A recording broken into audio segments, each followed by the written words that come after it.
Oh, Hanaki, did you know that our souls are connected by fate?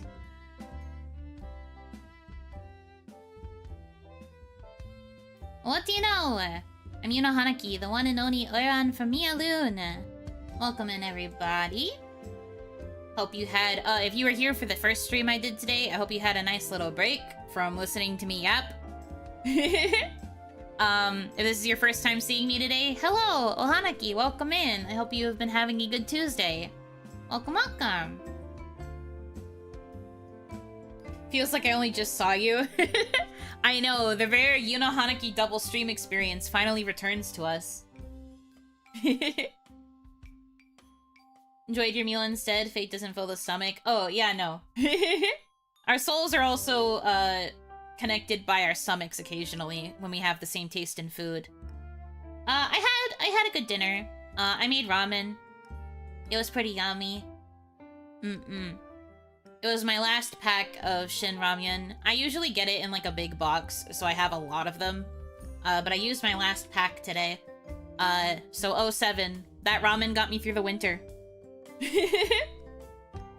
Now I'm going to have to wait until I have the means to get another box so that I can survive. But for now, it was a very good last pot of ramen. It was very yummy. And then other than that, I didn't really do much. Watched a couple YouTube videos. Mostly chilled. Congrats on your stream streak. You're as beautiful as the last time I saw you 2 hours ago. Yeah, I was gonna say, 2 years? No way, man. No way.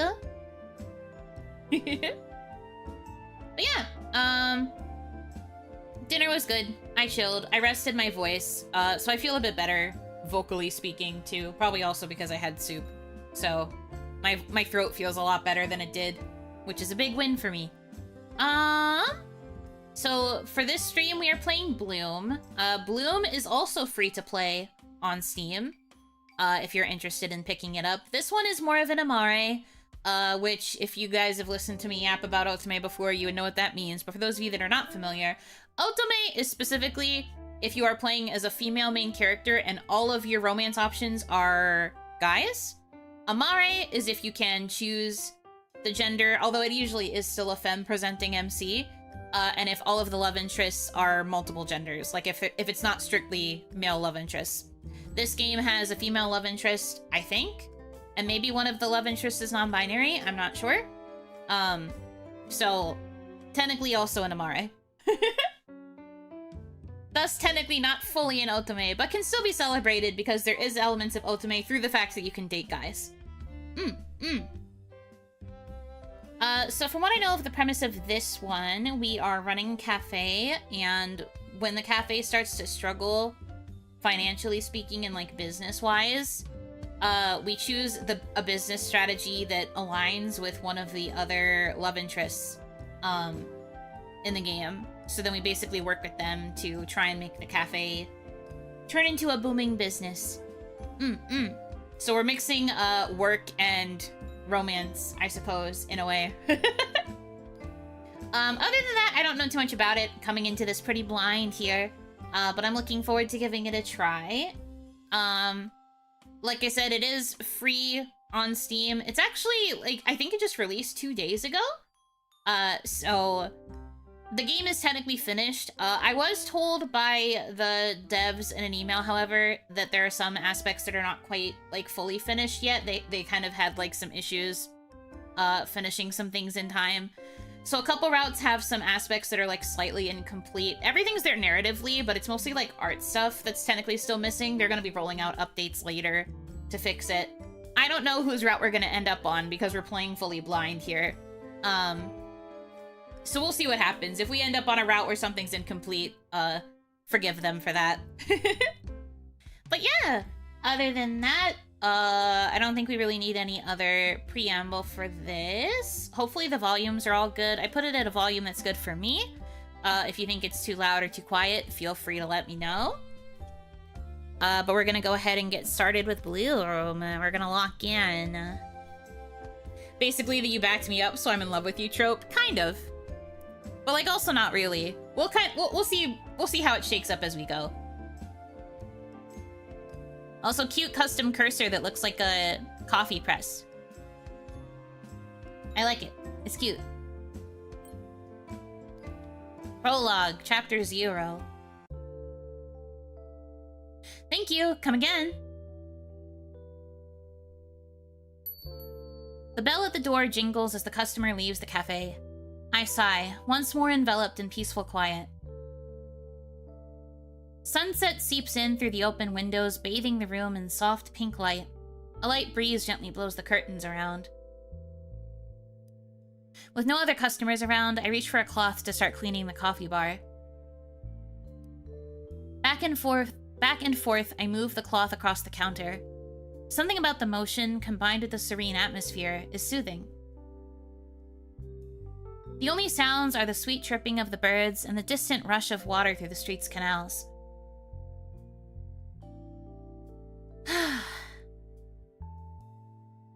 Astra, do you have a moment? My body jerks, so startled by the sudden voice that I freeze mid-wipe. Seems like working in silence for hours has lulled me into a false sense of security. Behind me stands Sophia, smiling knowingly. She definitely wasn't there just a second ago. You do that on purpose, don't you? Sophia's smile doesn't change. Her face is placating as ever. Certainly not. Why would I want to scare you? Elf mother. Elf mother, perhaps. At the very least, she seems like she might be the manager. Elf manager? That's what I'd like to know. Sophia doesn't respond. Instead, she rounds the corner where I've been cleaning and settles into one of the chairs lining the bar. I'd like your opinion on something important. Teleports behind you. Nothing personnel, kid. Her tone is calm, but there's a seriousness in her eyes. I straighten a little, curious. With Hallis's popularity increasing, I've been thinking of ways to revitalize the cafe. If we want Bloom to thrive, we can't just keep doing the same thing forever. I've lived long enough to know that it just doesn't work. In other words, I'm looking to spice things up. Spice things up? Mm-hmm. I want you to help me make some changes around here to help boost our patronage. Really? That sounds like fun. I'd love to help. What kind of changes are we making? Well, I have a few ideas, but I was hoping you could help me decide. Me? But, I mean, I've barely been here for a full year. Should I really have a say in this? Of course. I trust you. Besides, who better to help improve our little cafe than its #1 fan? My cheeks grow red with embarrassment, though what Sophia says is accurate. However, underneath that embarrassment lies a tentative excitement. Alright then, what are you thinking? I've narrowed it down to 3 possibilities. Option 1, we focus on the menu. Not that there's anything wrong with the one we have now, but it could certainly use a refresh. I figure doing something seasonal might give customers a reason to come back over and over again. I mean, she's got a good point. Seasonal menus do tend to draw in people who want to try the exclusives, the classiques. Hello, Tomoe Carmine. Welcome in, welcome in. Give me a pink drink! Where is the pinkety drinkety on the menu? Hello, Miss Cafe person?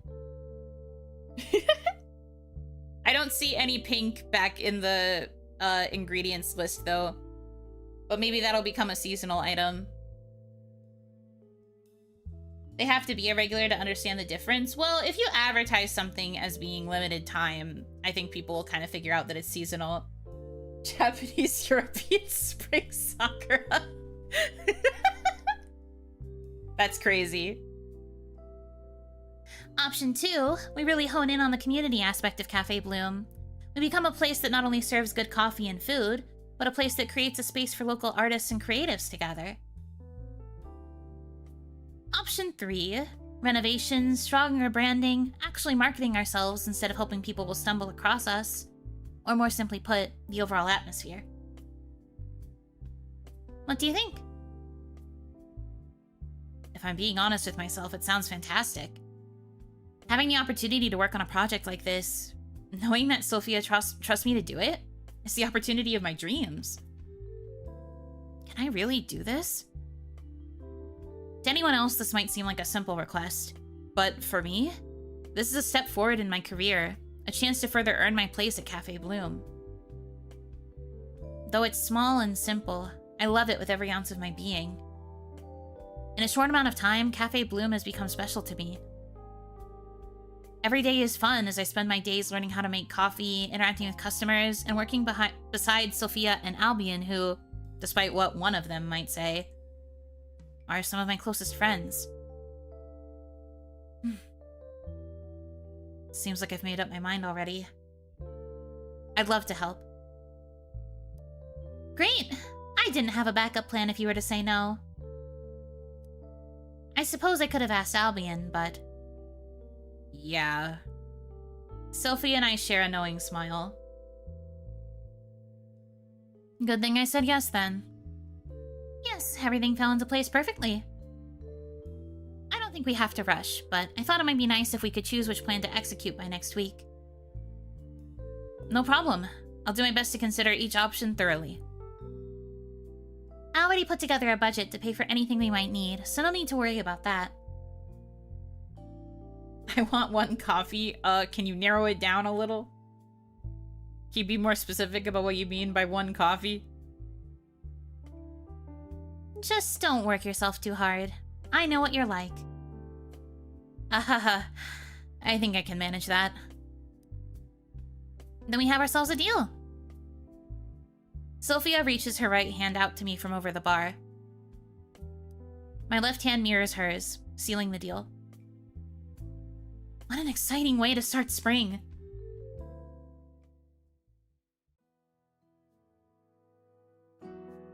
Chapter 1. Also, yes, I suppose I am spoiling you guys a little bit by streaming twice in a day.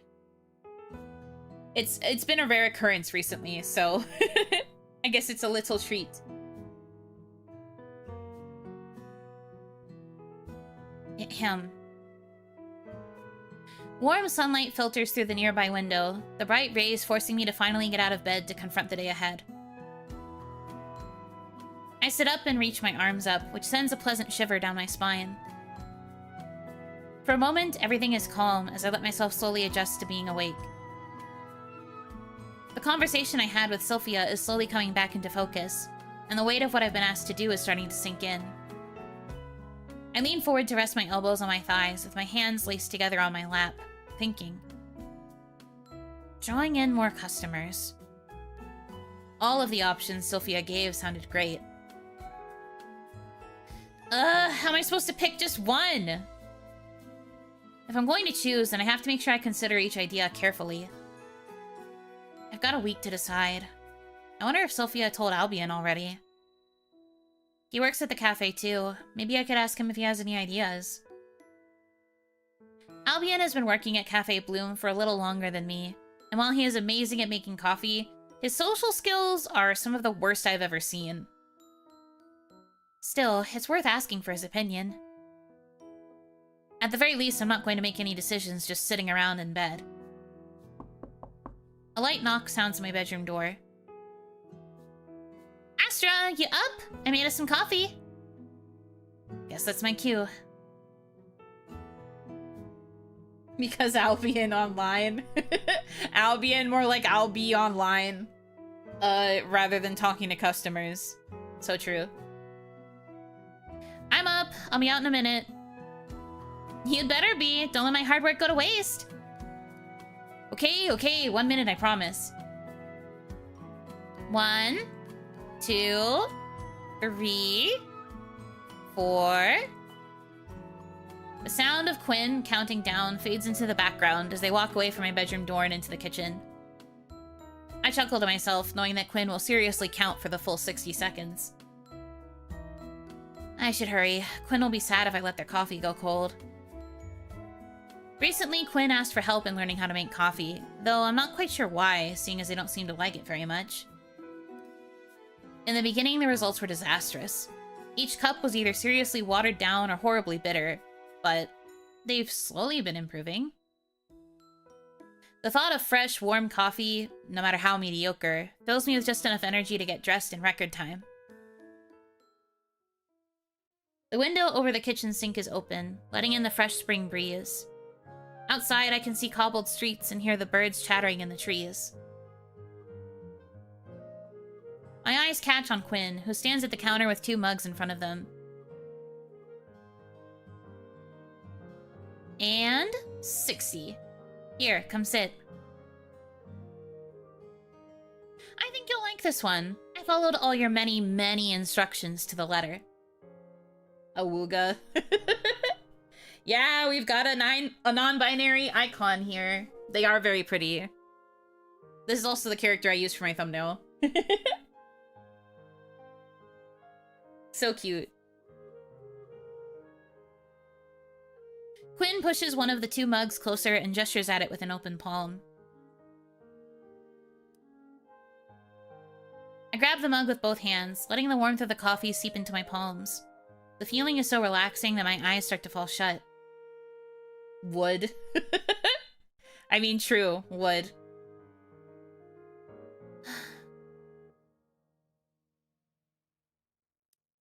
Hey, don't fall asleep. You have work soon. The tap of Quinn's pointed nails against the countertop beckons me back to the present. Right. Coffee. Work. No sleeping. I focus on the drink before me, taking a deep breath to really hone in on the scent of the coffee. It's nutty. And a little smoky. Ah, this is the dark roast that I picked up from the market after work a few days ago. For a brief moment, I allow myself to feel a bit of pride at being able to recognize the notes so readily. My research is paying off. The corners of my mouth turn up. As usual, the smell of coffee alone is enough to lift my spirits. Oh, I see. So we've got a coffee fanatic on our hands. A coffee dork. Love that for her. Astra, please, just take a sip and tell me how it tastes. Sorry. But, you know, the aroma is important too.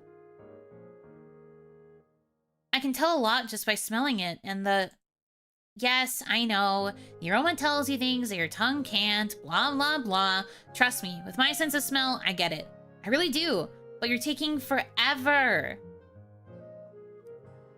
A fond smile breaks across my face, but I refrain from saying anything else, finally bringing the mug to my lips. I take a second sip, partially because I'm trying to get a better grasp on the flavor, but mostly just to mess with them. Quinn is so impatient.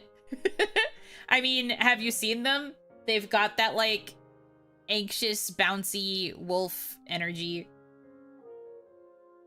Controversial take, coffee nerds are kind of insufferable. It depends on if they act superior for their knowledge. I think you're allowed to be passionate about something, but the minute you try to act like you're better than everyone else because you know more about it is when it's bad. So just don't do that. And I think it's tolerable. I make sure to keep eye contact as I take long, drawn-out sips. Ha ha, you're very funny. Seriously though, how is it? Much better than last time. A little watery, but that's no big deal. But the way things are going, I'm actually starting to worry for my job. Watch out! I'm going to run Cafe Bloom out of business.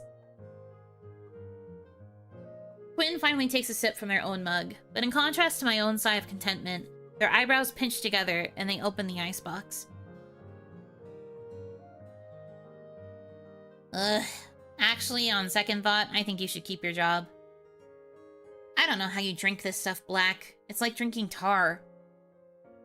And you try it black every time. Because I think maybe one day it'll be good. Quinn takes another sip of their drink, which is now more milk than it is coffee. Much better. I can't help but wonder why they even drink coffee in the first place if they're just going to drown it in milk and sugar. Hey, isn't it almost time for you to go? Trying to get rid of me? Never! Who'd pay the other half of the rent? Wow, is that all I'm good for? Kidding! But you really will be late if you don't leave soon. A glance at the nearby clock shows that Quinn is right. If I want to be on time, I should leave now. Okay, I'll get going. I gather my things, which are all conveniently located next to the front door. Keys, backpack... Hey, Quinn, have you seen my... Before I can even finish my sentence, Quinn's hand appears in front of me, holding exactly what I was about to ask for. Coffee thermos. Already filled with fresh coffee. You're amazing. Alright, I'm off. Thanks again.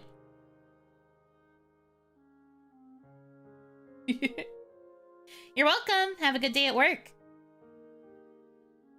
Quinn closes the door behind me, likely going to get ready for their own day at work. Cute. You need to Pavlov the ability to stay awake with the taste first before you can enjoy it. I suppose that is fair. But I mean, I was quite similar. I needed to only have, like, really sweet, sugary coffee options for a long time. I've gotten a bit better at drinking it without as much of that, but I still don't think I could ever drink coffee black. Blech. But I'm also still a baby about hot drinks. Hot coffee makes me want to die, so maybe I will just never get there. I am a cold drink lover through and through. Once the door is closed, the sounds of bubbling streams and overlapping voices come into focus. As is typical of a spring morning, the air is slightly chilly, and I shiver whenever the wind picks up. I curse myself for not grabbing a jacket before leaving this morning. I'm not biased, I hate all coffee. I love that for you. Honestly, it's probably better for you too. I like coffee a little too much. Why not enjoy the tea like a civilized person? I can handle some iced tea, but I'm admittedly not very good with tea in comparison to coffee. I have to get better at drinking tea. I have to find more options for tea that I like. And also tea that would be good iced. It's easy to feel like you can handle the cold and the warmth of your own home. Fortunately, I don't need to deal with the cold for too long. Just until I make it to work, which thankfully only takes around 30 minutes. The commute to work is usually enjoyable, save for the winter months when the wind becomes biting and harsh. I should remember not to take this weather for granted. Alright, at this pace I should make it just in time to catch the next boat. Upon reaching the dock, I climb onto the boat and settle in for the ride.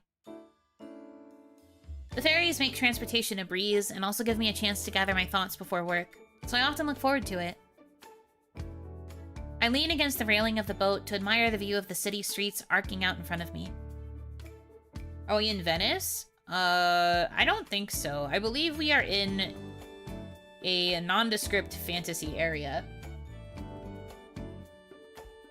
So I don't think it's Venice. It might be inspired by Venice loosely. Don't think so, though. Palace is one large circle, separated into 8 blocks. There are also 8 canals in the city, but 2 of them are rings, following the city's shape, and thus are the most efficient for traveling between blocks. Currently, I'm riding a ferry that will take me from Block 4, where my apartment is, into Block 6, where Cafe Bloom is located. Yeah, seems like a made-up city. Before I know it, the ferry comes to a stop and I arrive at Cafe Bloom. The first thing I see when I walk into Cafe Bloom is Albion. He's standing at the counter in the middle of what I assume is the order for the only customer currently in the cafe.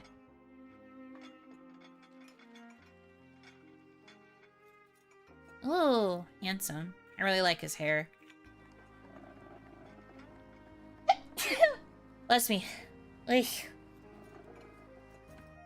Albion looks like he's concentrating deeply. His eyebrows are furrowed, a common feature for him. Urpel appreciates Urpel. Correct. True and correct. If he weren't a nymph blessed with eternal youth, I'd worry that his face might get stuck like that. He's perfectly manicured, clothes crisp and unwrinkled. His hair is soft and expertly styled, showing off the Oria's signature bright hair. So he's a nymph, huh? Everything he does looks effortless, and everything about him is perfect. Except... well, look what the cat dragged in. Except for when he opens his mouth. I walk closer, moving behind the counter towards the break room to put my stuff away. As I pass Albion, my gaze drifts to the ribbon of his apron, which is tied neatly into a bow. In a split-second decision, I decide to play a small prank on him. That was an excessive glow-up. Hey, be nice! Be nice. Albion absolutely hates being perceived as anything less than pristine and perfect. No harm in poking a little fun. I make sure to catch Albion's gaze, and once I have it, I point towards my stomach, where my own apron would be tied if I were wearing it, and whisper, "Your ribbons came loose." For a moment, Albion looks genuinely distressed as he looks down to feel for the bow, before realizing that he'd been tricked, sending a withering glare in my direction. Yep, your soul will do. Astro, thank you very much for the resub. Thank you. Anything else he might have to say in response is stolen by the air as I quickly enter the break room and close the door behind me with a smile. I hang my bag on one of the hooks and turn to write my name on our timesheet. Made it right on time. Sign in complete, I reach to grab my apron, but just before I can snag it off the hook, I'm startled by a sudden voice. Good afternoon, Ah! My sudden shout interrupts her attempted greeting and she laughs softly. Sorry, Astra, I didn't mean to startle you. Are you sure about that? Sophia laughs, shrugging her shoulders.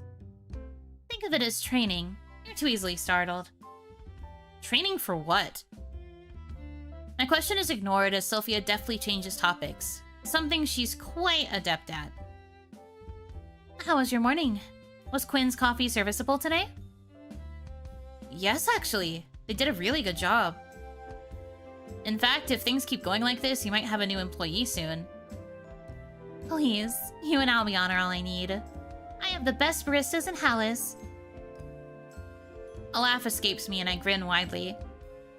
Sophia is always kind, and while I know that she would never replace me or Albion, it is nice to hear it out loud. Aw, you mean it? Of course I do. Speaking of, you should go join Albion at the bar. I'm sure he's getting lonely out there by himself. Oh yes, I bet he's dying for some attention.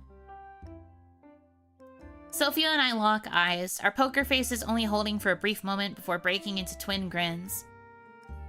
Have fun! I'm about to head out for a supply run, and Albion's leaving after lunch, so you'll be closing alone tonight. No problem. It's nothing I haven't done before. I turned to grab my apron again, which I had forgotten after Sophia startled me, tying the ribbon tightly. I also make sure to tuck my pen, paper, and stopwatch into the front pocket before heading back into the cafe. Stopwatch? I'm surprised that she needs a stopwatch, but okay.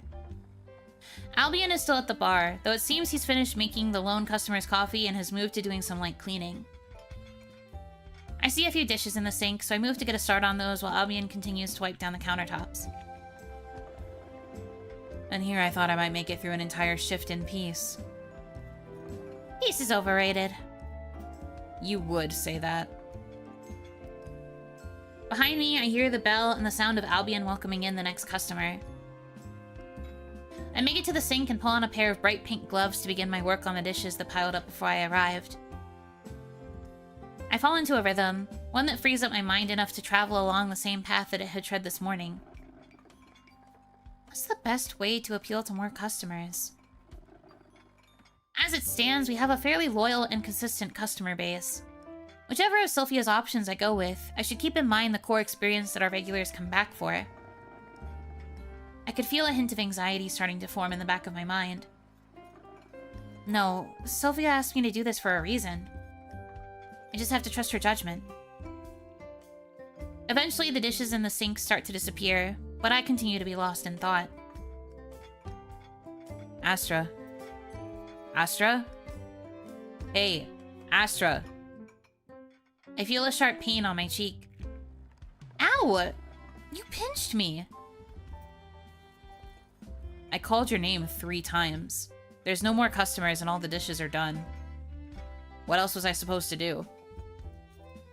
I don't know, maybe tap me on the shoulder, snap your fingers, or something. You know, like a normal person would. I cross my soapy gloved hands over my chest, making a face which lets Albion know of my disapproval. So, what's up? Albion stares at me for a few seconds, like he's reconsidering this entire interaction, before his face screws up and he lets out a loud sigh. What's wrong? Huh? It's not that I didn't hear him, but rather that Albion rarely asks anyone anything. I spy with my little eye something purple. Yeah, there's a purple-haired man on the screen. Also, our main character is purple. There's a lot of purple. He isn't really interested in the lives of other people outside of what he is required to know about them for work.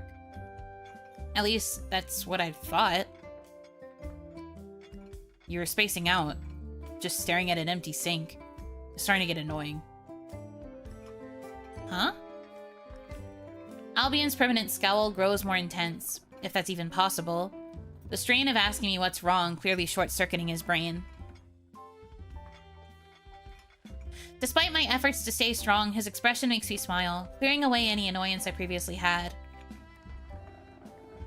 Why are you smiling like that? No reason. Thanks for checking on me. Huh? I wasn't... Yeah, whatever. Thanks anyways. Albion clicks his tongue, turning away from me. I'm going back to work. Albion starts to walk towards the seating area, first reaching into a cabinet to grab more cleaning supplies. Wait, I actually wanted to talk to you about something. He pauses, not yet turning around. He doesn't say anything, but from his stillness, I can assume he's listening.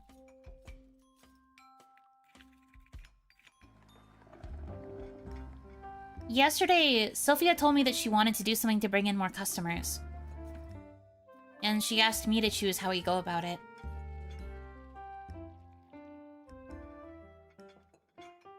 It's subtle, but I see Albion's body twitch and he turns back around to face me. Okay, so?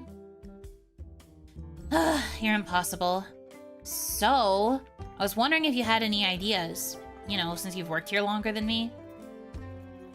Is there anything you've wanted to change or something you think that I should know? Not really. Things run pretty smoothly around here. So there's nothing you can think of? Nothing. Are you sure? Saints! Yes, Astra, I'm sure. I find it hard to believe that someone as meticulous as you can't think of a single thing you'd like to change. Actually, there is one thing I've noticed. Really? Yeah. That you always stick your nose where it doesn't belong. Ouch. That wasn't funny. It wasn't supposed to be. I feel a spike of anger in my chest. Here I am, seriously asking for Albion's opinion, for him to give me something, anything helpful. And this is how he responds? What do you mean by that? I belong here as much as you do. I don't believe that there's nothing that comes to mind when you think about improving Cafe Bloom. It's not possible.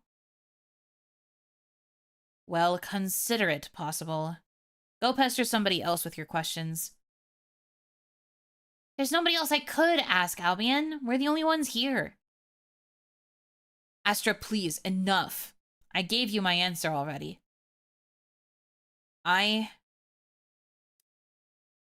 For a brief moment, Albion looks shocked at himself, but it doesn't last long before he's back to his usual scowl. What? Nothing. Never mind. Fine. Forget I asked. I'll figure it out on my own. I don't know what I expected. Me neither. Albion turns away sharply, grabbing the cleaning supplies once more and moving off towards the seating area, as far from me as possible. Damn, okay, bro. Why are you so prickly? Like, I could kind of tell he was meant to be the tsundere in this situation, but he's, like, really soon. He's got them barbs out. The next few hours are spent in tense silence, only broken when either me or Albion are forced to interact to serve customers. When Albion finally leaves, he does so without even saying goodbye.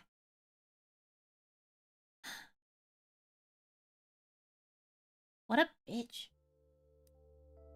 Big on soon, little on Dere, though I wonder if his route flips the emphasis. Maybe. I think it's probably one of those, like, it's gonna take a while for him to open up type of routes, if I had to take a guess. Also, 1 second, gamers. I forgot to refill my water bottle before I started, which is definitely my skill issue. Oops, my bad. So I have to go refill my water. I will be right back.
Hello.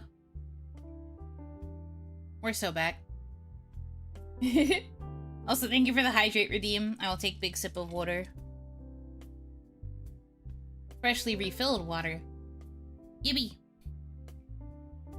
Cafe game, I'm scared? No! I mean, so far there hasn't been any sort of, like, cafe minigame mechanic, if that's what you're worried about. It's just visual novel. So far. Nothing to be afraid of. We're all good. Don't mind me just adjusting the window real quick. Okay. Everything should be good. Nice. The rest of my shift passes by uneventfully, until sooner or later it's time to close up. I head into the break room to hang up my apron and sign out before leaving for the day.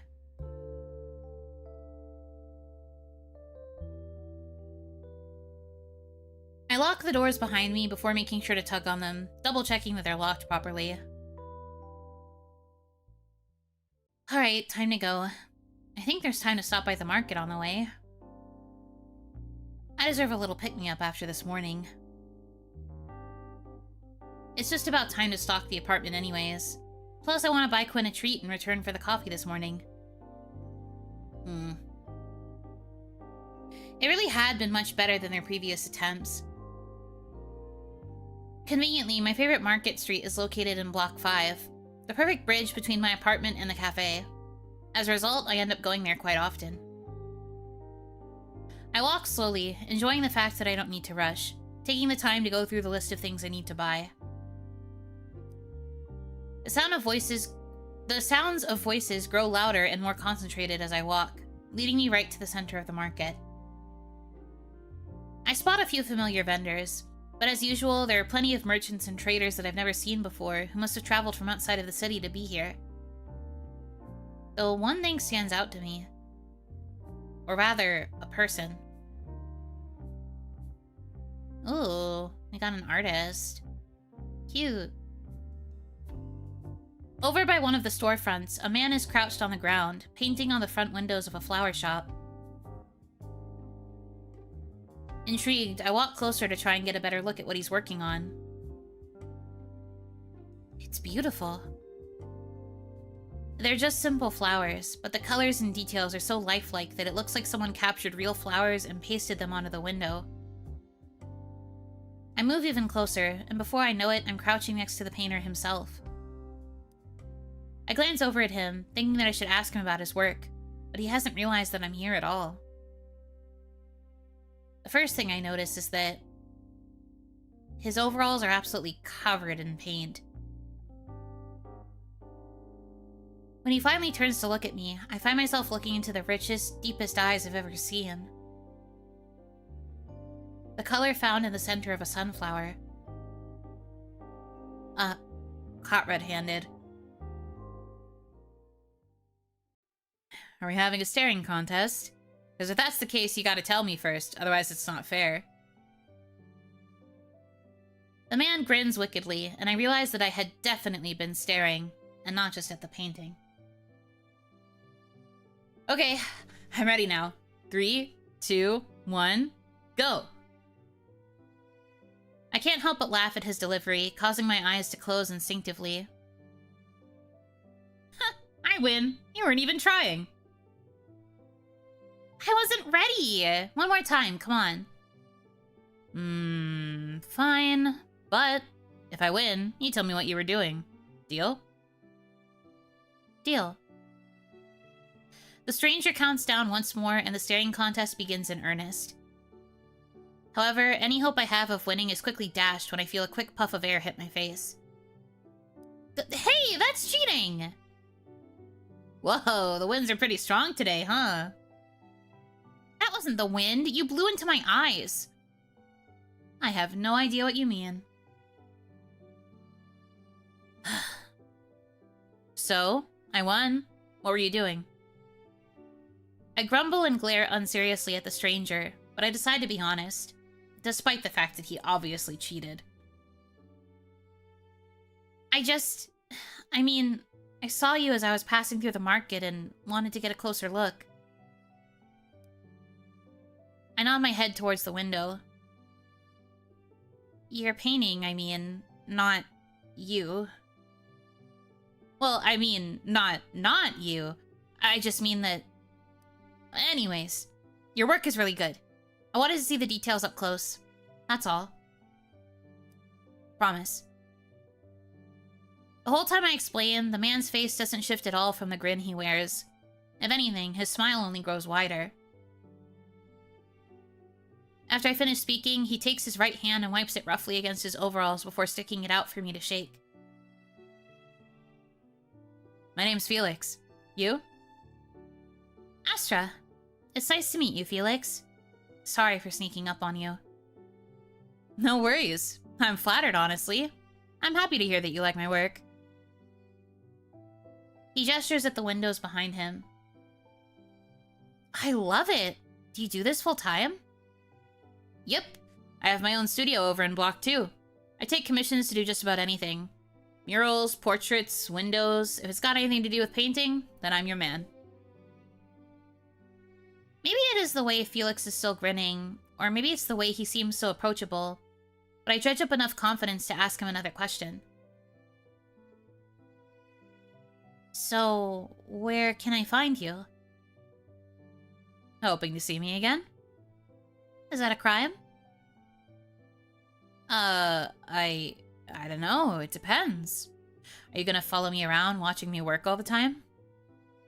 It was an accident! Felix laughs heartily. Okay, I won't tease you anymore. Here, let me give you my card. It's in here somewhere. Felix begins patting himself down and digging through the various pockets of his overalls to find the card. I wish I had this much riz. Yeah, he's got a lot of charisma. I really like him. Of the love interests that we've met so far, I'm kind of digging him the most. Aha! Here you go. I also sell paintings at different markets. You should keep an eye out. Thank you. No problem. Well, I better get back to work. Gotta wrap this up before I lose the light, you know? Maybe I'll see you around, yeah? Yeah, see you around. Felix, huh?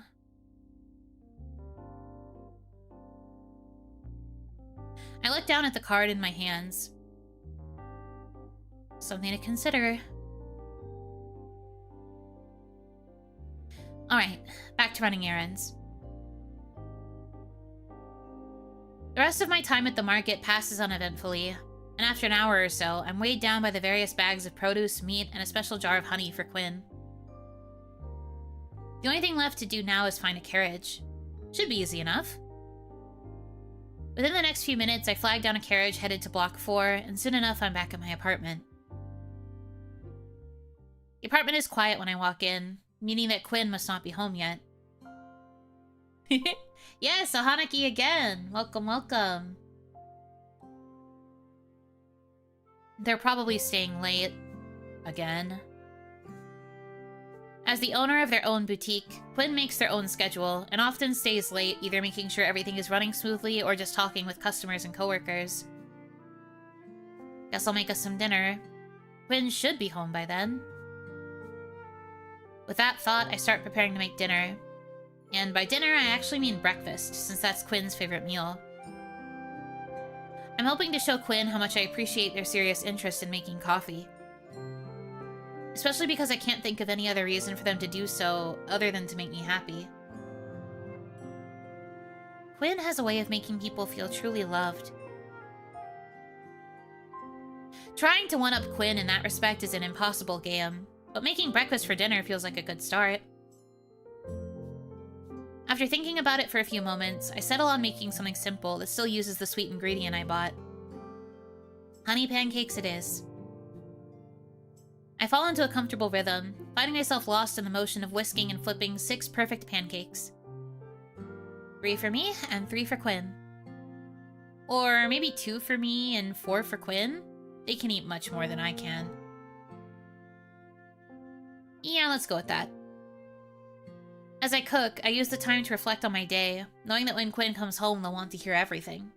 Now I want pancakes, bro, me too! I also low-key want pancakes. So yummy. It's a sort of tradition that whenever we have dinner together, Quinn and I will take turns telling each other about our days. I don't know if that's really a tradition. I think that's just kind of a normal conversation. But, sure. Sure, man. It didn't happen today, but I should tell Quinn about Sophia's proposal. I didn't get the chance last night. See, you hate waffles. Stop! We're not doing that here. Shoo! I love both. Stop it. But thinking about the cafe inevitably makes me think of Albion. The way he brushed me off was hurtful, but he was angry too.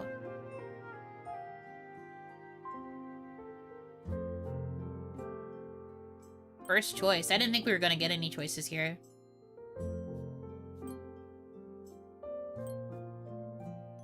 So you hate toast now? Stop!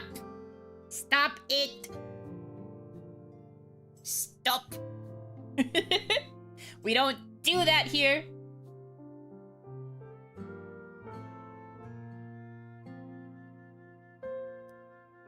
Now that I've had some time to calm down, I am curious about Albion's reaction earlier.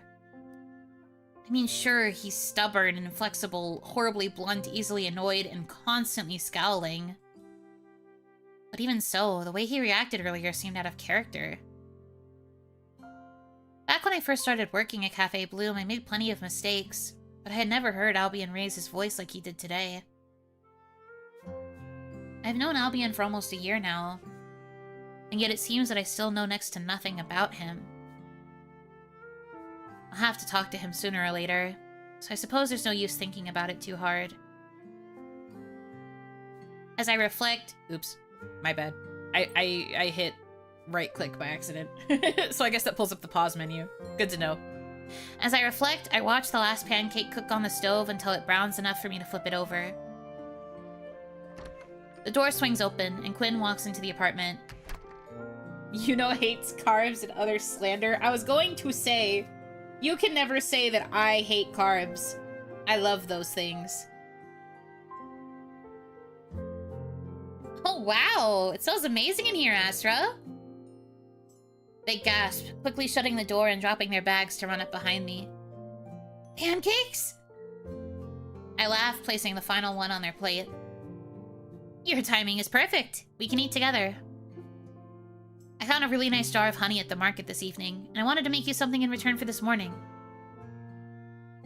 This morning? The coffee. Oh, right. Well, in that case, I accept. You're the best. With the pancakes finished, Quinn and I stand at the kitchen counter talking about our respective work days and indulging in sickly sweet pancakes. Quinn talks about the new items in their boutique and gives me updates on the latest gossip they heard from clients. The next few minutes are filled with stories about various clients and whispered rumors. Nothing I haven't heard from them before. You're a fiend for drama, aren't you? It's not my fault that I can hear practically everything going on in there. But yeah, I am. Hey, you have the day off tomorrow, right? Why don't you stop by Voyage Etoile so I can show you the new product?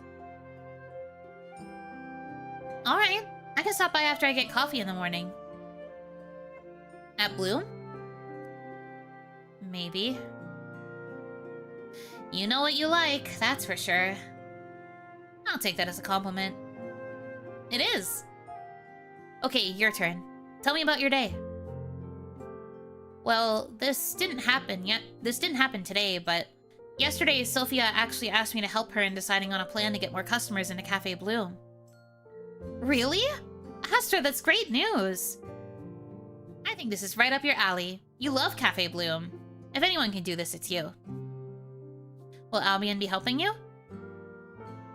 Considering his reaction earlier, I doubt it.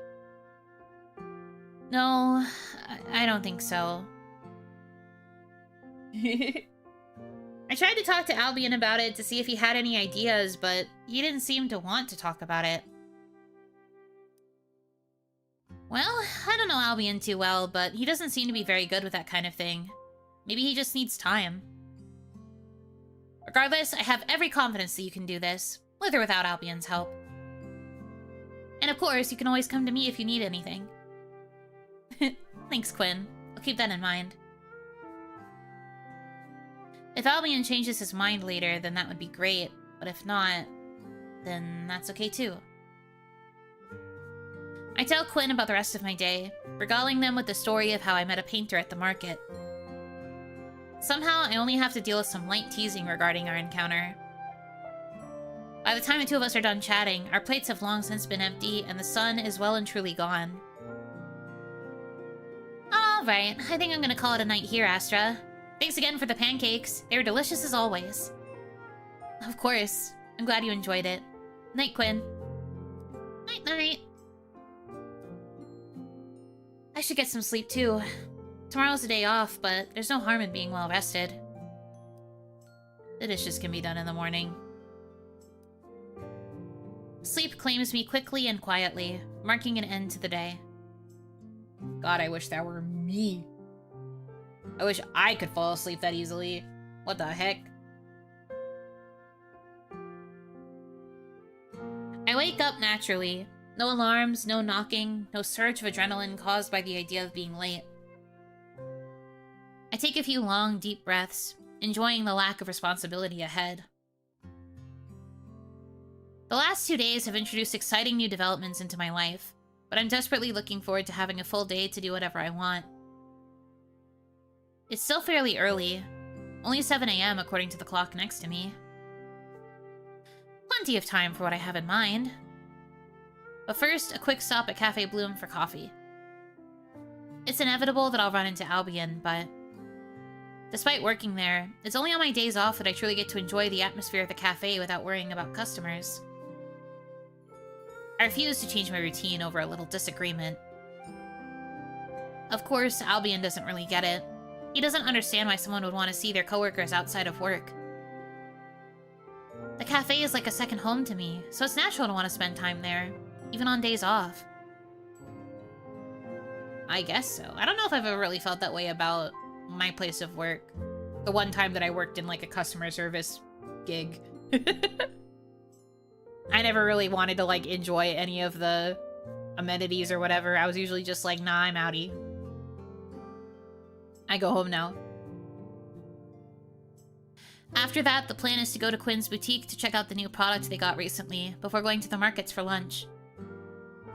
Their shop is in Block 1, right by the southern gate, which, of the 4 gates, is the busiest due to it being connected to a major trade route. So all in all, I could see Quinn, eat some good food, and get in some good exercise. A good plan if I ever heard one. The kitchen is empty when I enter, and a glance down the hallway reveals that Quinn's light is still off. I'll try to be quiet. I gather my things quietly and slip out the front door, doing my best to avoid waking Quinn. The sun has risen, but the streets aren't crowded quite yet. That will come in the next few hours. And so I stroll slowly, basking in the atmosphere of the early morning. I decide to take the ferry to the cafe again this morning. It's faster and more relaxing than taking a carriage. Plus, on a morning as nice as this, I could sit back, relax, and take in the view from the deck. The sounds of rushing water grow louder, signaling my arrival at the dock. Perfect timing! The ferry's already here. The ferry looks to be about halfway full, leaving plenty of open seating. It only takes a few moments for me to settle into a seat near the railing. To my right, I hear excited chatter coming from a group of young teenagers. I heard my friend say she caught a glimpse of St. Kalen the other day. Seriously? Man, I wish I could have seen them. I bet she made it up. The saint never leaves the sanctuary. But wouldn't it be cool if she did see them?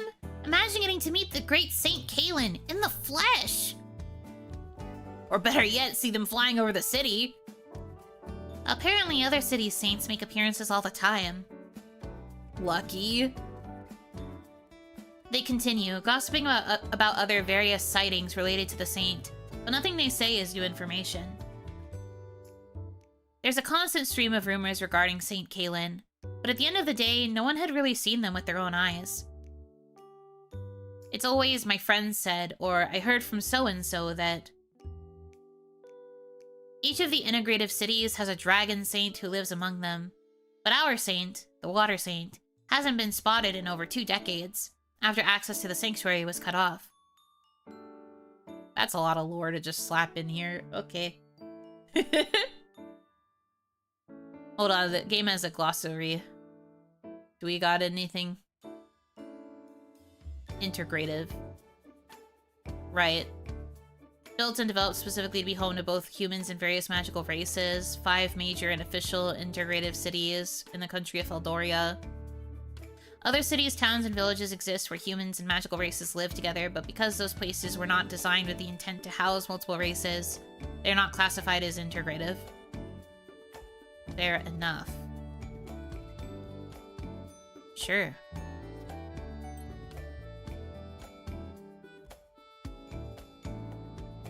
Doesn't mention anything about the dragon saints. Okay then. Whatever you say, man.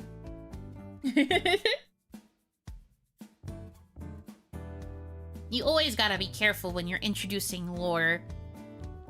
It's good when games have like a way to check for unfamiliar terms or whatever, but you really have to be careful with just dumping a bunch of words. I won't lie and say I'm not curious myself, but whatever reason the saint has for keeping to themselves is their own. Though not an all-powerful being, it feels wrong to spread rumors about the saint, considering it's their power that keeps House's waters clean and safe.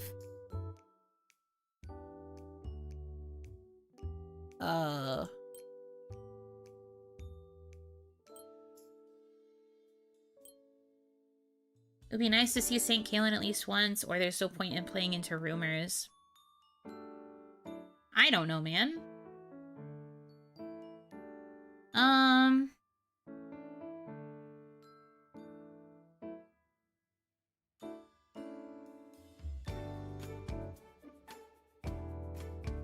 I mean, you could still want to see them without playing into the rumors.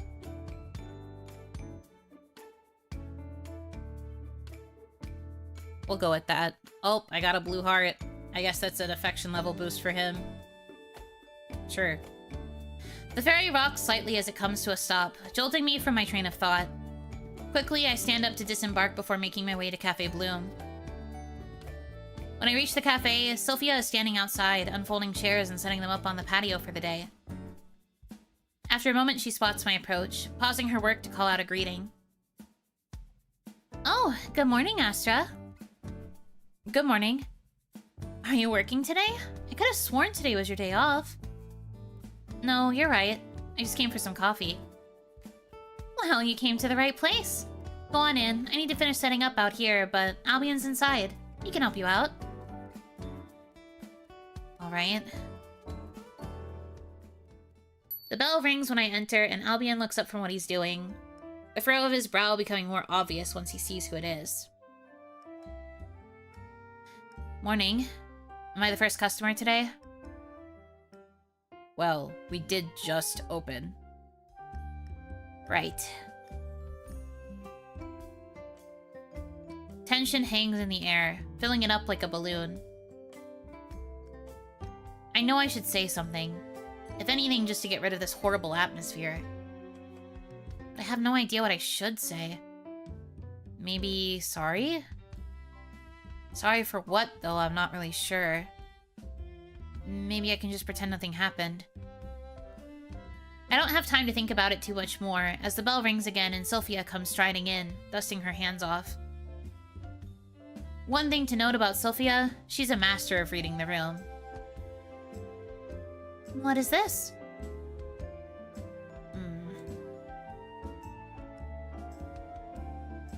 It's nothing. Alright then. Astra, did you order yet? No, not yet. Sophia's eyes flick over to Albion. Well, we can't have that. What can I get for you today? Do you want your usual or something else? The usual is fine. Thanks, Sophia. No problem. Sophia walks away, moving further behind the counter, leaving me alone with Albion again. I guess it's up to me to start a conversation. Unless I want to sit in awkward silence for the next few minutes.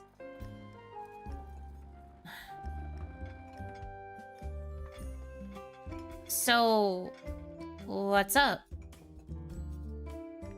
How long did it take you to come up with that one? Less time than it took you to come up with nothing. Albion doesn't respond to that, but he does appear less tense. Falling back into our usual ribbing seems to alleviate some of the anxiety gnawing at us. How's your morning going? As well as it could be. I'm not sure if that's good or bad. It's neutral. Neutral. Yes. Right. Okay then, I guess it's my turn. 4? Now you ask me, how was your morning? You know, you act just like a little kid sometimes. I'm older than you! Doesn't feel like it. I lean my head into my left hand. You jealous? Albion raises his eyebrows. Jealous? Of you? Saints no. I chuckle at Albion's insistence. He takes everything so seriously. It's nice to be able to joke with him.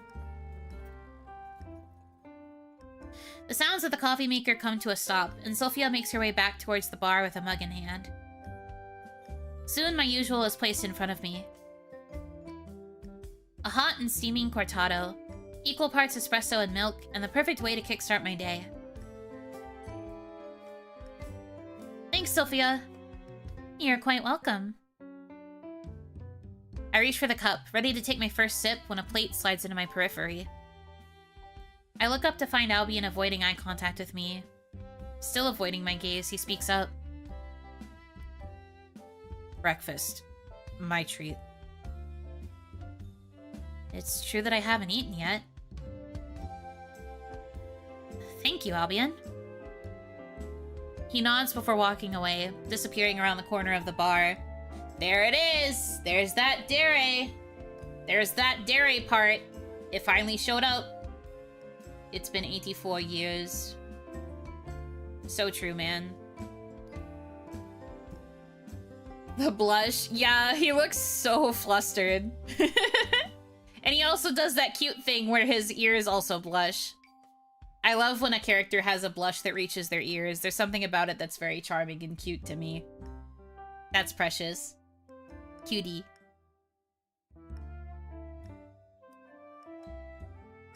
As soon as he leaves, Sophia leans down next to me and whispers conspiratorially. I've learned that when Albion does things like this, it's better to just accept it and then pretend like nothing happened. Understood. It looks delicious, but I haven't seen this one before. Are you trying new recipes? Not really. We're running low on some of our usual stuff, so I used some of the fresh fruits I picked up this morning. Blueberries and strawberries are baked into the scone, and when I take the first bite, the berries are so juicy that my cheeks twinge in response. The menu at Cafe Bloom is pretty basic, offering classic coffee, tea, and scones. What keeps customers coming back is the high quality and the people. It's just something I threw together this morning. I didn't even try it myself first. Oh, so I'm your guinea pig then? Hey, Albion's the one that brought it out. Like a ghost, Albion appears now holding a glass of water, which he sets next to my coffee. I tried one already. They're good. Sophia smiles at Albion, swatting at his arm softly. Oh, high praise coming from you. This would be a great addition to the menu. Customers would love it. I'll keep it in mind for our final proposal. Sounds like a plan. I can't wait. With no other customers in the cafe, there's a sense of comfort and intimacy that permeates the air. Reminds me of what I hope to achieve with the new development plan. Cafe Bloom should be a place that everyone feels like going to. A reflection of the city itself. Diverse and filled with warmth. Conversation flows for a while longer. Eventually my coffee and scone disappear, and in the blink of an eye, it's time for me to leave. Oh! It's almost time for Quinn's shop to open up, so I have to get going. See you guys later. Thanks for the chat. Anytime!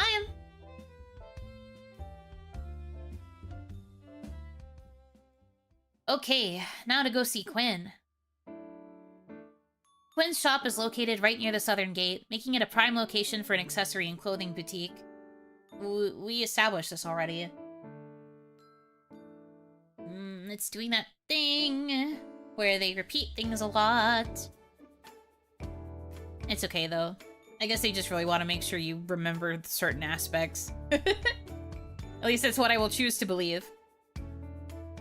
When Quinn and I first moved in together, we were working in the same restaurant, but their goal had always been to open a boutique.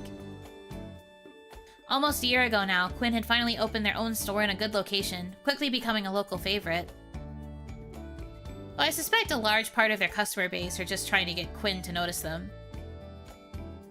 Between their positive attitude and knack for getting people to open up, Quinn was quite popular. Hopefully they're free enough to chat for a bit. Standing in front of Voyage Étoile, I catch glimpses of new items in the shop that weren't there the last time I came. Quinn travels roughly once a season, going to various cities and towns to source new accessories and clothing from vendors. Repetition is the foundation of world building? Maybe. It depends on how you do it, though. You don't want to hold the hand of the reader too much. It's mostly just because we already established that it was in a good location like 2 scenes ago. I don't feel like it's been nearly long enough to warrant a refresh, but I could be wrong. It's what makes their shop stand out, as Quinn is often able to establish relations with all kinds of people, keeping the shop stocked with unique products. It doesn't take long before I hear a familiar voice calling my name. Astra, you made it! Quinn jogs towards me, grinning widely and waving. Of course I did. Are you busy? For my best friend? Never. Come on, I have so much cool stuff to show you. Quinn takes my hand and starts dragging me inside. Along the way, I wave to the other staff members as I pass, most of whom I recognize from previous visits. They expect the average person to play. You know, are above average? Aw. I mean, I guess so.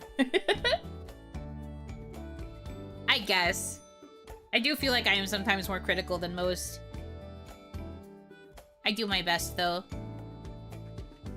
Don't think I stopped for coffee. Quinn seems extra excited today. I must have gathered some really interesting items this time. The inside of the shop is busy, but not so much that it's difficult to move around in. Still holding my hand tightly, Quinn pulls me around, pointing excitedly at all the new items. I come to a stop in front of a display. On it are a variety of jewelry pieces, all constructed from shining pearls, glass, and shells. You remember that trip I took to Chalair last month, right? Well, I was lucky enough to be there while mermaids were visiting the city. Mermaids? Really? How rare. Right? I found out that they occasionally come up to the surface to trade things along the shore. I had no idea. So then these are... all handcrafted pieces made from deep sea pearls and colored glass. I've never seen anything like these before. So what did you trade for it? That's the best part! They love regular everyday items that we use on the surface, like forks and dishes. Plus, once I mentioned that I sell my finds, a few of them gave me extra pieces. All of them seemed really interested in surface culture. That's why they do trades, since it's not like we use the same currency. We get to learn about their culture, and they get to learn about ours. It's a win-win. This pattern continues for the next hour, getting pulled along to a new display. Oh, get pulled along to a new display, hear Quinn's travel story, repeat. Once we reach the last display, Quinn lets go of my hand. And done. Until I find some more stuff, of course. When's your next trip? I'm not sure yet. There's some things I want to sort out here before I make any final decisions. What about where? Have you decided that? Wherever the wind takes me. Maybe I'll go see one of the dwarven settlements. They're constantly coming up with new stuff, so I'm sure I'll see something inspiring if I go there. The dwarves, huh? They do make the best tools. In fact, most of the ones we use at Bloom were made by dwarves. The dwarves do have their own settlement underneath Hallis, but it's much smaller than the ones that are built into the mountains. It's hard to even imagine the scale of that. You'll definitely find some cool stuff there. Quinn smiles. I'm glad you see my vision. We stand in the shop for a while longer, chatting. At some point, some of Quinn's employees join the conversation. When the sun hits its peak, I take that as my cue to start heading out. I'm about to say my goodbyes, hoping to get to the Block 1 market in time for lunch, when Quinn grabs my hand one last time. Ah, wait. I, set aside one of the pearl bracelets for you. It's yours, if you want it. Yeah, duh. Okay, I'll go get it. Quinn moves into the back to grab the bracelet and then comes back to stand in front of me again. They hold the bracelet out in the palm of their hand. Aw, it's pretty. That's very sweet. One of the mermaids, Erwina, told me that in their culture, wearing pearls is believed to help you overcome hardships. You're working on that proposal for Sylphia, right? Yes, but... Anyways, I thought this might help. Before I can say anything, Quinn slides the bracelet over my wrist, tapping it with a sense of finality once they're done. Always so thoughtful. Hey, seriously, thank you. You're always bringing me back gifts from your travels. Don't worry about it too much. Now get out of here, you're gonna miss it. Huh? Miss what? Don't huh me. You want to catch the lunchtime food stalls, don't you? If you leave now, you can get there before everything sells out. Right, I almost forgot. See you later. See you at home. Cute. Truly the bestie ever.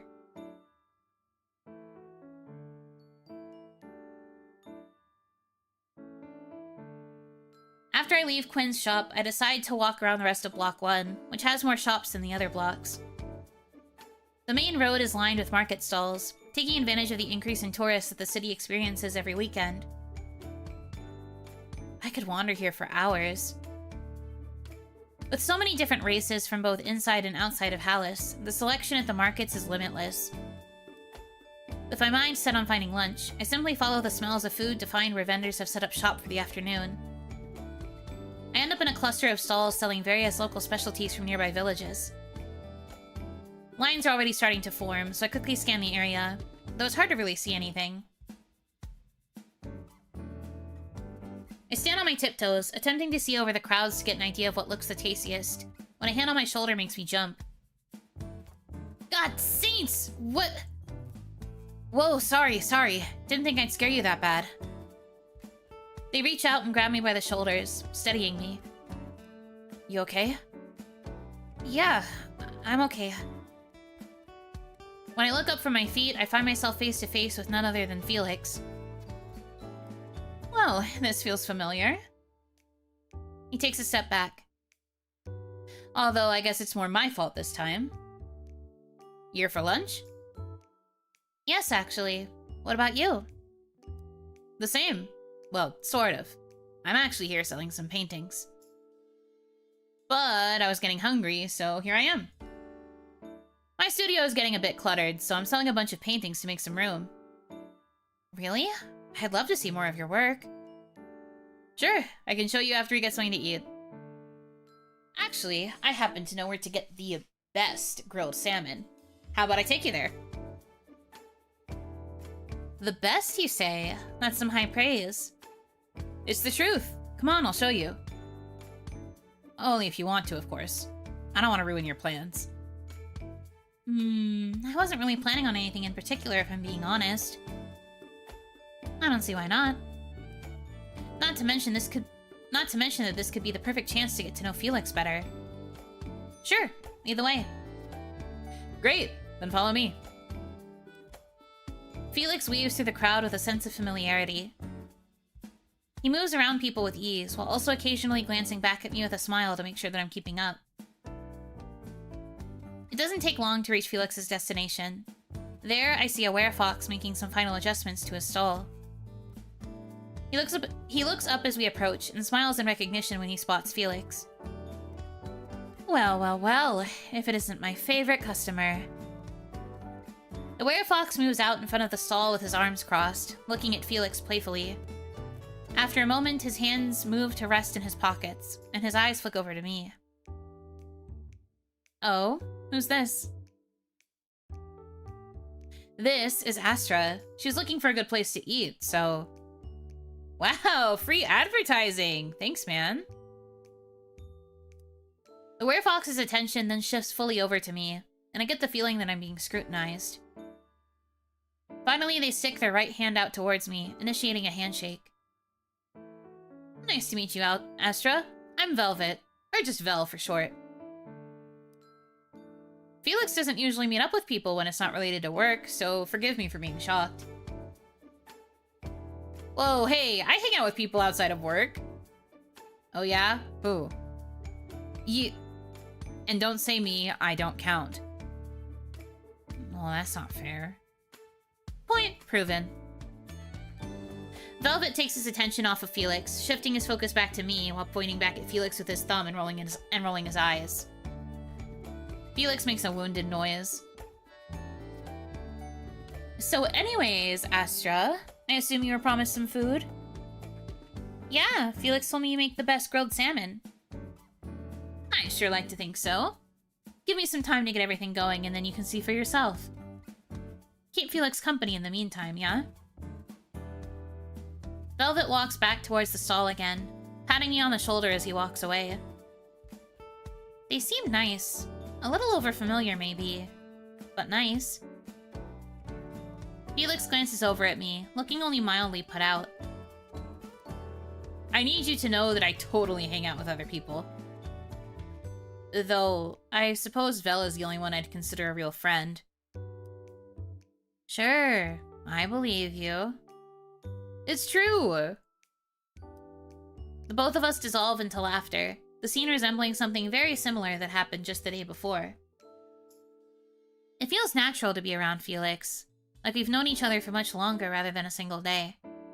Could I consider us friends? After just a day?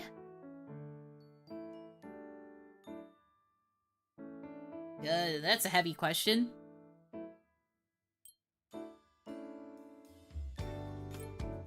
Don't look at me, man. What makes a friend?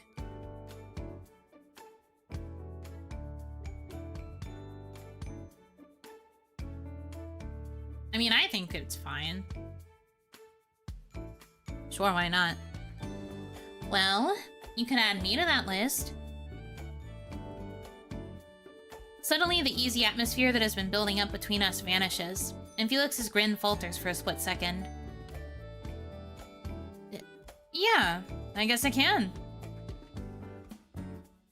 Though he technically agreed, there's a look in Felix's eyes that gives him away. I don't have too much time to think about it as Velvet approaches holding a bowl in each hand. Here you go, freshly caught salmon grilled and served over rice. Be careful though, it's still hot. That much is obvious. Steam curls off of the bowl as Velvet hands it to me carefully, making sure I don't burn my fingers. It looks amazing, thank you. No sweat, enjoy. Inside, the salmon is artfully sliced and laid neatly over rice, covered in a thin glaze of something that smells faintly sweet. Felix starts eating the moment the bowl is placed in his hands, but I take a moment to appreciate the freshly cooked meal and let it cool down. Once I deem it cool enough, I take my first bite. Despite its unassuming appearance, the flavors are beautifully balanced. The fish is tender and breaks apart easily. Pair that with the glaze and it practically melts in my mouth. It isn't too sweet either, as the rice absorbs any extra glaze, mellowing out the flavor. How comforting. I turn my head to Felix, but he's no longer sitting next to me. Although I don't have to search very hard to find him. Standing next to Velvet, Felix's bright clothes are easy to spot. I can see them speaking, but I'm not quite close enough to hear exactly what it is that they're talking about. Felix catches me looking over at them and turns back to Velvet, saying something that I can't make out before he walks back over towards me, plumbing back down in his seat. Well, Felix, you were right. I think this is the best grilled salmon I've ever had. It's exactly what I needed. Felix smiles and leans closer to me, lowering his voice. Right? They may not look it, but Vel is one of the most hardworking people I know. He spent a lot of time perfecting this recipe. He really wanted to make it feel like an authentic home-cooked meal from his hometown, so it took some time.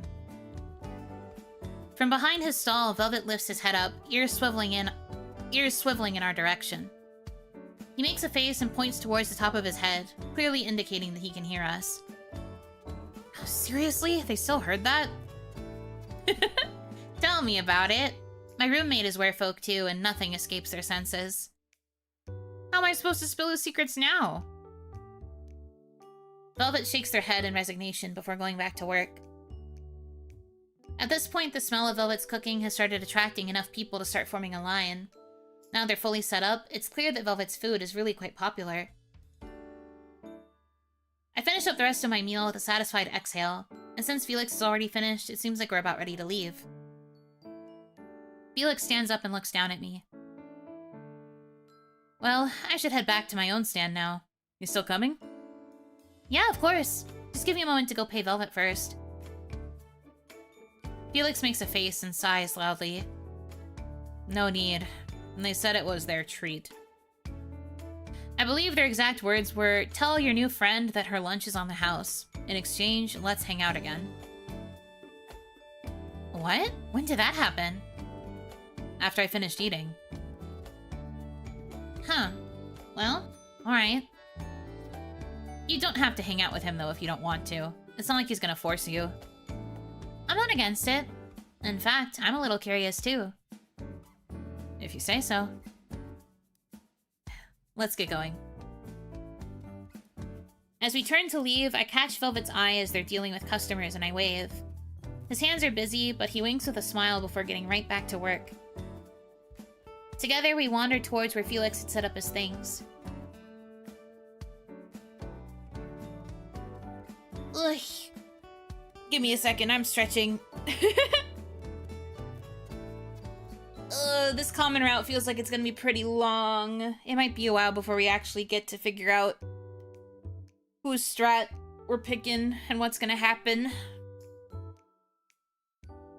This is a long one. I want to try and get to at least some, like, romantic route shenanigans, though, at least to figure out whose route we end up on, if that ends up being an option. It would be very interesting.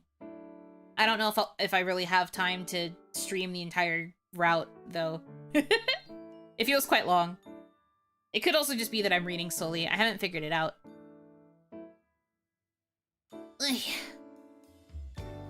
Once we arrive, Felix immediately starts to pull out his covered paintings, setting them out properly once more. There does seem to be a lot of content in this. This is true. It's also pretty good for a game that's free to play. I mean, I felt the same way about, Love Limit, too, though. Like, Love Limit also felt like there was a lot of content there for being a free game. Sometimes free games really are gems. You can get so much out of them.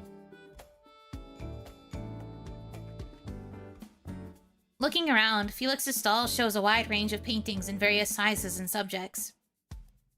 Although, most of these are of different flowers. Whenever I find my studio getting a little too cluttered, I come here and sell some of them off at a discount. I can't imagine what your studio looks like if this is just the clutter. You don't want to know. It's a madhouse in there. So you, Like flowers? Yeah, just a little bit. For some reason, Felix's voice gets quieter, different from the louder, more excited way that he usually speaks.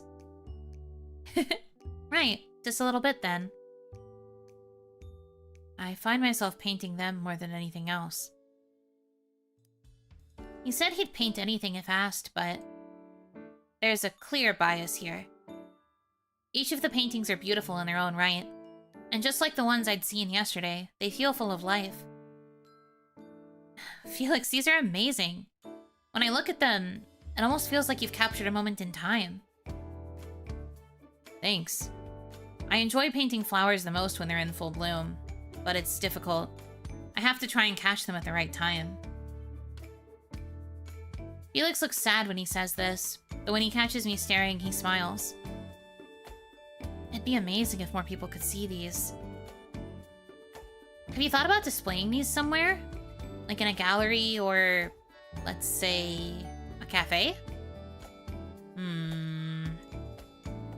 No, never really had the need to if I'm being honest.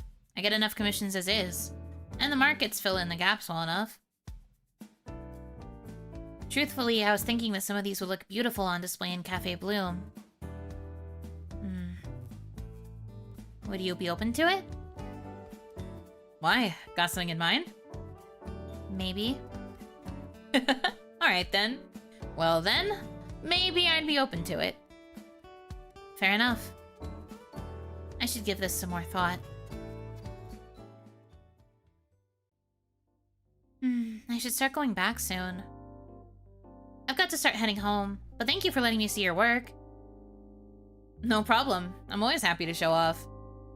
If you need me for any projects in the future, well, you have my card. Right. If I need any paintings, then I'll reach out to you first. Felix grins at that, sounding genuinely interested in hearing from me. Bye, Astra. Get home safe, okay? I will. See you around. Yeah, see you. The door to my apartment shuts quietly behind me. Though I wasn't out for the full day, I can still feel a satisfying exhaustion settling into my bones. I still have a handful of hours before I have to worry about dinner. I guess I could get some chores done. Might as well keep going while I have the motivation. Quinn and I tend to keep the apartment pretty neat. Whenever one of us has the time, we try to do a little cleaning. It ends up working well, but if one of us does ever need help, we would just ask. I spend the next couple hours cleaning. It's soothing, and something I actually enjoy doing even though it's a day off. It feels good to be doing something with my time instead of relaxing. What can I say? I like to be busy.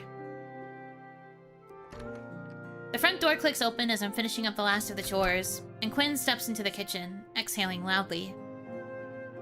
Ah, home sweet home. Welcome back. Quinn sets their bags down and walks up to me. Need some help? I'm pretty much done already. Thanks, though. How was the rest of your day? Busy? Just a bit, but it was a good kind of busy. You won't find me complaining about good business. Glad to hear it. Have you had dinner yet? I brought back some food if you're hungry. They reach down, and from the bags on the floor, Quinn brings out a container of food. My stomach growls loudly in response. I'd gotten so absorbed in cleaning that I didn't realize how late it had gotten. I'll take that as a no. Here, while it's still warm. Quinn places a portion of food in front of me. It looks like a creamy mushroom soup, which just so happens to be one of my favorites. Are you psychic? Not psychic. You're just predictable. Huh. I don't think I'm that obvious. Thanks, though. You're welcome. I dig into the food that Quinn brought while the two of us alternate between eating and talking. What did you do after you left the shop? Did you make it to lunch? I did. I actually ran into Felix, and he took me to a friend of his who happens to be a chef. And saints, their food was delicious. Quinn raises an eyebrow in confusion. Felix? Who's that? Right. Remember how I went to the markets after work yesterday? Felix is the painter that I ran into. Ah, yes. The handsome and mysterious painter. I don't think I said all that. I might be embellishing. Quinn puts a hand to their chin and smirks subtly. I don't like that look. What are you thinking? It's nothing. Just deciding if I should tease you now or later. You're right. Let's go with later. I need more information. Hmm? So, you ran into him again today? How was that? Good, I think. He seems like a fun guy. I am hoping we can hang out more. In fact, I think you'd like him a lot. I feel like you guys might get along. Well, they do say you can never have too many friends. Who's they? Me, obviously. Right. The rest of the night continues like this. We eat, talk, and laugh until eventually it's time for both of us to turn in. The exhaustion of the day's events seep into my bones. I feel content, and I let that feeling deliver me swiftly into the land of dreams. Chapter 3 of the prologue. Let's freaking go, gamers. Quinn is like, give me the tea. Yeah, they definitely are that kind of friend. There was a part earlier where they mentioned that they love gossip, so I think that just is double for their bestie.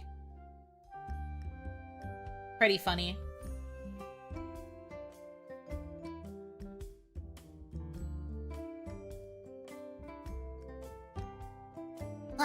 Okay.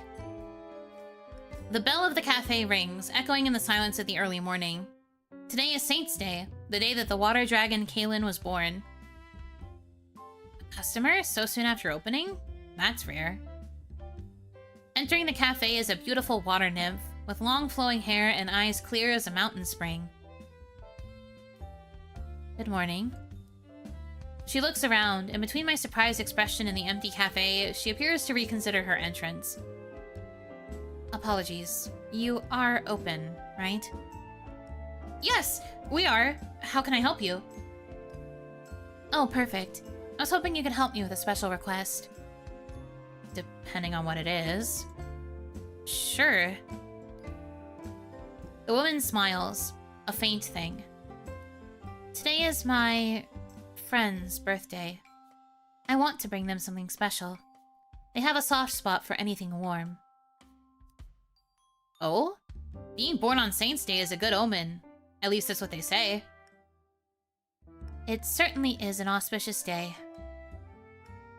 As she speaks, her smile warms. So, something off the menu? Precisely. Oh, we got a name spoiler. It said Nimue here. Nimue? Nimue? I wouldn't know how to say it, but Nimue? It said it here for one of the dialogue boxes. Name spoiler. Name leak. Can't believe the video game just doxed one of its characters like that. I can do that. Any preferences? Sweet. Nothing bitter. So, no coffee. Okay. No coffee. At a coffee shop. Right. Okay. Sweet. No coffee. Anything else? That's all. I'll leave the rest up to you. Free reign is both a blessing and a curse. What if I make something terrible? Only one way to find out. Alright then, I'll get started right away, Miss... Nimue. Miss Nimue. Please, take a seat anywhere you like. I'll call you when it's ready. She nods, turning away with an elegant flourish.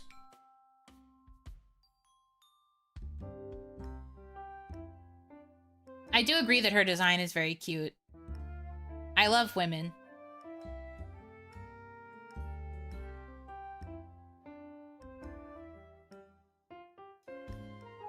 I guess I'll start with a milk base.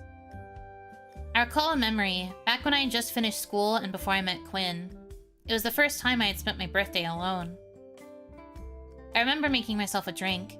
Something my mother used to make for me after a long day. What was in it again?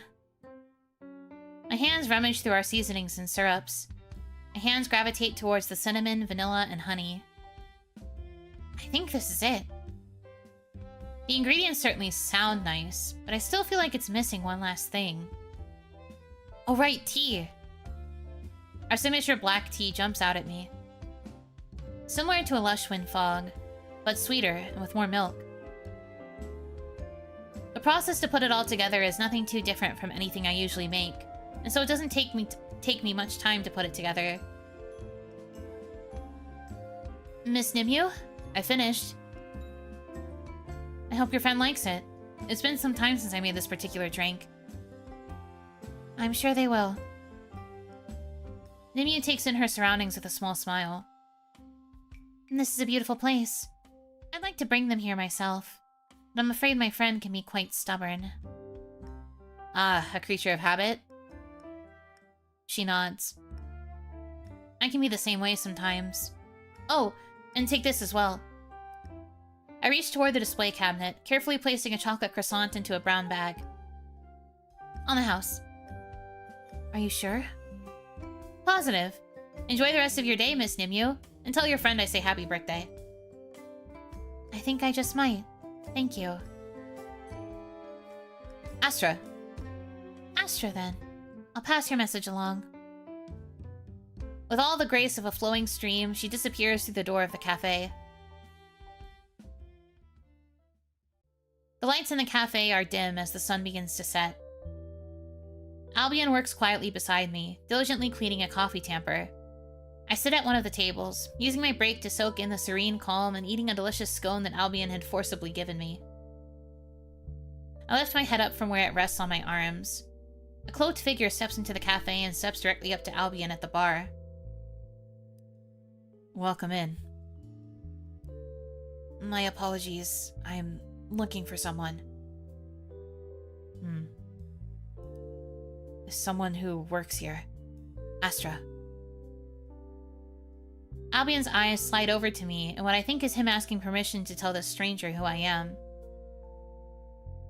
Despite our disagreement the other day, Albion is still looking out for me.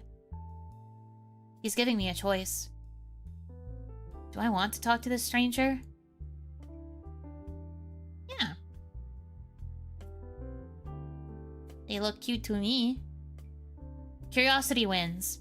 I nod once, giving him the okay. Albion's brows pinch together, but he points to where I sit by the windows. She's right over there.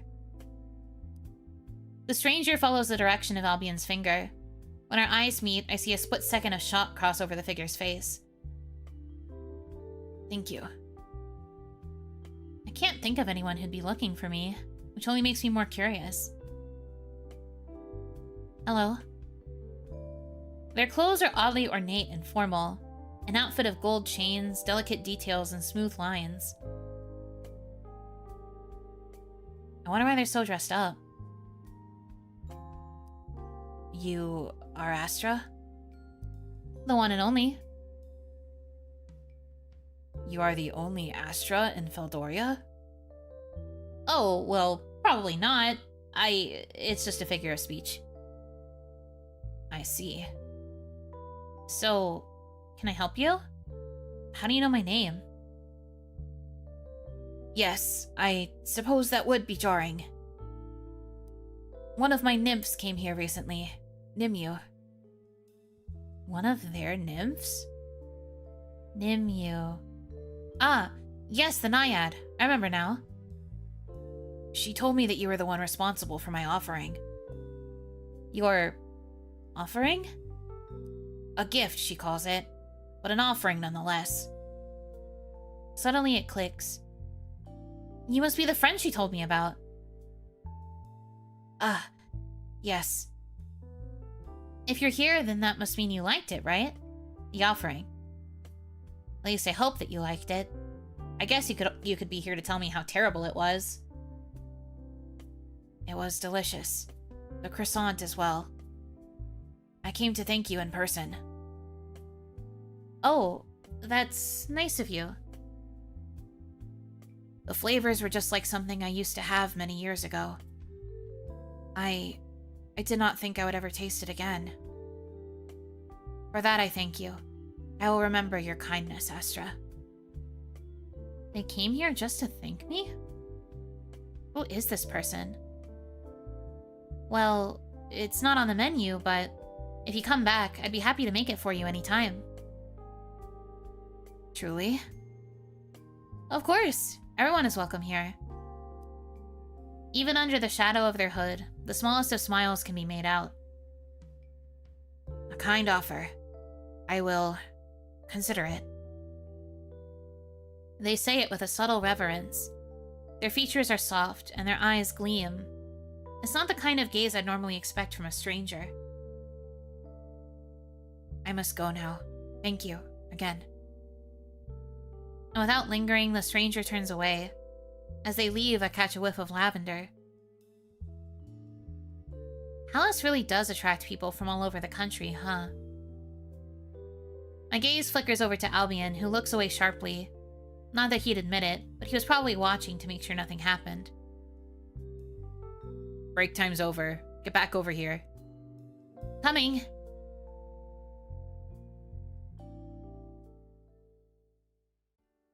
Cute. I'm guessing, I mean, it's pretty obvious, but I think that guy is probably the water dragon, right? The water dragon saint? Water saint? Whatever they call him. 8 million titles. That's probably who it is. They are quite a cutie. The next few days are uneventful. Work proceeds as smoothly as ever, though the question of what plan I should choose plagues nearly every waking moment. For the moment, I lay in the grass of Hallis' largest park, staring at the sky. What should I do? Silver for your thoughts. Ah! A low voice chuckles behind me, startlingly familiar. Propping myself up on an elbow reveals a friendly face. Hey, Astra, right? Yeah, and you are Felix. Good memory. What are you doing here? He shifts, lifting up the small easel and canvas he carries with him. Painting? What are you doing? I sigh, flopping back onto the grass dramatically. Thinking. Felix hums quietly. Need someone to hear you out? Are you offering? I am, as long as you don't mind me multitasking. I can't see Felix with the way I'm splayed out, but I can hear the rustling of bags and clacking of wood as he presumably sets himself up to paint. I don't mind. Great, then I'm listening. Where to start? Well, I'm a barista at a place called Cafe Bloom. The owner wants to breathe some new life into the place. A coffee enthusiast? More than most. Interesting. Alright, go on. She laid out 3 options, each with their own perks. The problem is, she asked me to decide which of the 3 to go with. Sounds like she trusts you. Yeah, that's what I keep telling myself. But I have no clue how I'm supposed to choose. Any one of them would be good for the business. They're all great. I just wish I could choose them all. Bigger isn't always better. I learned that the hard way. Exactly! That's the other problem. I really want this to work. I always give 100%, you know? At least I tried to. I want to do it all, but I don't want to crash and burn either. I fall silent, letting the words hang in the air. Have you tried making your own plan? My own plan? But Sylphia, the owner, only gave me 3 options. Yeah, but surely you could make your own plan. One that incorporates all 3 ideas without being unrealistic. Oh. Is it that simple? I turn the suggestion over in my mind. A plan that's the best of all 3 options. Would Sylphia really go for that? Only one way to find out. Huh. You might be onto something there. I suppose it's worth a shot. I stand up suddenly and dust the grass off of my clothes with determination. Thanks, Felix. I really needed that. Felix grins brightly. No worries. This new idea fills me with a fresh burst of energy. The possibilities flood my mind, and my hand itches to grab a pen. Unfortunately, my notebook is at home. Sorry, Felix, I have to go. Good luck with your painting. See you around, Astra. Careful on your way back. My hand raises in acknowledgement as I dash back to my apartment, unwilling to let my motivation escape before I can write down my rush of ideas. Hi! Hanaki, welcome in. Hope you have been having a good day so far. I practically tumble into the apartment, startling Quinn from their place at the kitchen island. Saints! You okay, I asked? Fine. I just really need my notebook. I've had an epiphany. The smile that splits my face is so wide, I know I must look half crazed. Still, I can't help it. Already, Quinn is reaching for the leather-bound book which happened to be lying nearby. Here you go. Thanks. I slip into the seat next to theirs. From there, no time is wasted in scribbling down pro-con lists and vague logistics.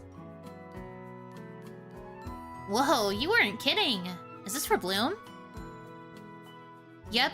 I was agonizing over which plan to go with when I ran into someone who suggested I make my own plan. It's been a decent day? That's good to hear. I'm glad. The game has been pretty okay so far. I think that the characters are quite cute. Bit of a slow start, but it does have that very, like, cozy feel to it. Which is probably the point. I want to combine all three of Sophia's plans into one. What do you think? I pause my frantic writing to glance over at Quinn. It's very you. Is that a good thing? The best. I'm sure Sophia will accept it. I hope so. Quinn leans over abruptly, pulling me into an embrace. She will. No one can resist you when you're this passionate. They pull back and gesture at themselves. Exhibit A. Aw, this little chibi cut-in is very cute. That's precious.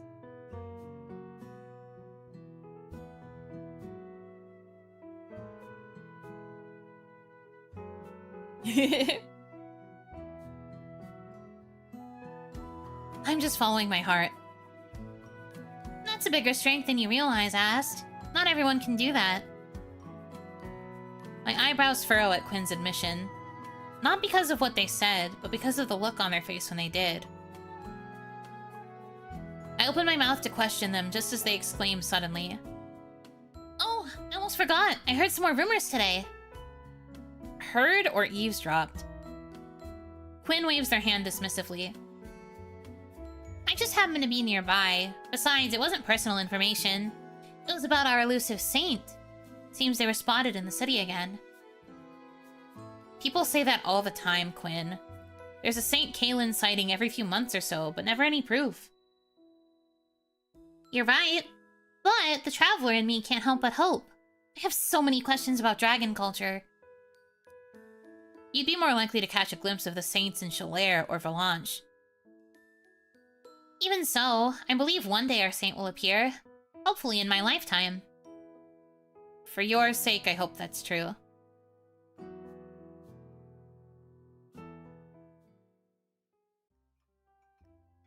Albion works quietly next to me. The hiss of machines and the idle chatter of customers floats through the air gently. It's peaceful, for now. Hey, Albion. Dragon wife husband foreshadowing? True. Big if true. I'm pretty sure we already met Kaelin, though. I think Kaelin was the guy with the hood that came to the cafe after we handed his nymph the like milk tea thing and the croissant. I'm pretty sure that was Kaelin. If I had to make an educated guess, considering he had a custom sprite and everything. I had forgotten about him. It's only been like 2 scenes. Oh, Ari Shimasu. Poor guy.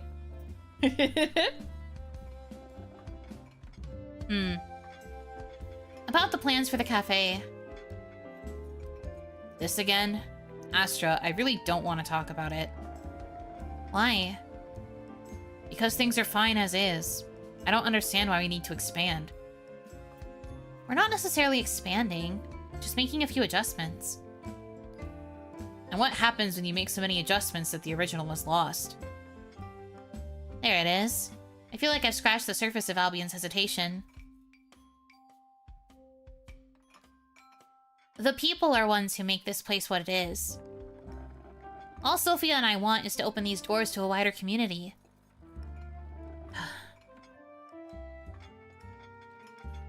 At least let me tell you my idea. Fine. The hissing of the machine in front of Albion stops, and he moves to grab the waiting mug. He's listening. Sylvia proposed 3 options. She told me that much. Get to the point. Right, well, I want to take something from each of them.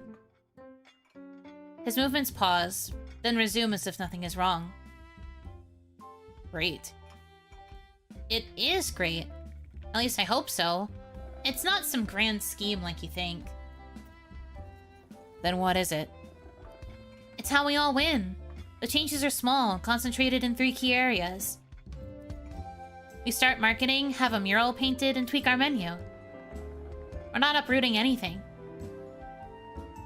Albion puts the finishing touches on the cappuccino before serving it up. As soon as it hits the countertop, he turns to me with his arms crossed. Have you told Sophia? Not yet. I wanted to gather some more opinions. He sighs heavily and his eyes shut. My stomach drops. You hate it. No. It's not terrible. Really? From Albion, not terrible actually meant good. It's the final vote of confidence that I need. The timing is perfect, since tomorrow is the day I'm supposed to have an answer for Sophia. Thank you! Yeah. Are you done now? We're still on the clock.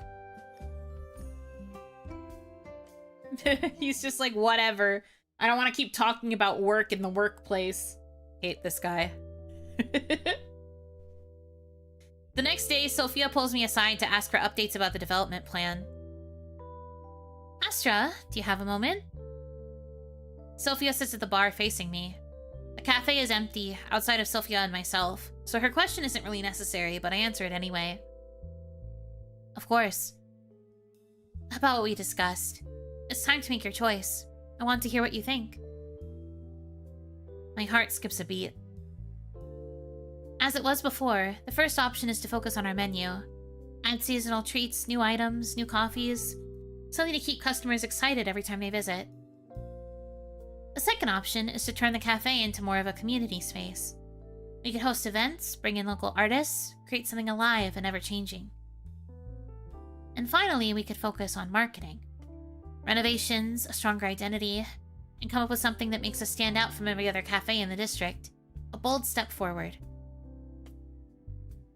My heart quickens. 3 choices, each carrying its own weight. I glance back at Sophia, who watches me with quiet patience. So, Astra, which vision speaks to you?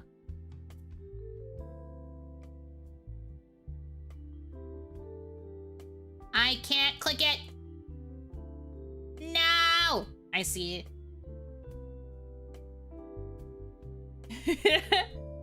I see. Pensive.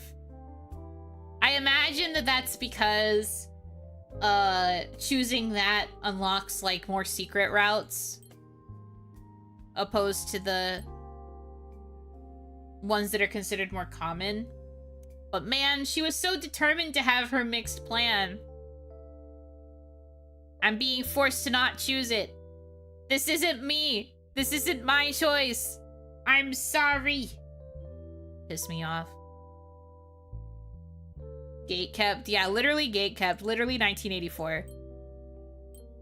Can't let you do that, Buno-chan. This is so fricked up. I think this is sick and also twisted, but fine, whatever. I can't even choose marketing. I have to choose one of the... This is so stupid, booty. This shit's so ass. Unlock the option. Let me in. Let me inside. Fuck. Well, alright then. The one option I wanted to choose, I'm limited. I choose the other option, they give me the 3. I'm stuck between 2. I don't even want these. Which one do you guys think I should pick at this point? Fucking, I don't care. I didn't want to choose one of these. Pee pee poo poo. Doo doo butt.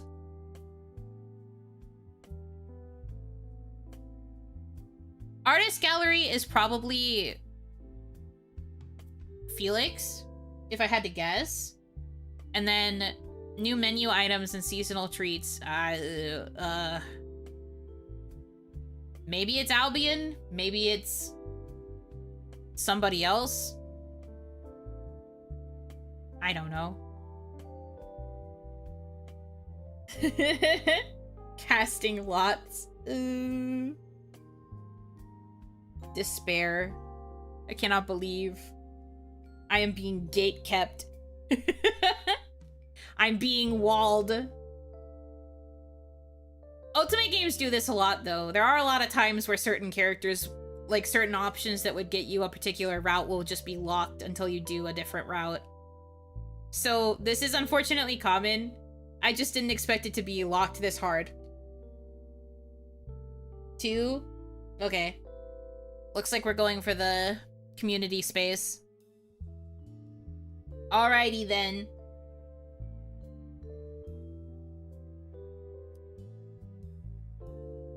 Green. Yeah, that's Felix. Yeah, that's Felix.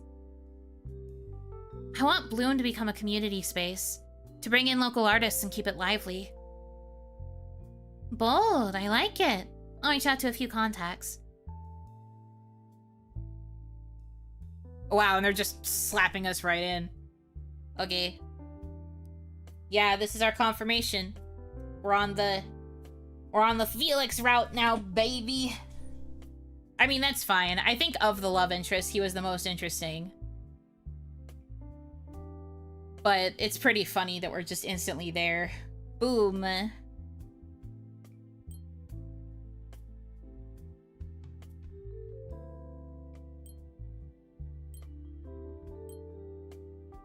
Immediately after making my decision, my hands gravitate towards each other like magnets.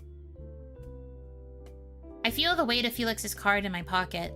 Even just thinking of his calm, assured voice makes my pulse race faster. It's too late to backtrack now. It takes all my effort to pry my hands apart and rest them against my back. Even then, my body keeps fidgeting, rocking up and down on my toes. Up and down, up and down. Add art stuff to the cafe. Giant neon arrows. Felix, more neon arrows. Yeah, real. Me. Sophia instantly takes notice of my nervous fidgeting. Her eyes soften and she reaches out, running a hand down my arm in a gentle, grounding gesture. I think this is a great choice, Astra. Truly. Do you have an idea of where to start? Sophia's gentle countenance brings me back into focus, and I finally let out the breath I've been holding. I think so.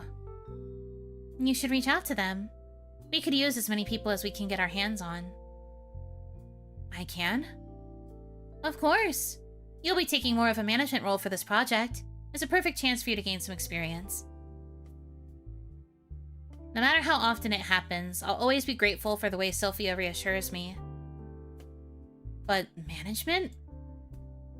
I've never considered taking on that kind of responsibility before. I guess I just assumed Sophia would handle it. But if she's asking me, that must mean she believes I can. Right? You're so sure of everything. You think if I lived as long as you, I'd feel that way too? She laughs out loud, startling me with a sudden intensity. You humans think everything comes with age. Once her giggles subside, Sophia opens her eyes, a serious look forming within them. You have wonderful ideas, Astra. Ideas that are formed in moments of vulnerability and hesitance. Sometimes I need that perspective. I have every confidence in you. Alright then. Thank you. No worries. Now, let's get back to work, shall we? She turns back to the counter, leaving me with her words still echoing in my chest. Trust yourself, Astra. Just like you did when you chose this path. My hand rests over my pocket where Felix's card lay, like it's a treasure. The card is simple yet striking. Off-white stock, the name of Felix's studio scrawled in bold brushstrokes across the center, as though painted by hand. Sunflowers are stamped in the corner, their yellow ink just a little smudged, like it was pressed in haste, or with affection. He did tell me to come find him if I needed him for a job. Okay. After my shift tomorrow, I'll visit Studio Alizetti. I can do this.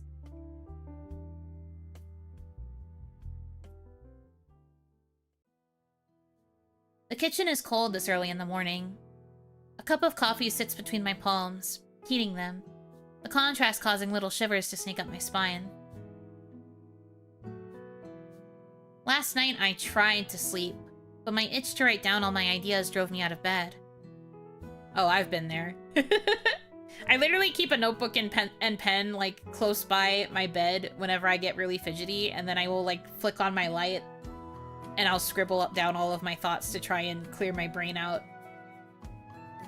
I call it like a dump of all of the excess files in my brain, because then once they're all out of there, my head is empty and I'm just like, okay, I feel better now. And then I'm chill.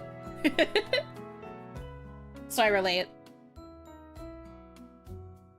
I would do that all the time too. It truly is just a really good way to get all of the garbage out of your brain.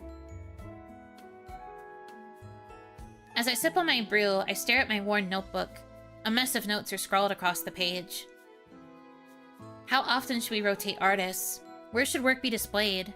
Is there room for a mural somewhere?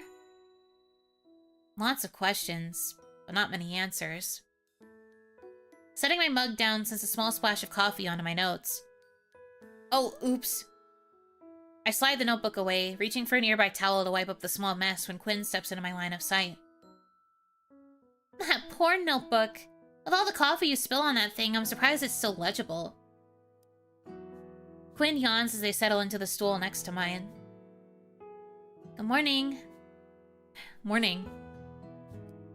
They point to my notes, sharp nails tapping on the open pages with curiosity. What you working on? Well, I told Sophia that we should focus on creating community by partnering with local artists. It'll be my first managerial role. I'm jotting down some ideas. And maybe imagining what Felix would think of them. But only because he can answer my questions. Damn, management? You have your own boutique that you manage, Quinn. This is my chance to do the same thing. I can't waste this opportunity. Congratulations! I'm happy for you, Ast. They look towards the window at the rising sun, and then at the cup of coffee resting beside me. Please tell me you haven't been up all night.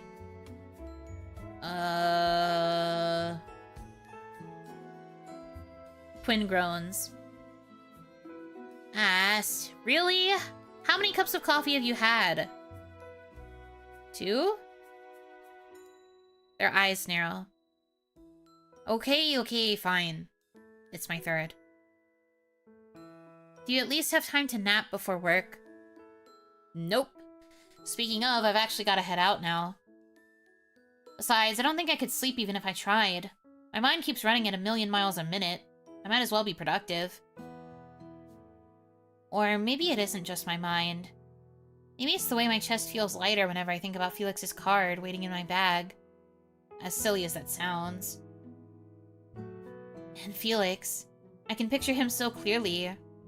The way his locks catch the light when he pulls them back, or the way his overalls are always stained with colors I can't name.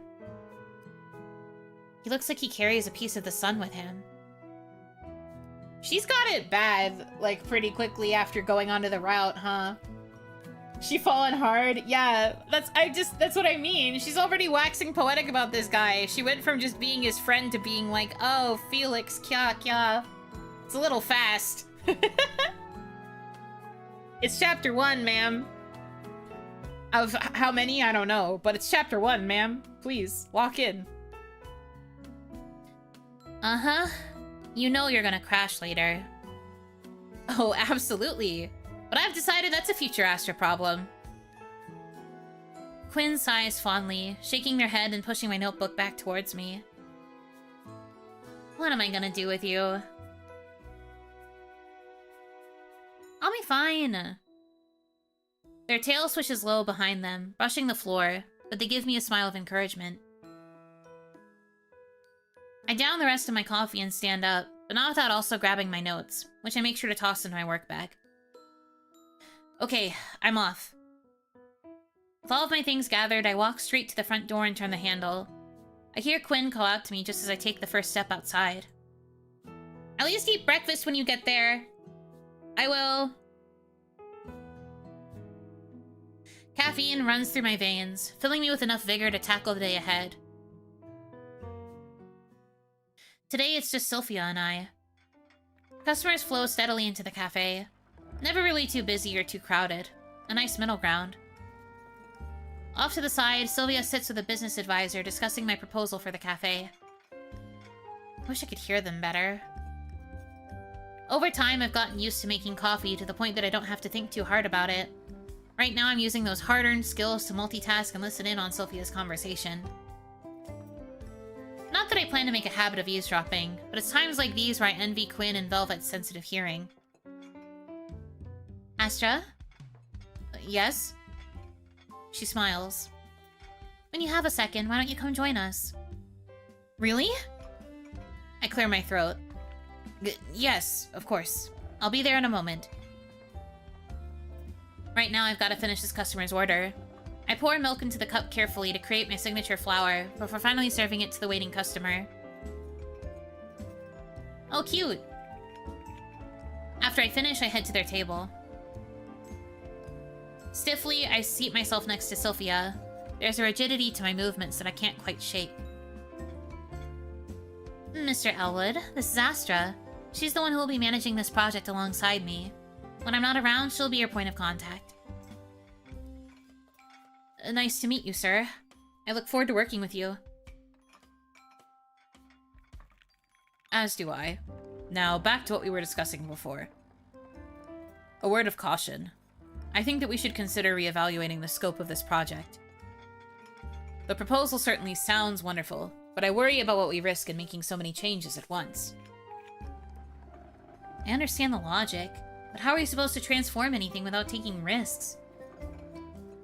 I suggest removing the part that requires renovation. The upstairs area for community events and the mural. Just the addition of a rotating gallery is enough to put a fresh coat of paint on things.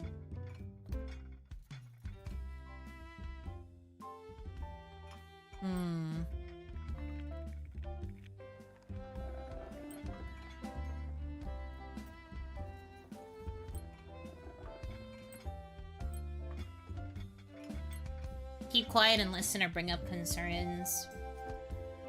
I mean, I kind of agree with her that you have to be willing to make more dramatic choices in order to actually affect change. So I'd be willing to bring up concerns. I think that's what I'm gonna do. If I'm wrong, pee pee poo poo. I don't know. I'm playing blind. I'm going by my instincts now. Oh, it's green. I guess Felix likes that. We have to take risks in order to grow. Excuse me, Mr. Elwood? Yes? Concerning what you just said, I think we should aim to make all the changes originally listed in the proposal. He looks to Sylphia, defaulting to her seniority over mine. However, Sylphia only gestures between him and myself. Are you sure? It's quite ambitious. I'm positive. The goal is to create something brand new, something that builds on our foundations. I feel that reducing the scope would leave this project feeling half-baked. Sylphia nods. And is that pride on her face? It's hard to tell with her.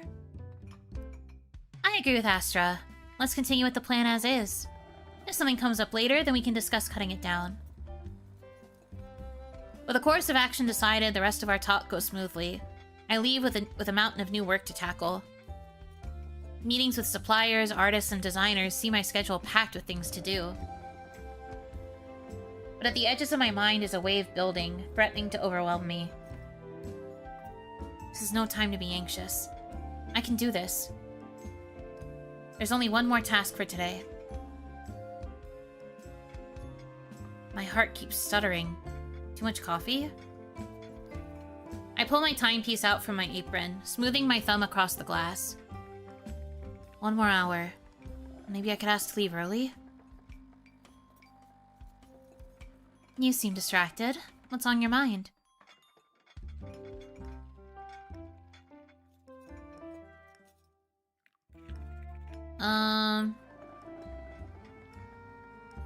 I mean, I'm guessing she's jittery because she wants to be able to go talk to Felix, but you gotta show that you can balance both of your tasks, right? If you're getting this chance to manage the project on top of your regular cafe duties. I say don't risk it. I'm on the schedule for 1 more hour. I should just stay. Next to me, Sophia appears quietly. I flinch, but only slightly, and I turn to face her fully.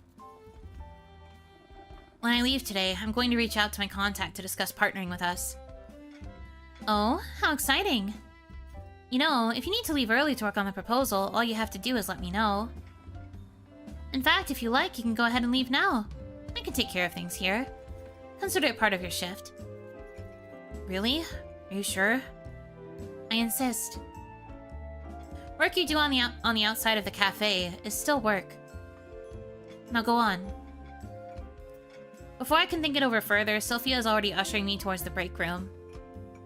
Wait, now? Already? I thought I'd have more time to prepare myself. What if he isn't there? What if he is there? What if I say something ridiculous? Oh, saints, what if he doesn't even remember giving me his card? No, stop it. This is just work. That's all it is. And since Sophia herself suggested it, I guess it won't hurt to get it out of the way. Still pushing me along, Sophia laughs. Exactly. Don't worry about the cafe. I think I'll manage. After removing my apron and grabbing my belongings, Sophia follows me to the front door. What if he says no? Then what? My heart won't slow down. How does it feel like I'm about to walk into something completely different from work? Maybe I should just stay here. What if there's a rush while I'm out? Go, Astra. Stop stalling. What do you think is gonna happen? I could think of numerous things that could happen, but I choose to keep those thoughts to myself. Right. Okay. You're just standing by the door. I'm just bracing myself for the cold. It's not cold. Fine, you caught me. I'm going. Thanks for covering for me. Yes, yes, you're very welcome. Bye now. Bye. As I step out, the air hits my face. It's not cold, but certainly sharp enough to make me reactively take in a breath. My pulse refuses to settle. Every step forward feels like I'm ticking down the clock on a timer, quickening with each breath. 1 hour later, I've made it to Block 2. Located on the corner, Studio Alizetti stands out with its bright green door and windows adorned with sunflowers. It's hard to miss among the other shops lining the street. The studio's name is painted boldly onto the window, and an open sign hangs invitingly on the front door. Inside, it's cluttered, but in a way that feels alive. Canvases lean against walls in uneven rows, brushes rest in cloudy jars of water, and paint streaked tarps cover the floor. There's barely enough space to walk, but somehow it doesn't feel suffocating. It kind of feels like stepping into a thought, however vague that might sound. There is one clear spot, however, A small seating area tucked by the front window, assumedly for clients and consultations. It's awash in sunlight.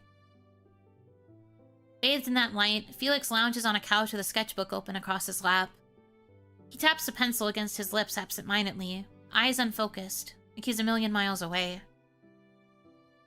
He doesn't look up, and he gives no indication that he's noticed me slip in.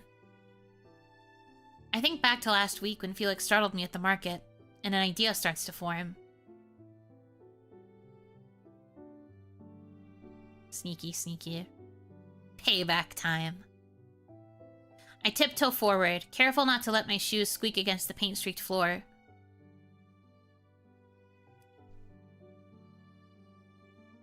Almost there. I take a breath, readying myself to scare him. When his head suddenly lifts, dark eyes locking onto mine. Caught. Oh, hey! How long have you been standing there? Aw, his cheepy's cute too. Look at all the paint smudgies on his cheeks. Baby. Ugh. His eyebrows rise in amusement as a grin spreads across his face, and he tilts his head to the side. What? Nothing. Were you trying to scare me? No, of course not. Well, why would I do that? Uh-huh. Well, if you were trying to scare me, you'll have to do better than that. Keyword if. Whatever you say. Felix sits up on the couch properly, setting his sketchbook down on the table in front of him as he does so. With his free hand, he gestures towards the seat opposite his own. Please, have a seat. Sorry, I didn't greet you when you came in. What can I do for you? I sit across from him, crossing my legs, trying anything to get the least bit comfortable. Unfortunately, no amount of shifting seems to settle my nerves. I'm just stalling. In his seat, Felix sits waiting patiently. He's leaning forward, elbows resting on his knees. The sunlight catches in his locks, turning them the color of polished copper. Last week, you said you'd be open to displaying your work in other places. Is that still true? A flicker of recognition sparks in his eyes. His lips curve, thoughtful. If I remember correctly, I said I might be interested in it. Well, you've got my attention. So, what exactly are you asking? Great start, Astra. Right, sorry, I guess I should start at the beginning. I work at a cafe, Cafe Bloom. Recently, we decided to spice things up by adding a rotating artist gallery and a community space. It's my job to manage the project, and I thought your work would look beautiful there. My fingers twist in my lap, and I uncross my legs only to cross them again. I want you to be our first featured artist, and to paint a mural. My throat's drying up. Felix doesn't answer right away. Instead, he watches me with an arched brow, a laugh tugging at the corner of his mouth. You always this fidgety, or do I just make you nervous? What? I'm not. I mean, this is just important, that's all. Mm-hmm. Important. Got it. He smiles, tapping his pencil against his knee. For the record, I don't bite. Oh, saints, he's teasing me. And worse, I think I'm blushing. Finally, he leans back, gaze softening as he regards me more seriously. He begins to tap his pencil against the table softly. I think that's a great idea. Honestly, I've never seen a cafe in Hollis with a concept like that. Their banter's pretty funny. I do like the chemistry the two of them have. Probably the reason why he ended up being the most interesting love interest to me. I'd love to help, truly. Really? Really, really. Without being able to stop myself, I leap up from my seat. My palms meet the table between us, and I lean towards Felix in excitement. I can't believe you said yes! I was so nervous. Felix blinks at me, then laughs softly, pencil still balanced between his fingers. I know I'm the one who said you should come to me if you needed art, but... I don't know. I guess I didn't actually expect you to come by. But I'm glad you did. The corners of my mouth turn up into an involuntary smile. I said I'd see you around. His gaze lingers on me for a moment, warm and intent. Yeah, you did.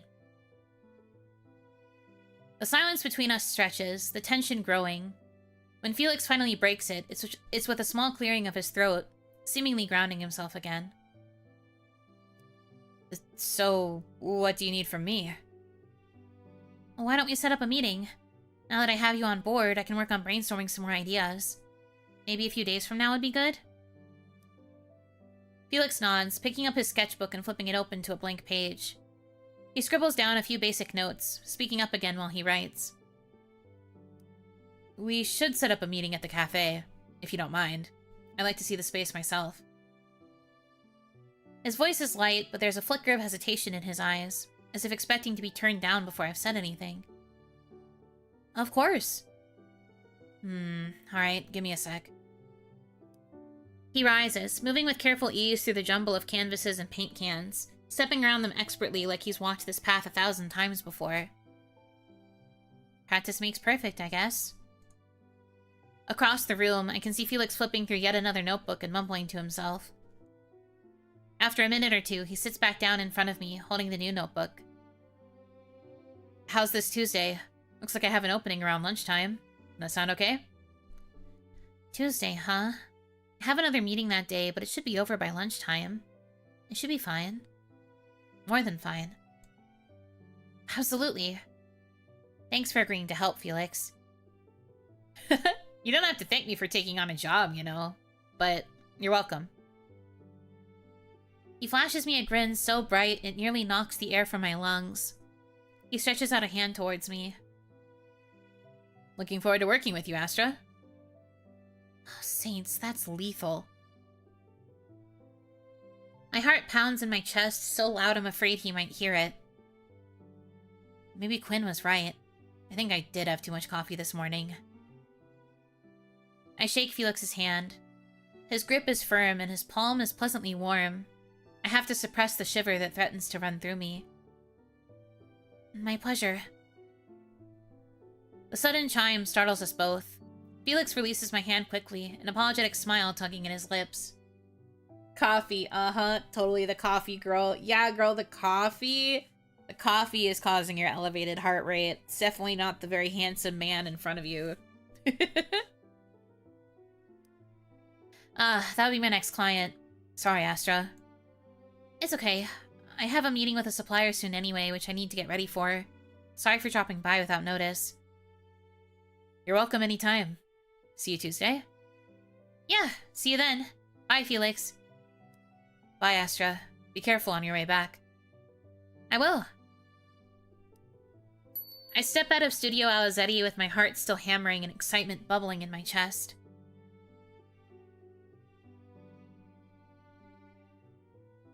His name is Coffee, that makes way more sense. Yeah. It's because of coffee. True. Tuesday feels so far away. I wish it would come sooner. Oh, we're switching to his POV. But give me 1 second. I must go to the little Oni room. I've been drinking a lot of water, so I have to go to the little Oni room now. I'll be right back.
I am back. Yippee.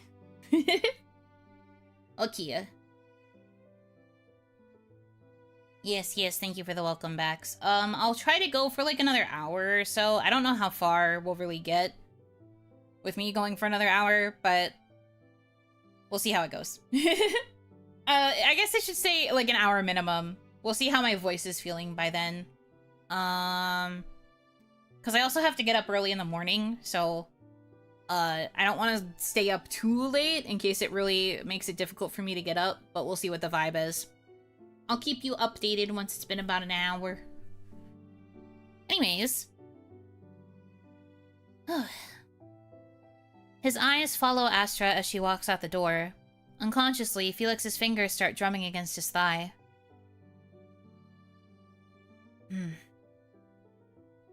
Sir? His focus snaps back to the client in front of him. Pay attention, Felix.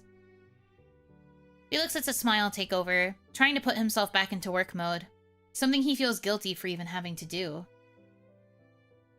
His pencil hovers over the page, though, refusing to move. That spark she carried with her, the way she said his name. The feeling creeping in is one that he hasn't dared to let himself feel in a very long time. Still. Astra's just another client, exactly like everyone else. He'll do the job, and then go back to normal. Sorry about that. Let's take a seat, shall we? I guess we really needed to see that POV for some reason. I thought it was going to be way longer, but alright. I guess it's to show that he's starting to feel a spark too. Streams bubble through pathways underneath my feet, and the wind stirs a nearby wind chime. Today, I have yet another meeting, though this time with a potential supplier. They asked me to meet somewhere around here. I pull my pocket watch out. Oh, I'm 10 minutes early. Perfect. I'm plenty caffeinated, ready for another full day. It does a great job at keeping me awake, though it helps that I'm still riding the high of Felix accepting my offer. 10 minutes later, the supplier walks in, right on time. I stand to meet her at the table. Miss Varric, thank you for meeting with me. Pleased to meet you, Miss Vale.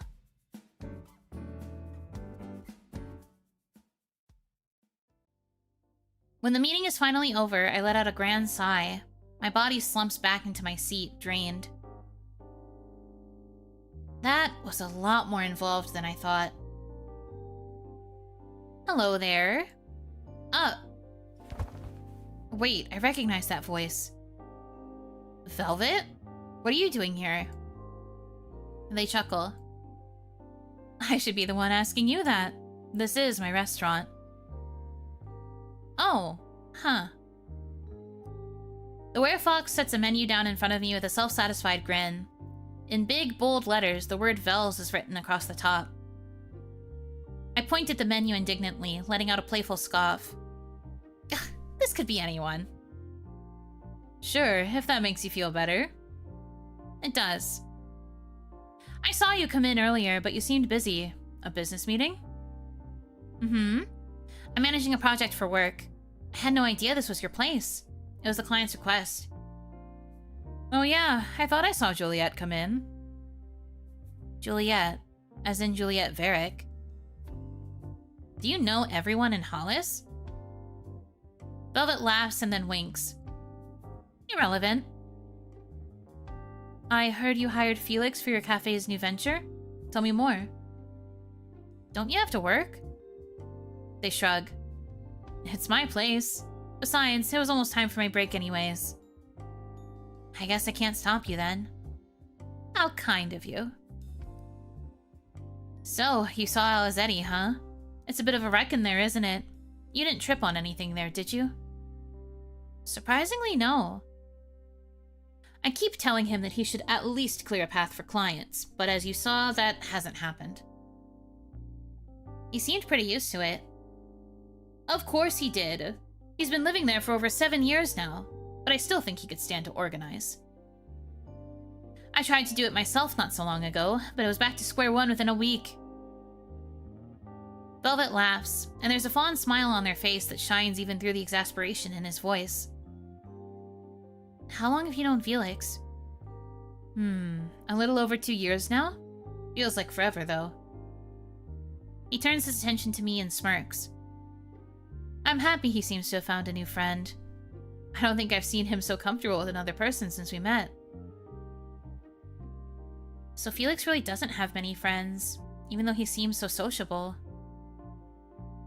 Yeah, me too. Velvet and I chat intermittently until his break is over, about our jobs, the weather, and his finishing adventures. After an hour, Velvet stands up from his seat. Time's up. Thanks for letting me chat, Astra. I'll see you around, yeah? Definitely. Thanks for the chat, Vel. They smile at the use of their nickname. They smile at the use of their nickname, waving to me as I leave the restaurant to begin heading back home. I'm exhausted, but that was a pleasant surprise.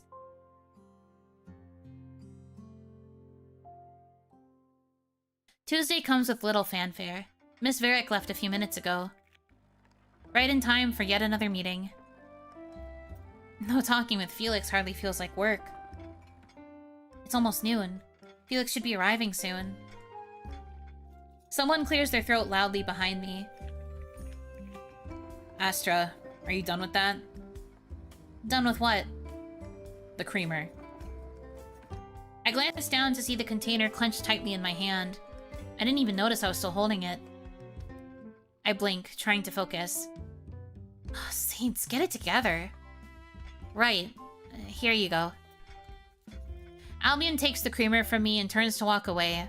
As he does, he turns his head to the side to say, "Why don't you prepare for your meeting in the break room?" I look up at him in surprise. Is this Albion being considerate? No, I couldn't leave you out here alone.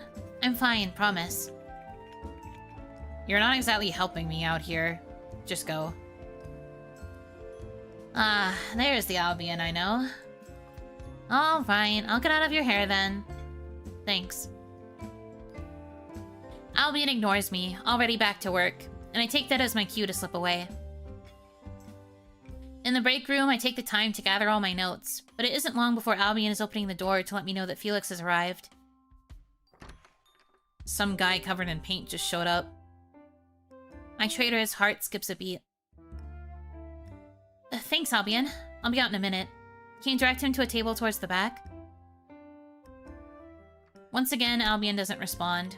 He simply nods and shuts the door. Calm down. It's just like every other meeting you've had this week. Alright, I think I've got everything prepared. Felix is sitting at a table in the back of the cafe. In front of him are a few pencils and a pair of sketchbooks.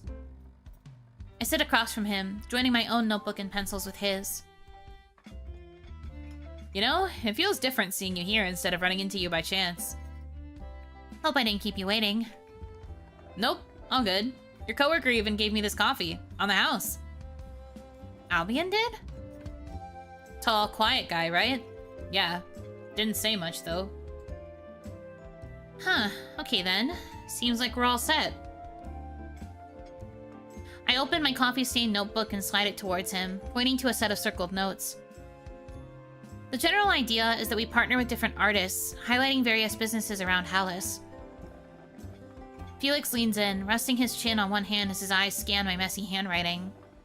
He hums in quiet acknowledgement, fingers tapping absently at the edge of his sketchbook. How often will you be rotating artists? Because I'd recommend doing it once a month. It'd be too difficult to bring in someone new every week. A month gives the artists plenty of time to have their work displayed, and it gives you guys here at the cafe time to plan events around them. Oh, I see. That's a good point. I was thinking the more the better, but your idea makes more sense. He chuckles, low and warm, and I feel it settle in my chest like sunlight. Better safe than sorry. Felix gestures at the cafe wall, casual but deliberate, And about the displays. The location you wrote here is good, but it'll depend on the artist. Me, I keep most of my paintings out of direct sunlight. Otherwise they'll fade faster. Huh. I didn't even think about that. So you're saying each artist should have input on their setup? Could you make a more detailed list of the requirements by our next meeting? I'd like to use it as reference material for when I finally track down a contractor. Sure, I can, but you're really going all out, aren't you? Of course I am. What's the point in doing this if I don't give it my all? You're not wrong. What? It's just risky, that's all. This again. Life is risky. Felix sucks in a sharp breath. Exactly. Our talk continues like this for the next hour or so. Ideas scribbled between us in pencil and ink. Eventually, out of habit, I reach for the coffee on the table and take a sip. Whoa, that's sweet. Sweet? I felt the brooding in that exactly. I kind of had a sinking feeling that he was going to be the happy sunshine boy that's harboring a dark, brooding emo side. That's always the trope. You can't just have someone who's a pure sunshine boy. They have to be brooding somehow. My brows furrow. This isn't mine. I glance up and find Felix watching me, his mouth twitching as he tries and fails to smother a laugh behind his hand. By all means, help yourself. My face heats up immediately across my cheeks and spreads outwards towards my ears. This is yours. Sure is. Face aflame, I shove the glass back towards him. It's so sweet. I can't even tell what it's supposed to be. Love the chibi cute-ins. They're such a cute feature. Yeah. They're really cute. It's a nice way to show the characters making expressions without having to draw a bunch of different, like, sprites. There's just something about it that's really charming. It makes you want to play the other routes, too, so that you can see the other chibis appear more often. Oh, I have no idea. I just asked for the sweetest thing you guys could make. My eyes track his movements as Felix reaches for the glass and takes a sip, uncaring that I had put my mouth on it. Indirect kiss? Yeah. I mean, we knew he had game, but like... Dang, dude. He didn't even care. Whoa. Yeah. Heh. Wowie. Crazy stuff.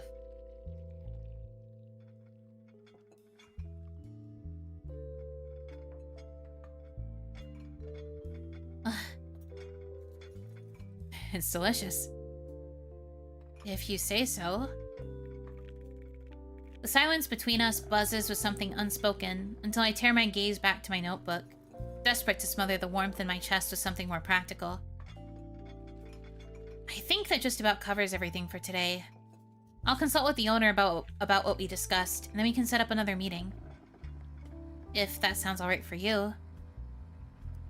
Sure. When do you want to meet? Friday? That would be enough time for me to talk to Sophia. Felix opens his notebook, scanning the pages intently. We can do Friday, but can you come to the studio? I'm a little tight on time that day. I think that's only fair. The two of us stand and begin walking to the door. Great, then I'll see you Friday. Anytime is fine. I'll just be working on some paintings. His grin is easy, but there's a glint in his eyes that makes my chest flutter. See you Friday. Be safe out there. Sure thing. Bye, Felix. Bye, Astra. He mentions wanting her to stay safe a lot. I wonder if something happened to, like, a close friend or a family member or something where he like, said goodbye but didn't ask them to keep safe, and then something happened to them. This is just me spitballing a game theory. I could totally be wrong. But I noticed it. Like, he went from just kind of casually being like, yeah, bye, with her, to the minute we decided to say that we were, like, friends with him, he started, like, saying a lot of, like, be careful going home and, like, stay safe and, like, all of that stuff whenever they would split off. Just a little thing I noticed. Think. The bell jingles as Felix pushes the door open. For a moment, the setting sun's light spills in behind him, outlining him in gold before he steps outside. The sound of the door shutting feels louder than it should, final and soft all at once. I don't think you can be loud and soft at the same time. That's a bit of a contradictory description. My hands play with the ties of my apron, untying and retying the ribbon as I stare at the door that Felix disappeared through. Just like every other meeting. Astra, work's not over. Albion's voice jolts me back to reality. Sorry, just thinking about what we discussed. Whatever. Come help me clean up. Alright, I'm coming. Gosh, you're such a grump. Chapter 2. 2 of them. I have another meeting with Felix today. For the first time in days, it feels like I can breathe. I love this project, but overseeing so many different things at once is more difficult than expected. Luckily, my shift at Cafe Bloom doesn't begin until after lunch, which means I have time to stop for coffee before I have to go to Felix's studio. Hey Albion, do you remember that meeting I had here the other day? You've been having a lot of meetings recently. The first one, with Felix. Who? You made him a drink, something off the menu. Super sweet, definitely not coffee. Ugh, that abomination. And that's the one. Think you could do it again? Albion makes a face. A small grimace, like he just bit into a lemon. Trust me, Albion, I feel the same way. But I want to do something nice for him, for being so dedicated to this project. I cross my fingers in hopes that Albion will agree. Oh. My tracking app just crashed. Hold on. Is that a skill issue of my phone? Come back, please.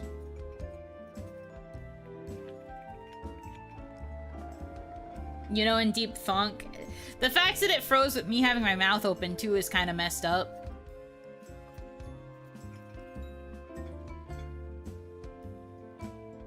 All right, we're good. We're back. Yeah, sorry. I don't know what happened there. That's crazy. Damn, bro, that's crazy. How could they do this to me? Okay.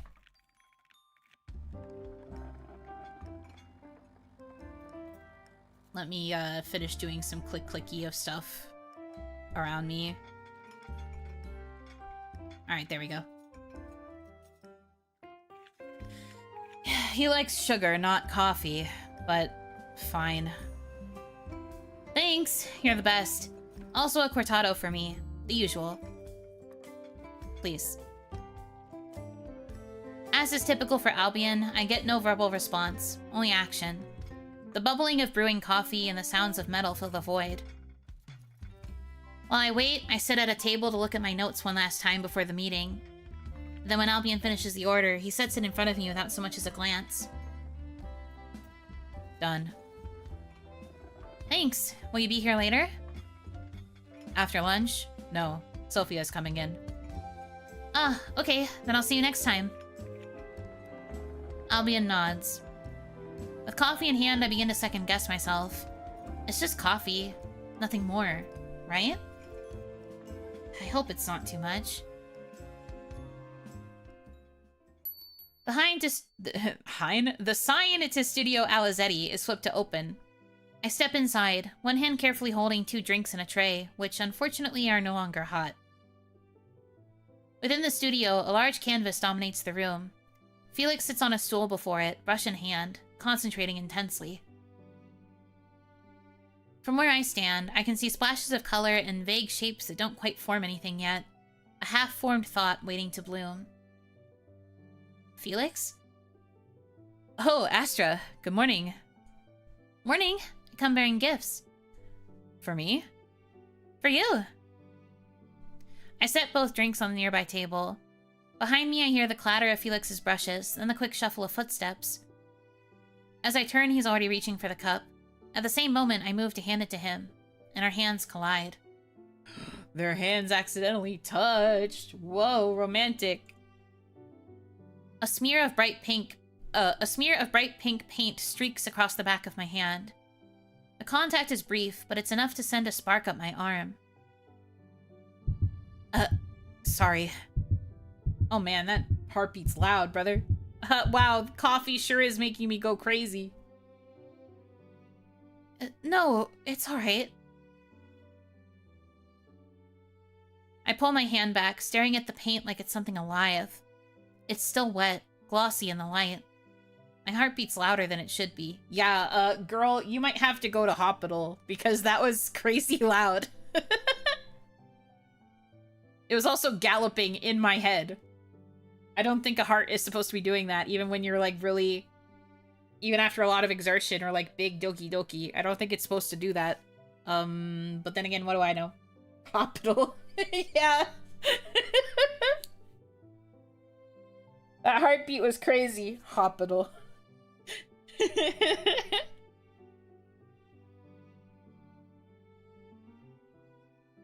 That meme is one of the best ones that's come out in more recent days. Just, like, expressing in a tweet that you're having some sort of weird health issue and then you quote tweet yourself to say hospital. It's so fucking funny. It's the little things. Oh, saints. Did I do that? I'm so used to getting paint everywhere, I didn't even... here, hold on a sec. He turns away, moving towards the small sink in the back. I hear the faucet run, water rushing over something... maybe a cloth. I'll wipe it off for you. Felix's hand reaches for mine. Softly, he hooks his fingers under mine, pulling it towards him to wipe the paint away. His movements are practiced, gentle in their own way. His hands are rougher than I expected. Calluses have formed where he holds his brushes. Before I can even process what's happening... Oh, he's done. There, all better. Sorry about that. Thanks. I glance down at my hand. My hand is now paint-free, but I still feel marked somehow. Wow, girl, marked? I know what you are. Hospital. Docker says heart fine, just down bad. Docker is really funny. Hospital.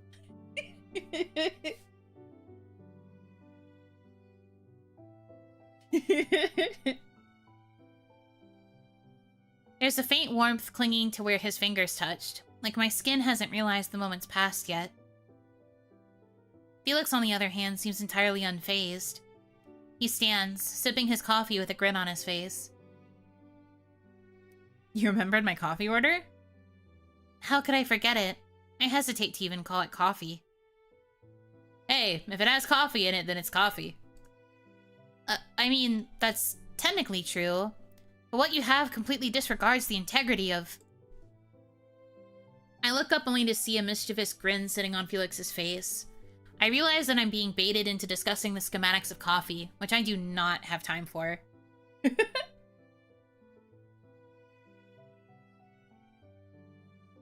Rage baiter and rage baited. No, keep going. Tell me about the sacred integrity of coffee making. I won't let you distract me. We have a meeting to get through, and you have a painting to work on. Alright, you caught me. But some other time, I would actually like to hear your coffee rant. My cheeks flush. Maybe later. Right now I have an important update for you. Felix feigns exaggerated excitement. I love important updates! It's nothing bad, promise. I want to host a launch party to celebrate our new concept. Sophia's on board already, but I wanted to run it by you. See what you think. Sure, why not? What better way to get people excited than to hold a party? Count me in. That was easy. Though everything feels easy with Felix. Great! Oh, before I forget, I compiled a list of things that you'll need to consider for the renovations.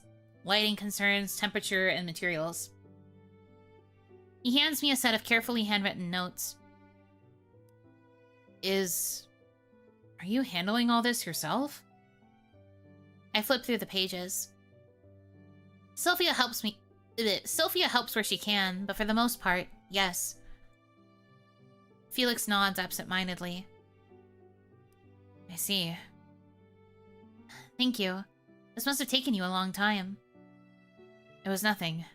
I just hope you find it useful. Oh, no worries there. This is exactly what I needed. When I look back at him, a faint red blush is splashed across his cheeks. His eyes won't meet mine. Glad to hear it.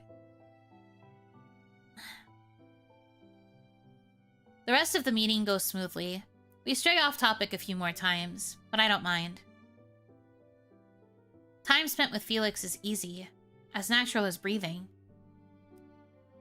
I only hope it stays that way.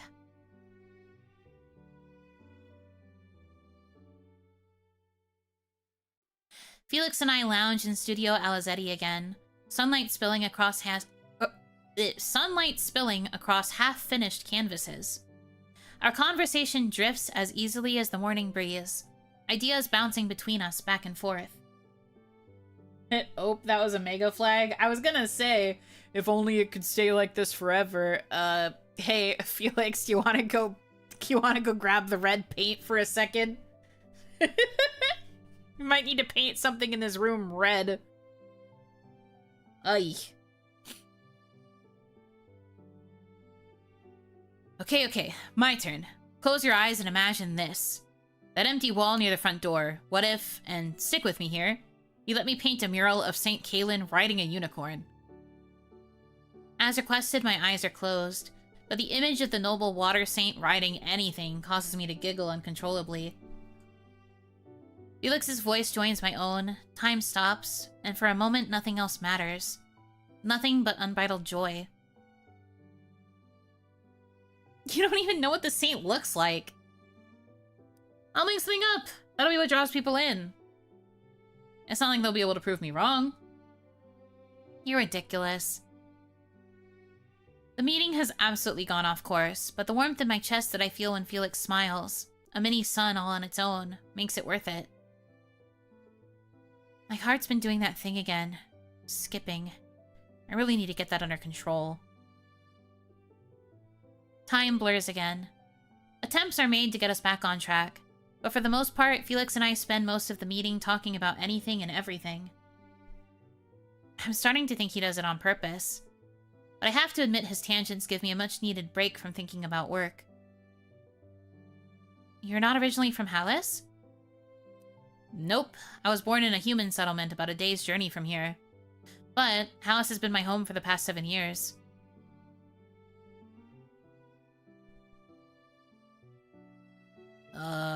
This feels like a trap question. This feels like a trap question. I feel like I'm being baited. But I do want to know, so I kind of want to ask.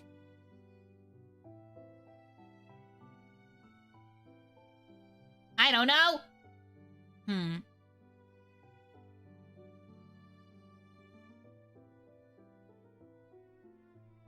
What to do? What do?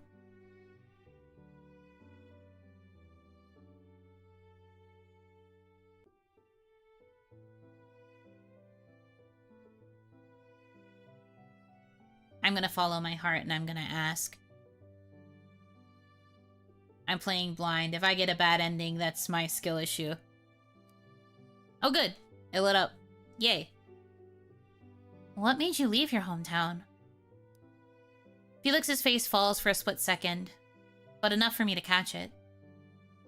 Oh, maybe it's a touchy subject. Oh, well, you know, just the usual. There's more opportunities here, especially for me and my art.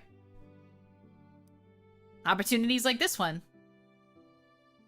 I pretend not to notice the way he jumps on the chance to deflect the attention away from himself. What about you? Are you from here? Yes, I've lived here my whole life. Though my parents moved away some years ago to be somewhere quieter. Do you miss them? We send letters back and forth, but I do miss when it was easier to visit. Now Cafe Bloom is where I go when I need to feel like I'm with family. I look up with a melancholy smile as I say it. Felix's expression is pained. Sympathy, maybe? Anyways, I get to see my family often enough. Actually. A yawn interrupts mid-sentence. Felix's lips twitch, amused. Astra, you okay? Yeah, I'm fine. Just... Another yawn breaks through. A little sleepy. The second time it happens, Felix's brows pinch together in concern. The pencil in his hand stills. Then he closes his sketchbook with a quiet snap. Tell you what, why don't we take a break? Coffee? Got it in one. It's no Cafe Bloom, but there's a place I like not too far from here. I'm going to need something stronger than what Felix calls coffee. Do they serve real coffee, Felix? Not those cups of sugar that you like to call coffee. Yes, they serve real coffee. Promise. Then... I could go for a break. That's the spirit. Come on, then. She's one of those snobs where it's just like, if you put a lot of milk and sugar into a thing, it's not real coffee. I need a real strong coffee. And I'm just like, girl, you drink cortado. You're not that much better. It's just that the thing that you drink is mixed mostly with equal parts milk and espresso. Girl, I don't want to hear it.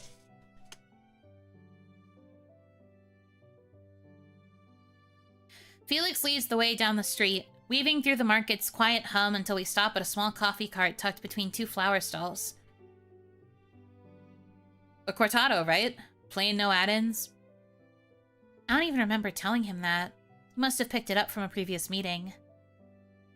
Yeah. Felix winks at me, setting off fluttering butterflies in my stomach, before he turns to the cart's attendant. Imagine drinking coffee anyways, man. Felix be ordering the Wayne Gretzky 9 sugar and 9 cream for his jersey number 99. That's crazy. I like cream and sugar in my coffee, but I don't think I could do 9 of both. I would die. I'm more of a cream liker than a sugar liker. I could maybe only do like 1 or 2 sugar. More so cream. If I know that the cream is sweet enough, I won't even bother with the sugar, to be honest. Too much sugar and I'm just like, blah, blah, blah, blah. Blah, blah. Yuck.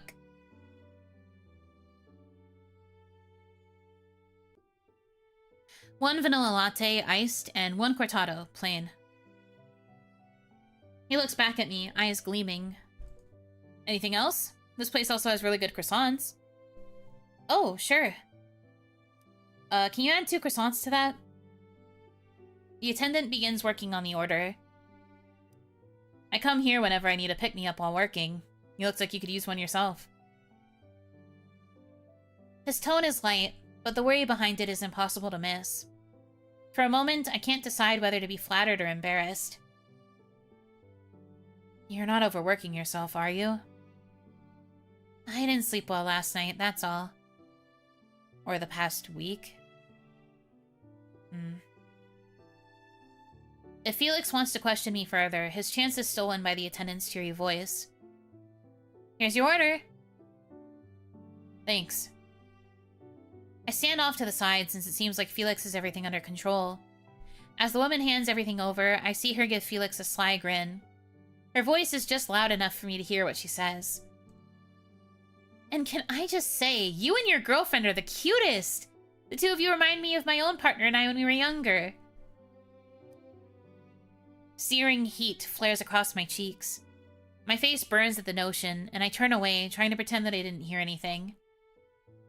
We're not together. His words leave no room for debate, and the usual teasing lilt in his voice is nowhere to be found. Not even an ounce of hesitation? Is the idea of us dating really that bad? I knew the truth. We weren't together. We had a working relationship. Nothing that Felix said was false. F. Yeah, put in the we're not dating zone, oofies. He had every right to correct her. So why does it feel like I'm being splashed with cold water? Oh, my apologies. You two seem so comfortable together, I just thought... No worries. It was an honest mistake. Thanks again. Felix's usual charm returns, light and polite. But when he turns back toward me, there's a subtle tension in his shoulders that wasn't there before. Let's go back. And just like that, Felix turns on his heel and starts toward the studio. He keeps a fast pace, not even turning around to check if I'm following him. I set off after him, trying to catch up. A brief jog brings me right next to Felix, though my legs burn a little at the effort it takes to keep up with his longer stride. The walk back is silent. Felix doesn't attempt to make conversation, and his expression is unnaturally neutral. As soon as the door to Studio Alizetti closes behind me, I start to speak. You okay? Yeah, fine. Just realized I forgot to deliver a commission. He runs a hand over his head, eyes darting to his workspace. It's an excuse. One that sounds too neat, too ready. I follow his gaze to a corner of the studio, to a small space suspiciously clear of clutter. In that space, an unframed canvas is propped up. Surprisingly, the painting is a portrait, not a landscape. It depicts a young woman holding a sunflower almost as large as her face. I've only seen Felix paint flowers. I knew he was capable of painting other things, but... I wonder if this delivery isn't an excuse at all. Is that the commission he's talking about? Mind if we end today's meeting early? Oh, well, we still haven't decided on a direction for the mural yet. Right. I'll sketch a few options based on what we've discussed so far, and you can choose from one of those. Sure, that could work. Do you need help with the delivery? No need. You're busy enough as is. I'll take care of it. Okay. Then I'll see you at our next meeting? Yep, next meeting. Cafe Bloom, right? I'll be there. His fingers tap rhythmically against his thigh, and his smile is strained. Seeing as I'm clearly being kicked out, I head to the door. Bye, Felix. No response. I let the door slowly swing shut behind me as I exit the studio. For a moment, the quiet outside feels colder than before.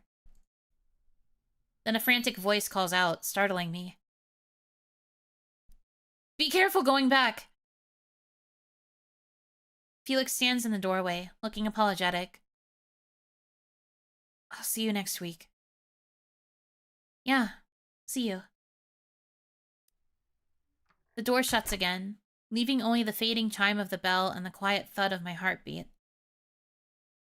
Somehow, it feels like I just left more behind than a meeting. Fashionably late goodbye. Is that what we're calling it now?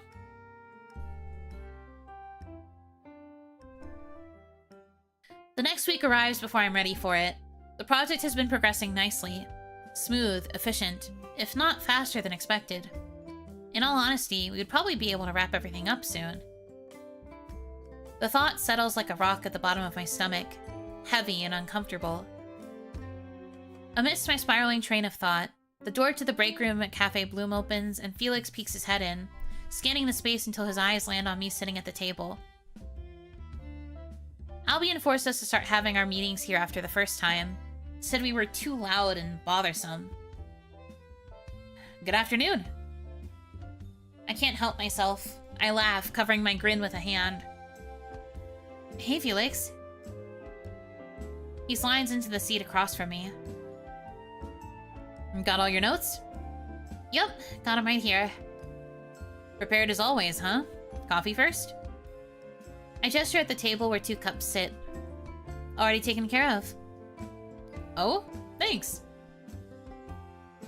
He smiles, but unlike before, it doesn't quite reach his eyes.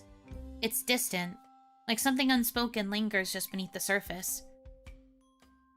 Is he still bothered about what happened last time? Well then, I guess we can get started right away. Yeah, let's begin.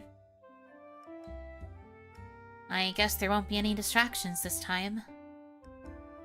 Time drifts by easily enough. We go through designs, logistics, and final details. But the closer we get to the end of the meeting, the more Felix fiddles with his pen, tapping it on the table and spinning it across his knuckles. Oh, I almost forgot. I brought the mural sketches. He flips through his sketchbook until he finds what he's looking for. In front of me are 3 beautiful landscapes, each depicting a different scene in Hallis. Any one of them would look amazing in the cafe. But for some reason, it felt like they were missing something. All of Felix's paintings had something that made me feel alive, like I was standing in the paintings themselves. They're exactly what I asked for, but... A knock sounds at the break room door. A split second later, Sophia peeks her head in. Sorry to interrupt, but I might have overheard you guys discussing the mural. Can I see? Her timing is perfect. A second opinion is exactly what I need right now. Of course. Be my guest. Sophia walks over, scanning the pages with intense interest. Felix, these are fantastic. She points towards the second option. This one captures the community in Hallis wonderfully. What do you think, Astra? It's hard to decide. I love them all. But I agree with Sophia. I think this one is the best. Felix looks at me with a hint of confusion. I can't bring myself to meet his gaze. Sounds like it's settled then. I can get started next week. Great. Sophia's eyes dart between us. Then she claps her hands together loudly. Expert room reader Sophia at it again. Perfect. Well, that's all I needed. I'll leave you 2 alone now. Bye! The door shuts, leaving Felix and I alone again. Do you really like the sketch? You know you can tell me if something's wrong with it, yeah? How can I possibly tell him that? I can't even explain why I don't like it.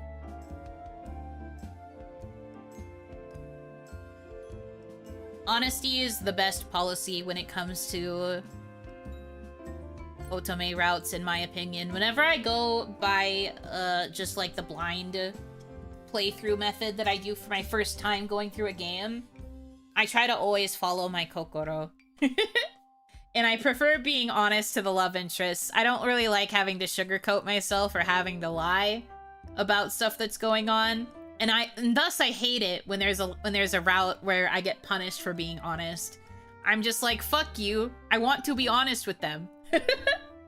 It pisses me off when it's actually a requirement to lie. It always makes me so mad. Anyways. All of that is to say, I'm going to tell him something's off because I don't care. I'm going to be honest. Yay! I got hearts. I win. Yuno requires the truth. I just think it's better to be honest, bro. Like, don't sugarcoat your words, especially with someone that's like your romantic partner. I think it's good to be honest, especially if they're asking for your opinion.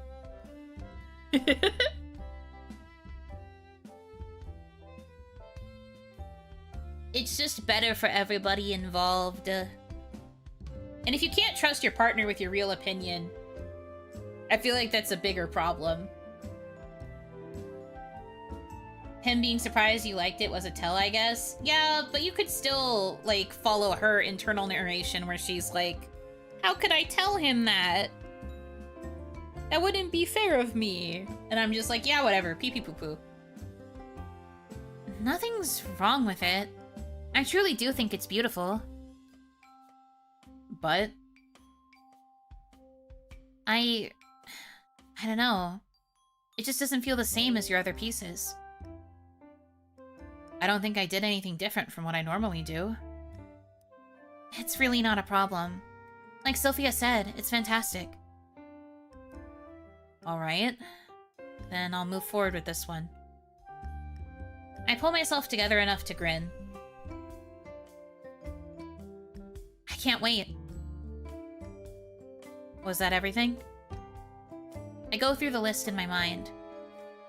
Yep, at least for today. Though there was one more thing. We only ever meet for work, but our collaboration is almost over.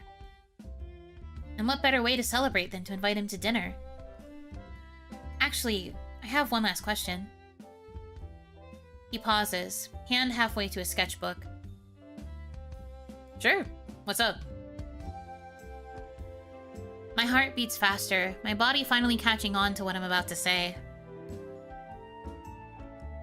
I was thinking, after the launch, would you like to go to dinner with me? His eyes widen, his face reddening, then his eyebrows pinch together. If you're interested in someone romantically lying about nonsense is like, why do you feel the need to lie about it, and how you feel when it's something big? Yeah. I just feel like it spells disaster for a relationship if you have to lie about, like, even really simple stuff. The people that love you and care about you want to know your opinion on things. What they do with your opinion is up to them, but you have to be honest when you give it.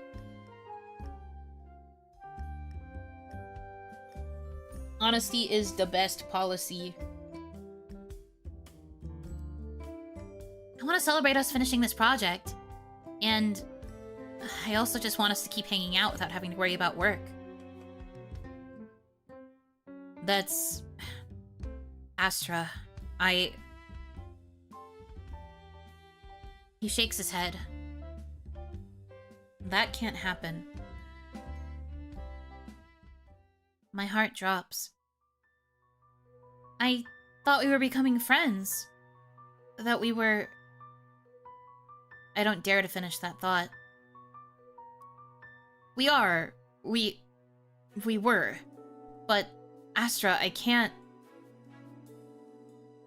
He cuts himself off suddenly, taking a deep breath before continuing. I just can't. I promised myself. Promise yourself what? He starts to stand up. His hands fumble with his things, movements clumsy where they're usually precise. I have to go. Sorry. Again. He laughs under his breath, but there's no joy in it. I'm always apologizing. You're wonderful, Astra. I'm just... being selfish. I start to stand up too, reaching towards him. I manage to grasp the sleeve of his jumpsuit, tightly, before I realize what I'm doing. He stills, then turns slowly to face me. For a heartbeat, neither of us moves. Then, with a soft, heartbreaking smile, he pries my hand free, squeezing it once before letting go. I'll see you at our next meeting. Be safe. Huh? What just happened? My hand prickles, the remnants of Felix's touch. but this time my heart races with panic. After a moment's hesitation, I open the break room door hastily. Albion stands by the counter, mid-clean. His gaze flicks up as I rush in, his face blank. He left. Maybe I can catch him. Albion's face scrunches up. Don't. I look over at him, thrown by the firmness in his tone. You don't even know why he left. No, but I do know that you're still on the clock. I smooth my apron out nervously. Of course he'd say that. I stare at the door, hoping that maybe Felix will come running back inside. Hoping that I heard him wrong somehow. He's right, though. I have work to do. Okay, then I guess I'll get back to it. My mind is still spiraling. It'll be okay, right? What are you asking me for? It was a rhetorical question, Albion. I let out a breath, shaking my head in exasperation, both at Albion and at Felix's sudden departure. This isn't over yet, right? I'll just have to talk to him next time.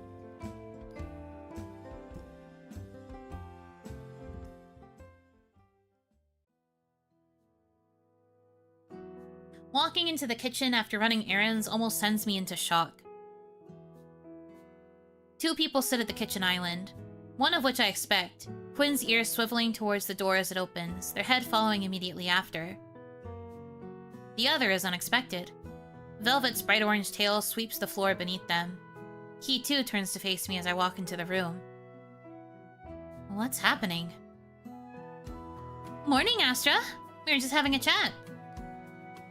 Velvet lifts their cup in greeting, perfectly at ease. Want some coffee? Quinn made it this morning. I made it for you, but someone went ahead and helped themselves. Velvet shrugs, not looking apologetic in the slightest. Sure, coffee would be great. Quinn stands, moving to pour me a cup while Velvet watches with a grin that feels a little too knowing. Vel? That's me. What are you doing here? Not that you're unwelcome or anything, but... I trail off, but what I really want to ask is, how do you know where I live? Felix has been acting weird lately. Other than me, you're the only person he really talks to, so I figured you'd know something. Long story short, I came looking for you and wound up here. I found him at Cafe Bloom this morning and overheard him asking about you. I put the puzzle pieces together pretty quickly after that. Quinn, you are a very trusting person to just be like, oh yeah, random person is asking about my bestie and roommate. Sure, I'll bring them back to where we live. Especially if the person is coming to her place of work. Usually that's a bit more of a red flag. But yeah, okay, sure. Whatever you say, man. Quinn sets a cup of hot coffee beside me. As they pass, their hand comfortingly brushes lightly across my shoulder. Doing all right? You look tired. Did you even sleep last night?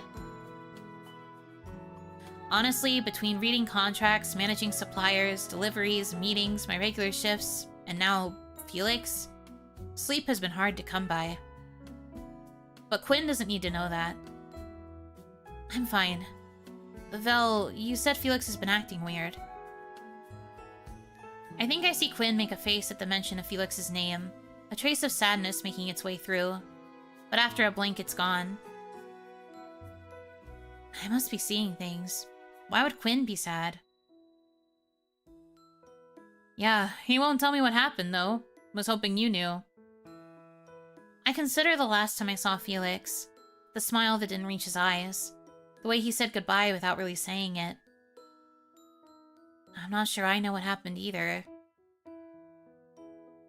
I thought things were going well. They are. Or they were. I mean, the plan itself is fine, but... But what? He rejected me? Though it felt less like a rejection and more like dismissal. Like there's something else going on. I've been trying not to think about it too much. Not too difficult, considering my recent workload, but now that familiar sting comes back into focus. I don't know what happened. Huh? What sense does that make? From what I've heard, you guys were getting along great. We were. I thought things were going well too. He's just become more distant than before. Like he's avoiding me. Vel puts their head into their hands. I thought it might be something like that. I was hoping this time would be different. Different? This has happened before?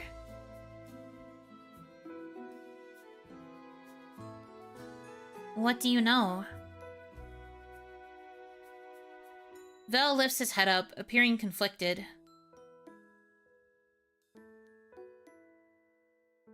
He always does this, pushing the people who care away, thinking he's being helpful, when in reality all it does is make everything worse.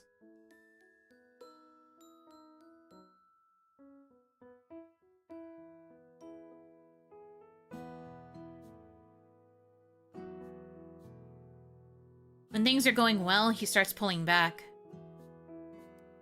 Why would he do that? I'm planning to talk to him at our next meeting. He left so suddenly the other day I didn't get the chance to really say anything.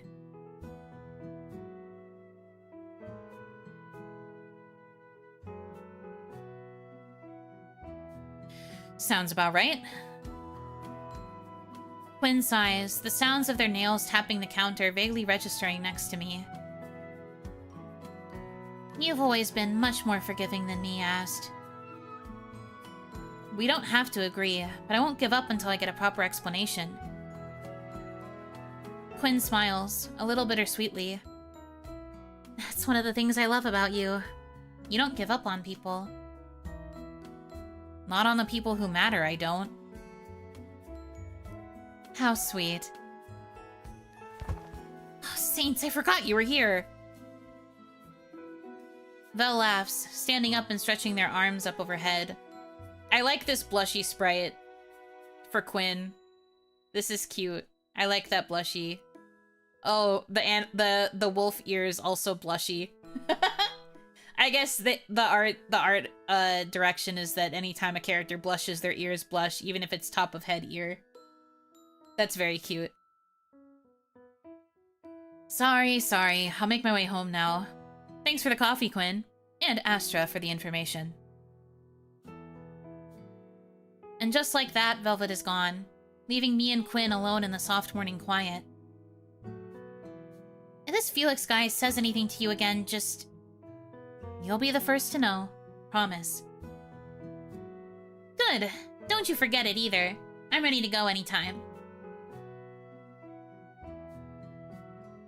Where's the Quinn route? I mean, I'm pretty sure they are a romance option.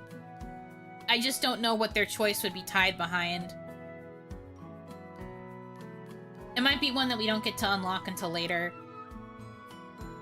Which is a bummer.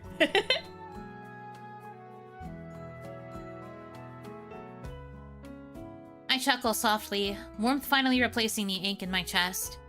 Quinn's protectiveness never fails at making me feel safe. And loved. Right. Then, next time. I'll make sure to get the full story, and I won't leave until I do.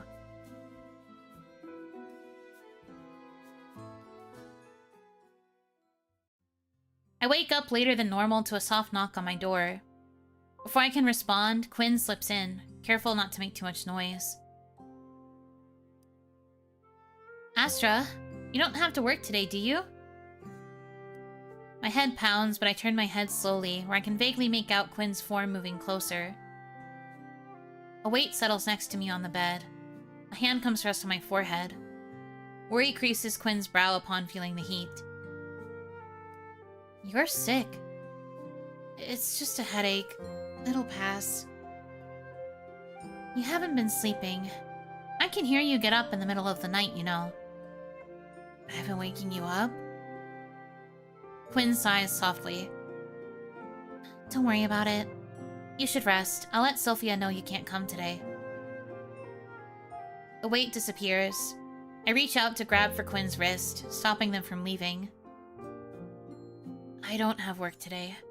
Just that meeting with Felix.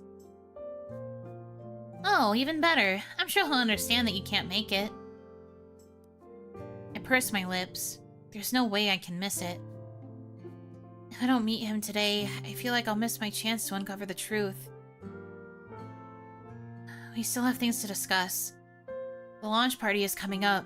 This is the last chance I'll have to make sure everything is squared away.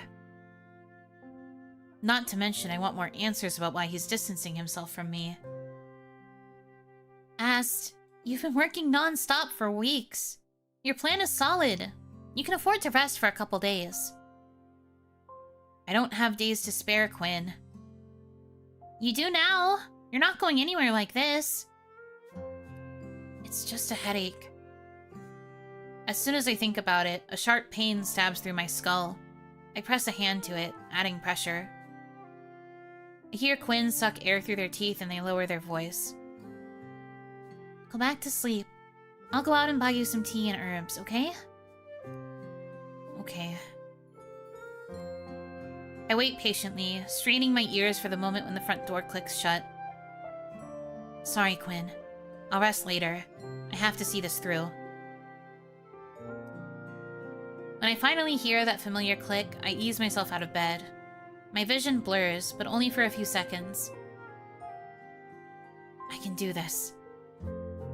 I know I don't have much time until Quinn returns. If they catch me sneaking out, I'll be manhandled back into bed and my chances of seeing Felix will be 0. I dress slowly, trying my best to ignore my headache and the persistent soreness in my limbs.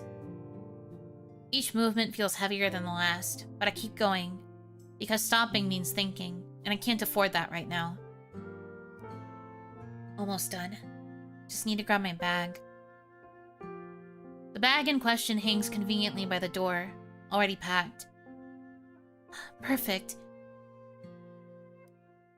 The cool air from outside goes straight through me. Studio Alizetti is not far from here. I just have to cross through Block 3. I don't even know where I am when my vision blurs again, black spots dancing across my vision. I'm so tired.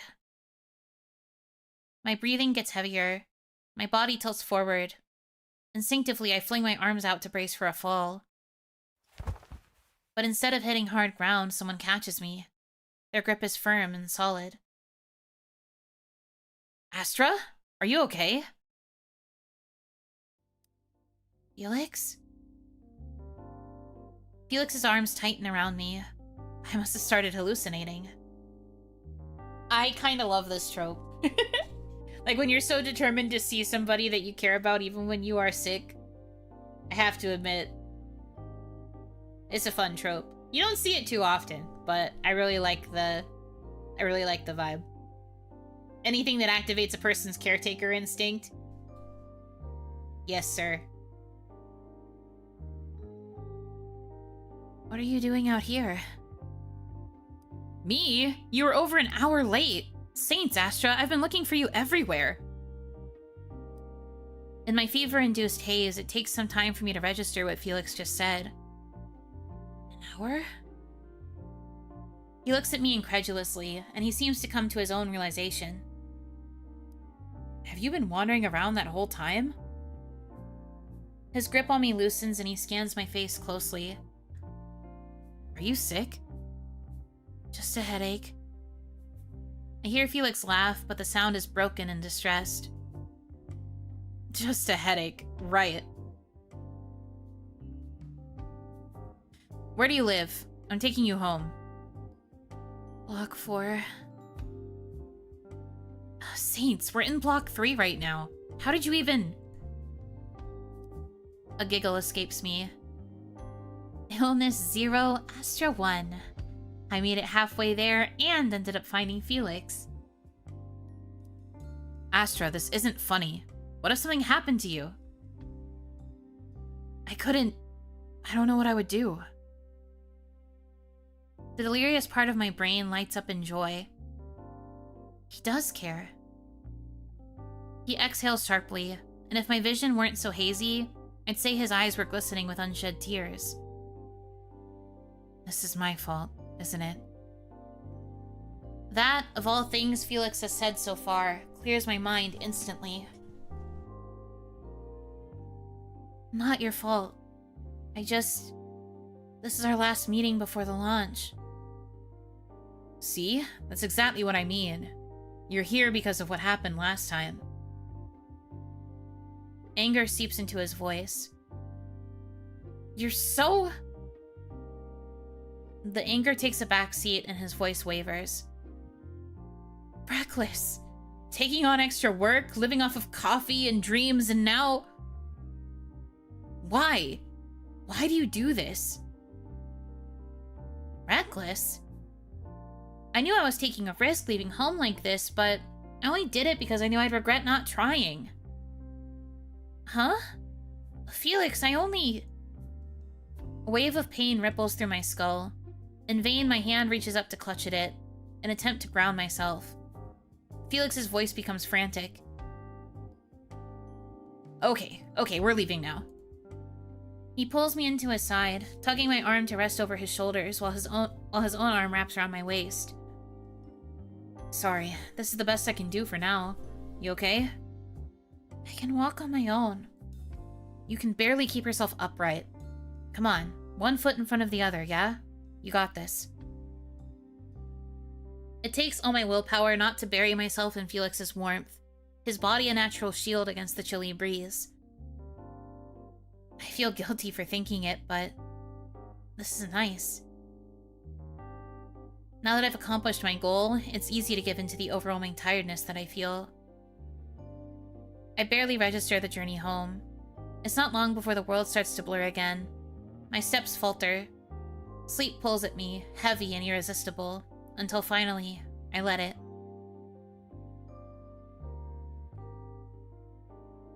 Chapter 3. We made it.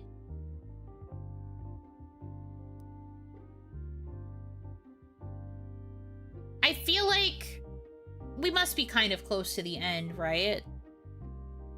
I said I was going to try and end after like an hour, and we've reached that hour point right as chapter 3 starts. Surely I could keep going for a little bit. We're at such a good part. I feel like I want to continue, so we'll go for a little longer. I'm feeling it in my voice a little, but I feel like I have an instinct that we might be close to the end. If the sick event doesn't bring things to a close, then it's def a long haul. True. I just don't want to end up ending only to find out that, like, we were 5 minutes away from the end of the route. So, I'm gonna just try and lock in. We'll see if we can get through this. I'm gonna punch through. Punch, punch, punch. I've still got plenty of water, so we're all good. Also, don't mind me. I'm just clearing some notifications real quick. Okay. Astra goes limp in his arms and Felix panics. The weight of her body jolts him into motion almost instantly. He quickly changes his grip, lifting her into his arms while his eyes check her face for signs of distress. His heart hammers desperately, walls closing in on every side, threatening to suffocate him. He looks down at Astra, unconscious in his hold. Calm down, Felix. Focus. This isn't like last time. Her chest rises and falls steadily. He exhales in relief. She's just asleep. Felix adjusts his grip, making sure Astra won't fall from his arms on the way back to her apartment. Although, now I don't have anyone to tell me exactly where to go. I'll have to figure that out later. For now, getting her somewhere safe is the most important thing. Felix walks as fast as he can while carrying Astra. At last, he enters Block 4, where he's finally forced to face the issue at hand. I have no idea where she lives. Astra's head rests against Felix's shoulder, emanating a concerning warmth. Just then, he hears a panic-stricken voice calling Astra's name. He turns on his heel. Astra? A friend? Over here. A figure rushes towards him. A werewolf if the ears are anything to go by. On meeting, they completely ignore him, focusing only on Astra. Their hands press over her forehead. Is she okay? I think so. She just fell asleep. Their shoulders visibly relax at his reassurance. I swear, she's too stubborn for her own good. I took my eyes off of her for 1 second and... They stopped themselves, gaze softening. Well, it doesn't matter. You found her. Thanks. Felix. Right. Felix. Thank you. I'm Quinn. Quinn. I think Astra's mentioned them before. Her roommate. Quinn's hands reach out to take Astra from Felix's hold. He finds himself subtly shying away from Quinn to keep Astra held closely to his chest. Ooh, somebody's feeling protective! Somebody's feeling a little protective! I see. I know what you are.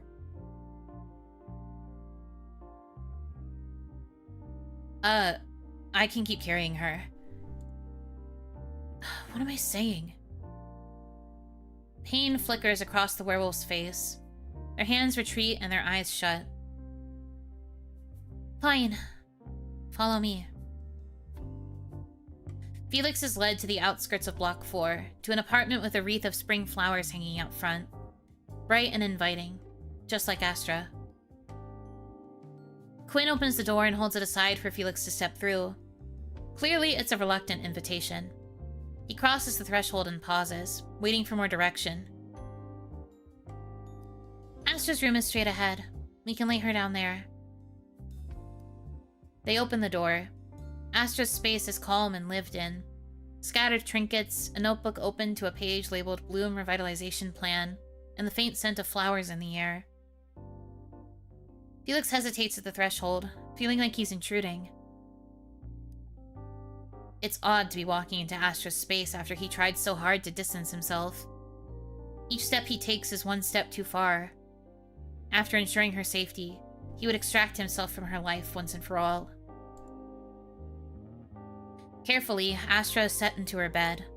Felix spots a wayward blanket covered with vibrant floral blooms and draws it over her. With the motion, he makes a wish. Sleep well, Astra. She doesn't stir.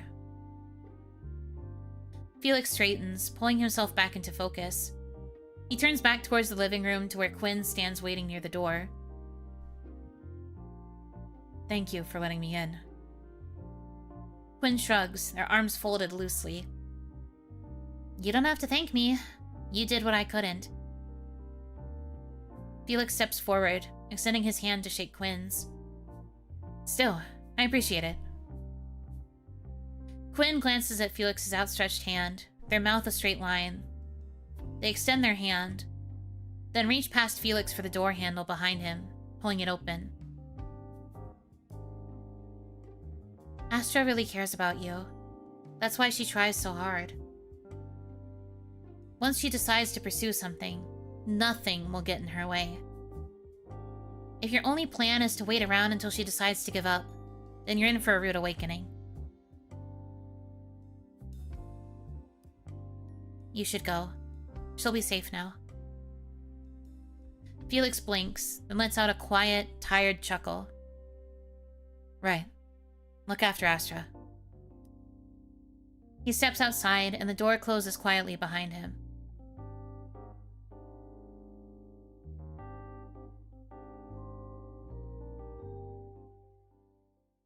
The pounding in my head has faded to a dull ache. My thoughts clear bit by bit as I become lucid once more. Memories resurface. A warm embrace, a feeling of safety, and most of all, a softly made wish. Sleep well.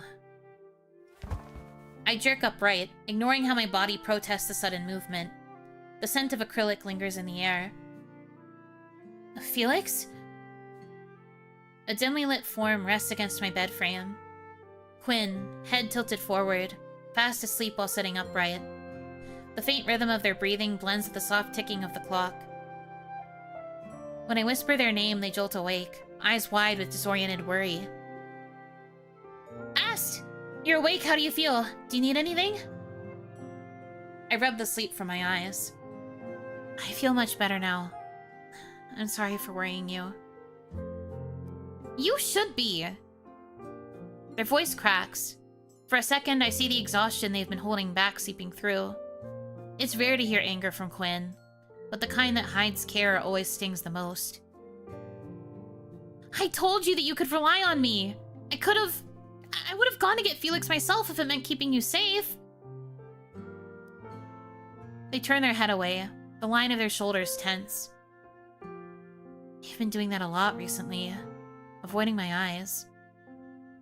Quinn, No, it's okay. Sorry for yelling. They look up again, resigned. To what, I can't quite tell. Even if you're feeling better, you should still take something. A bundle of herbs and a glass of water. Quinn reaches for them, plucking them off the bedside table. Here. Thanks. Quinn hums an acknowledgement, the sound between relief and fatigue.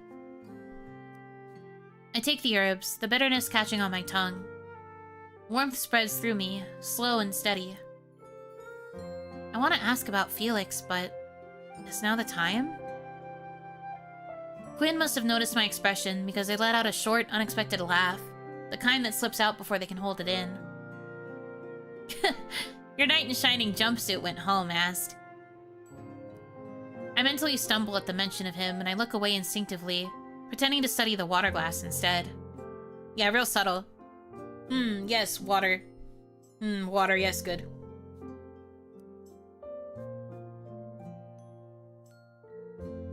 Of course he left. Why wouldn't he?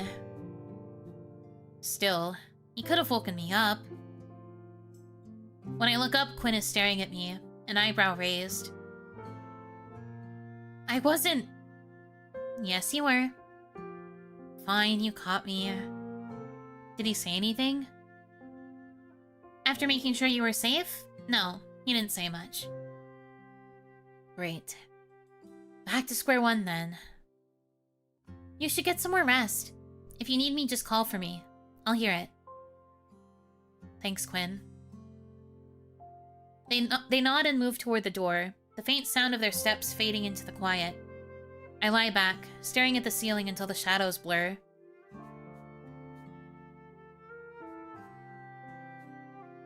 The next time I wake up, it's to the sounds of eager birdsong. The sunlight spilling across the room paints everything in soft gold. It must be late morning. Compared to yesterday, I feel much better. Not perfect, but steady enough to breathe without the world spinning. Small victories count too. I sit up slowly, pressing a hand against my forehead.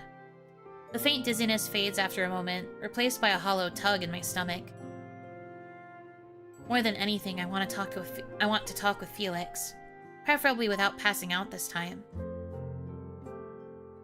Also, I'm starving.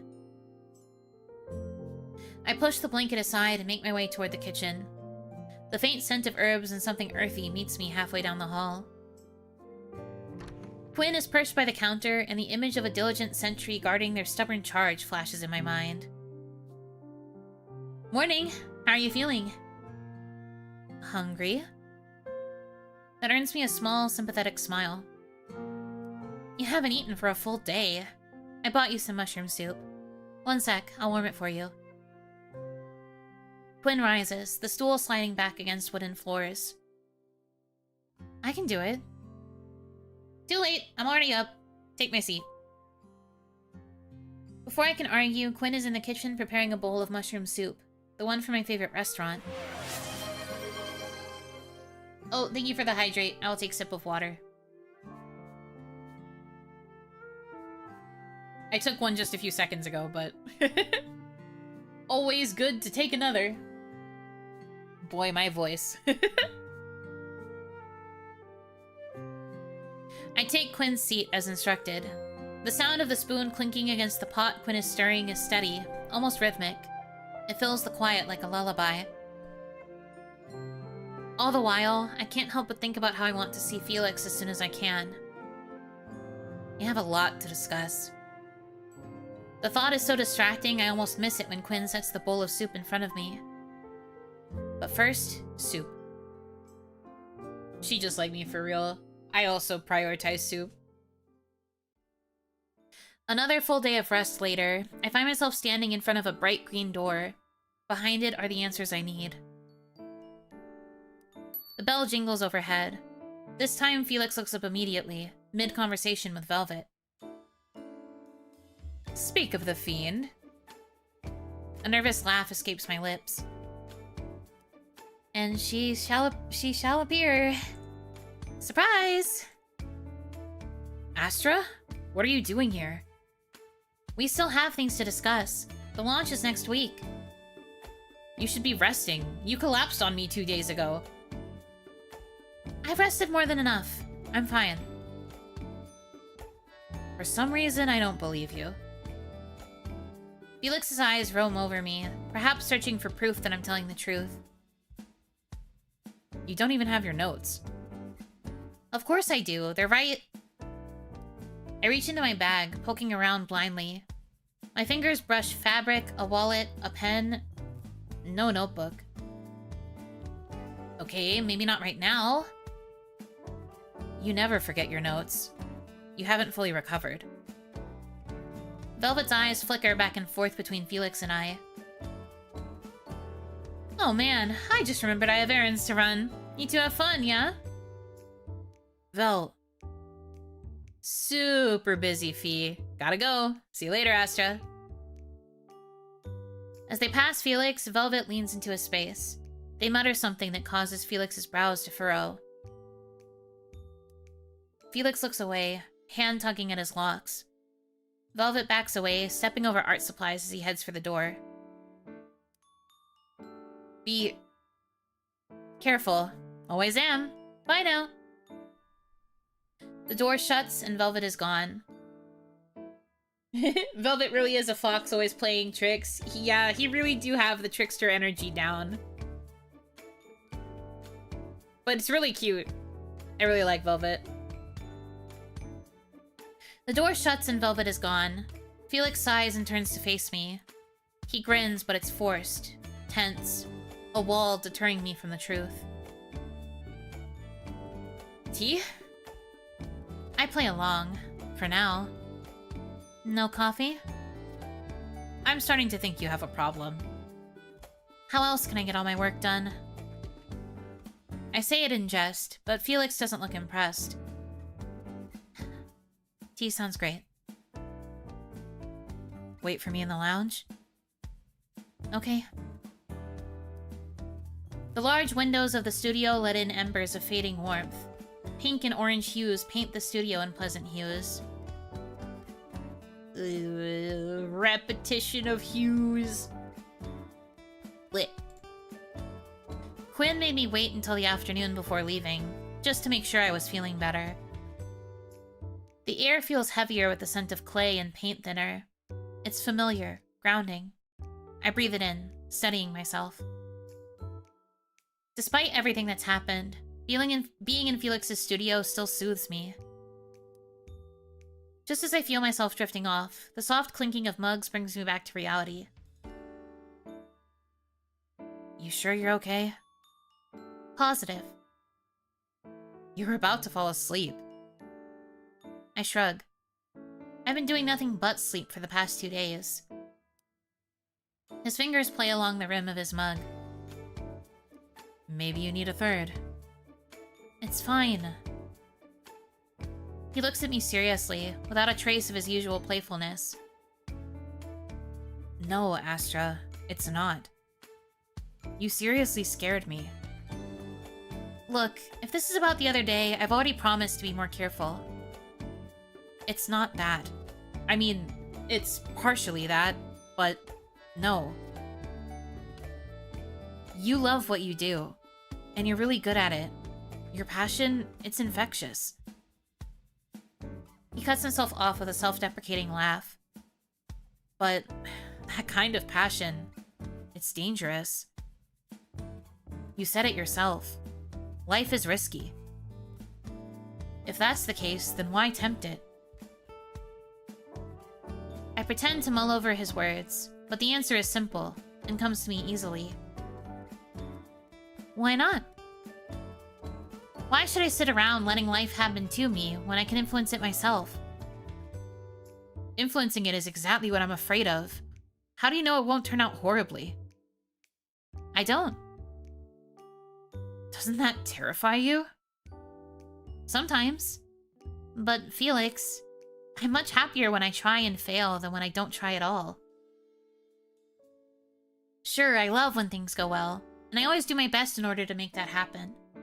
But if things don't work out, well, then it's time to try something else.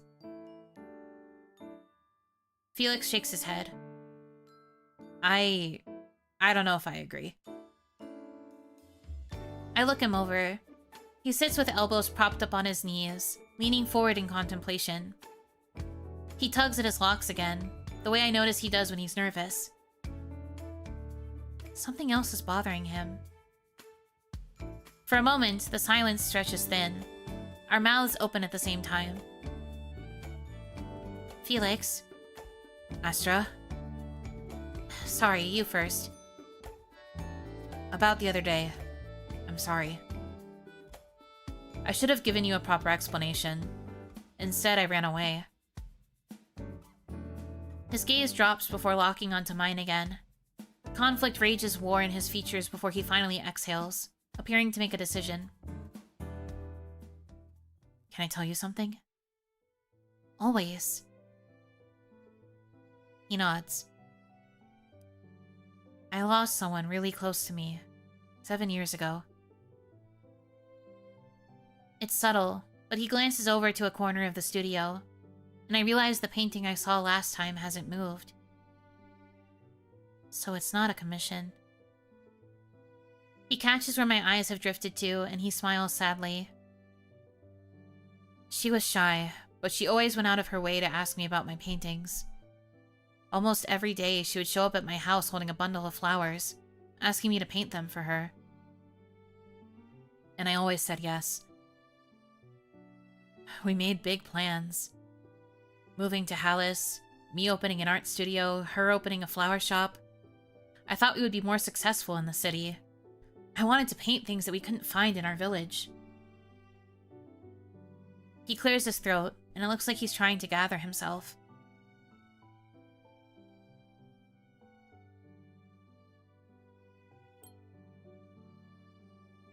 I want to move closer. Is that the right move? I don't know, but it's what I want to do, so I'm picking it. Yeah, buddy. Every time those green hearts appear, I'm like, yeah, buddy. Yes, sir. Felix watches me approach. There's space on the couch next to him, and I take it carefully. His breath catches. Mine does too.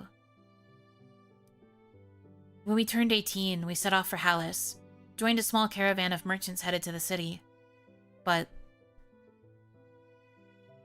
He grimaces. One of the merchants had smuggled a fire wisp on board. I inhale sharply.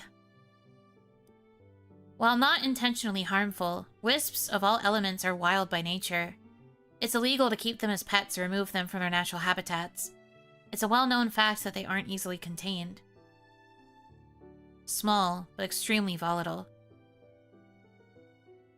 Got loose. Obviously, anyone could predict that. I catch a flash of anger rarely seen from him. Sophie. She realized what was happening before I did, and she pushed me out of the cart just before it went up in flames. He looks up, eyes glistening with unshed tears. That's where my passion led me.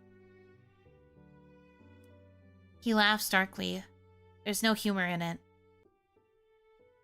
I stopped having dreams after that. Felix. I love your company, Astra. You're bright and determined. I've never met anyone like you. When I'm with you, I feel like I can dream again. He pauses. That's what terrifies me. That's the real reason why I rejected you. Because I can't shake the fear that as soon as I let myself be happy again, it'll be ripped away from me. I watch him as I search for the right words to say. He looks so worn down, and for the first time I wonder if he's been having trouble sleeping too. Felix, He shakes his head. I'm sorry, Astra. And thank you for everything. But before I can say anything more, he rises suddenly, taking staggering steps towards the door. It's getting late. You should be taking it easy, not sitting here dealing with... He gestures to himself with a hand, a loose, sweeping movement. With me. He tries for a smile, but it falters halfway. A goodbye. Go get some rest, yeah? You're kicking me out. It's a statement, not a question. My heart is pounding. Felix shakes his head no, but the way he stands guarded by the door says otherwise. Okay, then I guess I'll go home. My voice cracks, sounding much smaller than I'd like it to. It's hard to say what emotion I'm feeling. It's sharp like anger. It's suffocating like sadness. It's so many things at once and I can't tell which one is winning. See you at the launch? I'll be around for a bit longer. I still have to paint the mural, as promised. I stand at the precipice just outside Studio Alizetti for what seems like the very last time. And after that, be safe out there. The door shuts. The sound feels final. I stay still, the echo of the latch ringing louder than it should. Then, finally, I allow the tears that I've been holding back to flow. Hot streaks trace down my face. My steps are unsteady all the way home. Baby, man. Men, shakes fist at the sky. When I reach my apartment, my vision blurs completely. The grief doesn't explode. It seeps, coming in shuddering breaths. More than anything else he'd said, the knowledge that Felix was afraid to chase happiness hurt the most. For all the joy he's given to me, he won't accept any of it back.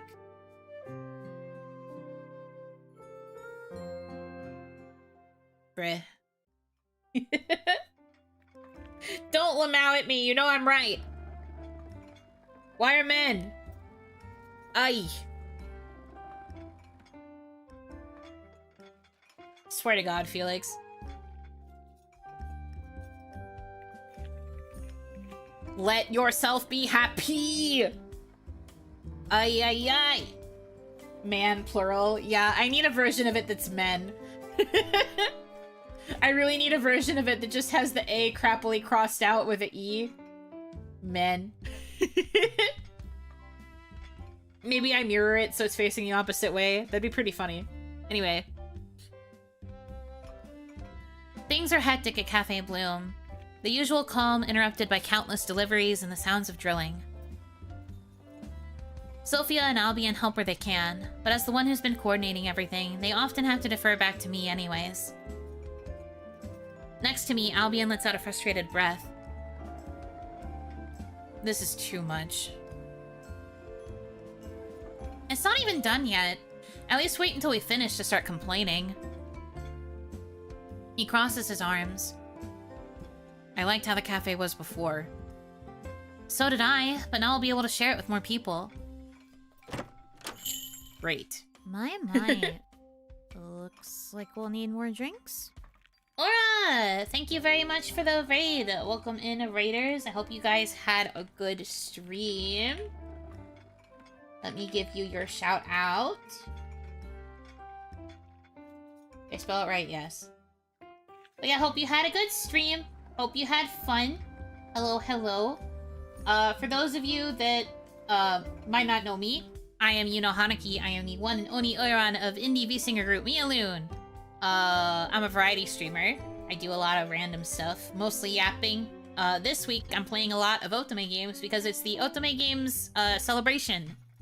So I'm showcasing a lot of indie Otome games, and playing through visual novels and yapping, as I always do. So welcome in. We are near, I think, the end of this particular route that I am on.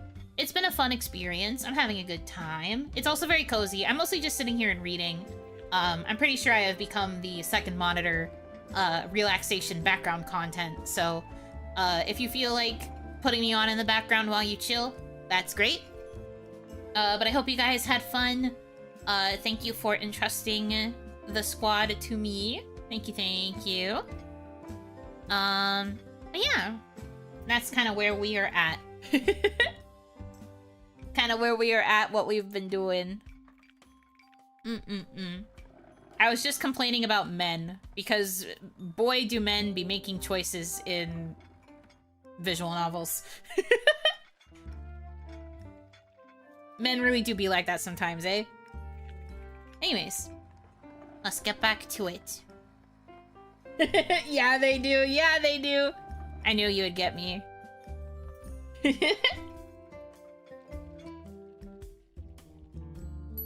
A dwarf and a dryad walk in, each carrying one side of one of our new custom tables. The pair spot me and call out. Where do you want these, Miss Vale? Albion shakes his head, walking towards the break room without a word. Right there is fine for now. I'll bring you the new floor plan in a moment. The bell rings again. This time, Mr. Elwood walks in. Good morning, Miss Astra. Morning, Mr. Elwood. I must admit, I wasn't sure you'd be able to pull it off, but everything is looking wonderful. Pride fills my heart at his words. Thank you. Will I be seeing you at the launch party? Absolutely. I'll be there. I smile and open my mouth to call out to him before he turns away when the door opens yet again. There's a character named Astra in the game that Oro is playing too. Well, in this one, Astra's the main character. The main character and the one that is being sought after by all of the love interests, so... Pretty sweet deal, if you ask me. If I had a nickel for every time there was an Astra in a video game, there'd probably be a lot of nickels, actually. Tonight I'm a main character and a master of boogie. Let's go. I love that for you.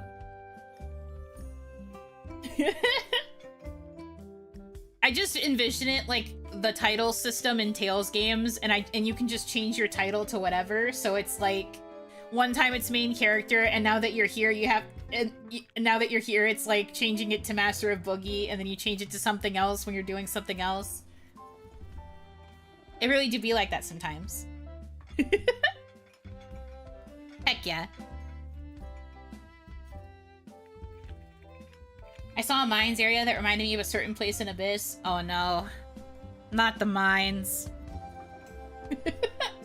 Not the mines. I know what you're talking about. My chat doesn't know though. We're planning to go through Abyss at some point. Whenever it gets its remaster.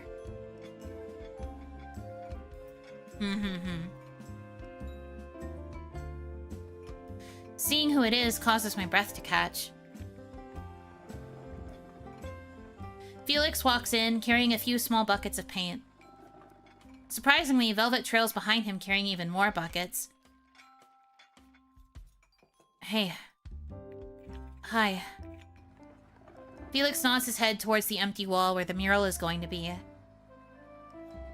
You won't even notice I'm here. He winks. Quiet as a mouse.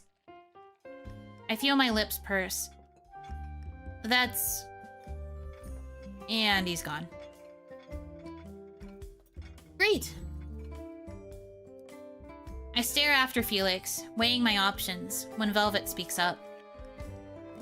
I know it's not ideal, but he is working through things in his own way. Enough about Felix, though. How much do you have left to do before the launch? I sigh, breaking my gaze away from where Felix has started to work to make eye contact with Vel. It's going really well, actually. With the delivery of the tables and the mural in progress, the only thing left is coordinating the last few deliveries. Decorations, new tablecloths, and dishware. That sounds like a lot. It's not.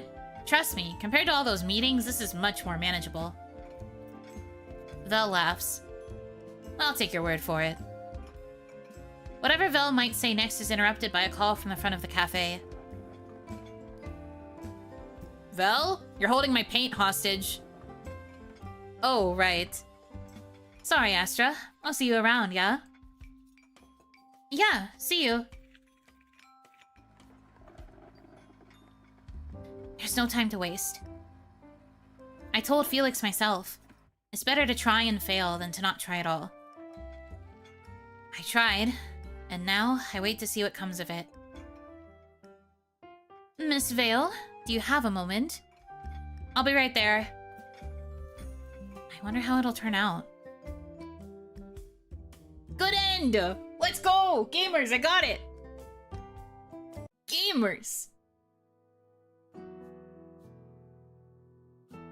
Let's go. For once, I didn't immediately get a bad end playing blind. Let's go, I love this for me. Yippee! Powering through has been worth it. Let's go!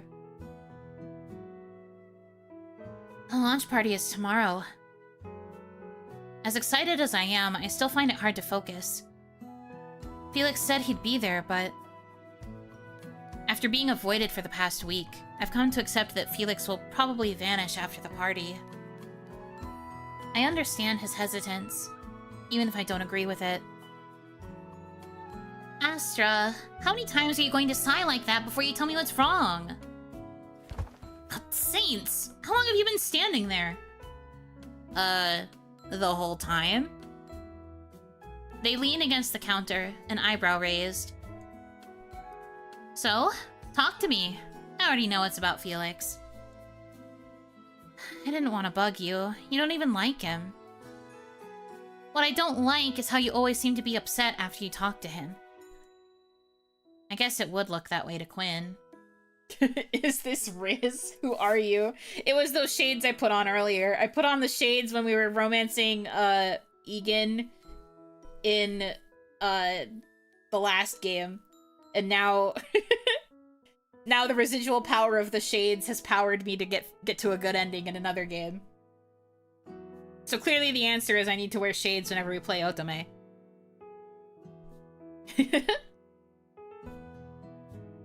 Well, no need to worry. After the launch, I doubt I'll be seeing Felix again. Quinn softens, crossing the room to stand next to me. I'm sorry you asked. Honest, I know you really liked him. It's alright. It has to be. I'll get it. It must be Quinn's deliveries for their boutique. They always have boxes of stuff coming in.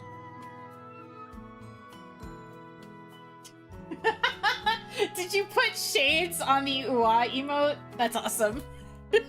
Yeah, that's literally me. Yeah. That's my power. That's me sparkling cutely at the love interest and winning.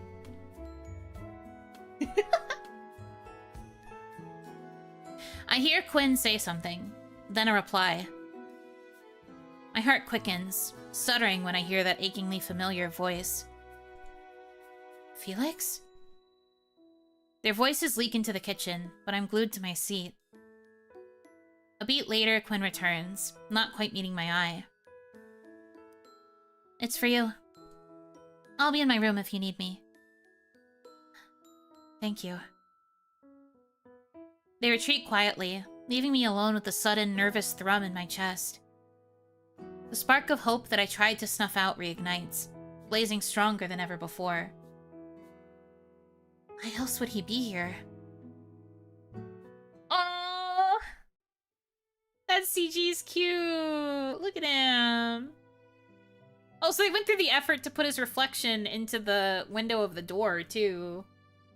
That's so cute. Stop. Cute!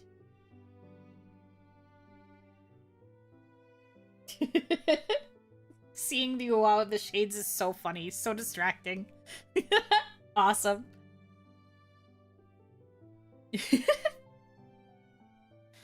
The door has been left open. Framed in the soft morning light stands Felix, holding a large bouquet of white tulips. Felix? What is this? I've been thinking a lot this past week. Couldn't stop thinking, actually. His voice wavers slightly, but his smile is genuine. Warm, a little shaky, and entirely him. He takes a step closer, the sunlight brushing gold across his face. I'm still scared, but I'm also tired of letting my fear keep me from being happy. For the first time in a long time, I'm willing to accept those fears, instead of letting them hold me back. I'm sorry, Astra, for pushing you away when all you've ever done is share your joy with me. Watching you chase your dreams these past few weeks, let's just say you gave me the push I need to chase my own. My mind races on a chariot of emotion. Of course, just as I came to terms with the situation, Felix decides to show up with that contagious grin of his. Let's fucking go, be happy! Yeah, be happy! Choose joy! Let's go! A ridiculous grin and awkward charm that makes it hard to breathe. And the flowers? Brutal. I'm not upset. Far from it. My giddiness is only held back by the abruptness of his appearance, and the lingering question reverberating in my head. Does this mean what I think it does? Am I too late? The nervous warble in his voice brings me back to earth. No, I was just thinking. You do that a lot. Someone has to. He laughs, and the sound hits something tender in me. It's like coming home again, the way we fit together like puzzle pieces. Like we were never apart to begin with. I don't want to assume, but... Are you asking me out? Yes, I should have been more clear. Here, I'll start over. He steps back away from the door frame, clearing his throat like he's about to give a speech. Close the door. Felix? It'll be worth it, please? Fine. Closing the door now. Like I said, ridiculous. And yet, the butterflies in my stomach refuse to settle down. I chuckle internally but play along, feigning surprise. Felix, what are you doing here? Astra, there you are. It's difficult to look at him directly. I focus on the flowers in his hands, hoping to distract Felix from the obvious heat creeping across my cheeks. Are those for me? Actually, these are my emotional support flowers, but I can share.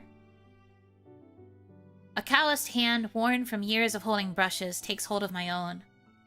It pulls me in closer to softly press a bundle of snow-white tulips into my chest. Dorks, the both of them. Yeah, this is very silly. But I guess we deserve the silly after going through the silly parentheses negative that was the route.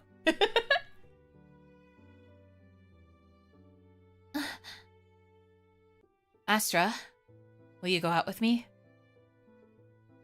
His smile is sweet and blinding. How could I even consider saying no to that? Of course I will. There's a moment of silence. The rest of the world had long since faded, leaving only the scent of tulips and the ever-present smell of acrylic which clings to Felix. He steps even closer. I want to kiss you. I lean in, enough that I can feel his breath soft and warm against my lips. His hands rest on my waist, tentative but steady, tightening slightly when I move to meet him halfway. I won't stop you. His forehead pushes into mine. The space between us hums. I like you. A lot, Astra. I like you too. A lot? Yes, very much. That's good. Then I'm going to kiss you now. I sure hopes. The rest of my words are cut off as Felix finally, blissfully, closes the gap between us. Mwah! Yeah, that's what's happening right now. My eyes flutter shut. One of my hands reaches for Felix's cheeks. The other clutches the flowers closer, and his hands slide from my waist to my back, drawing me even closer.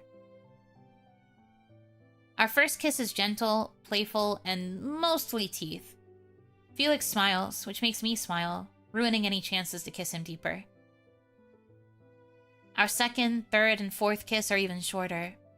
Some land on my lips, but some are placed along the curve of my jaw, or right beneath my eyes.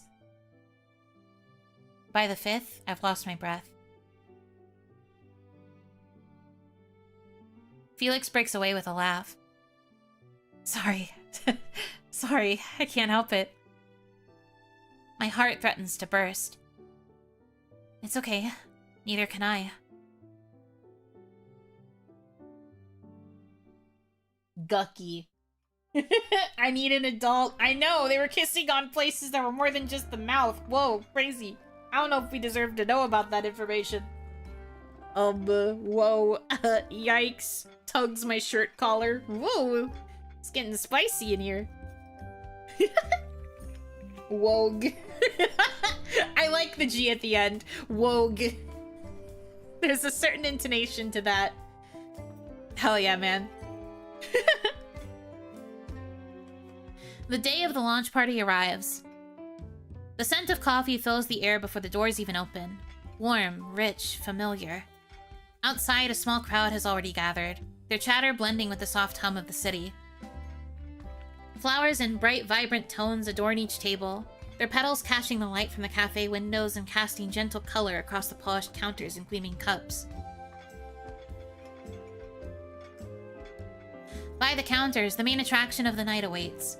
A section of the cafe that's been transformed to display Felix's artwork. Alongside this, an extra table has been added to the floor, one large enough to host bigger gatherings and game nights. I smooth down the front of my apron and glance toward Felix.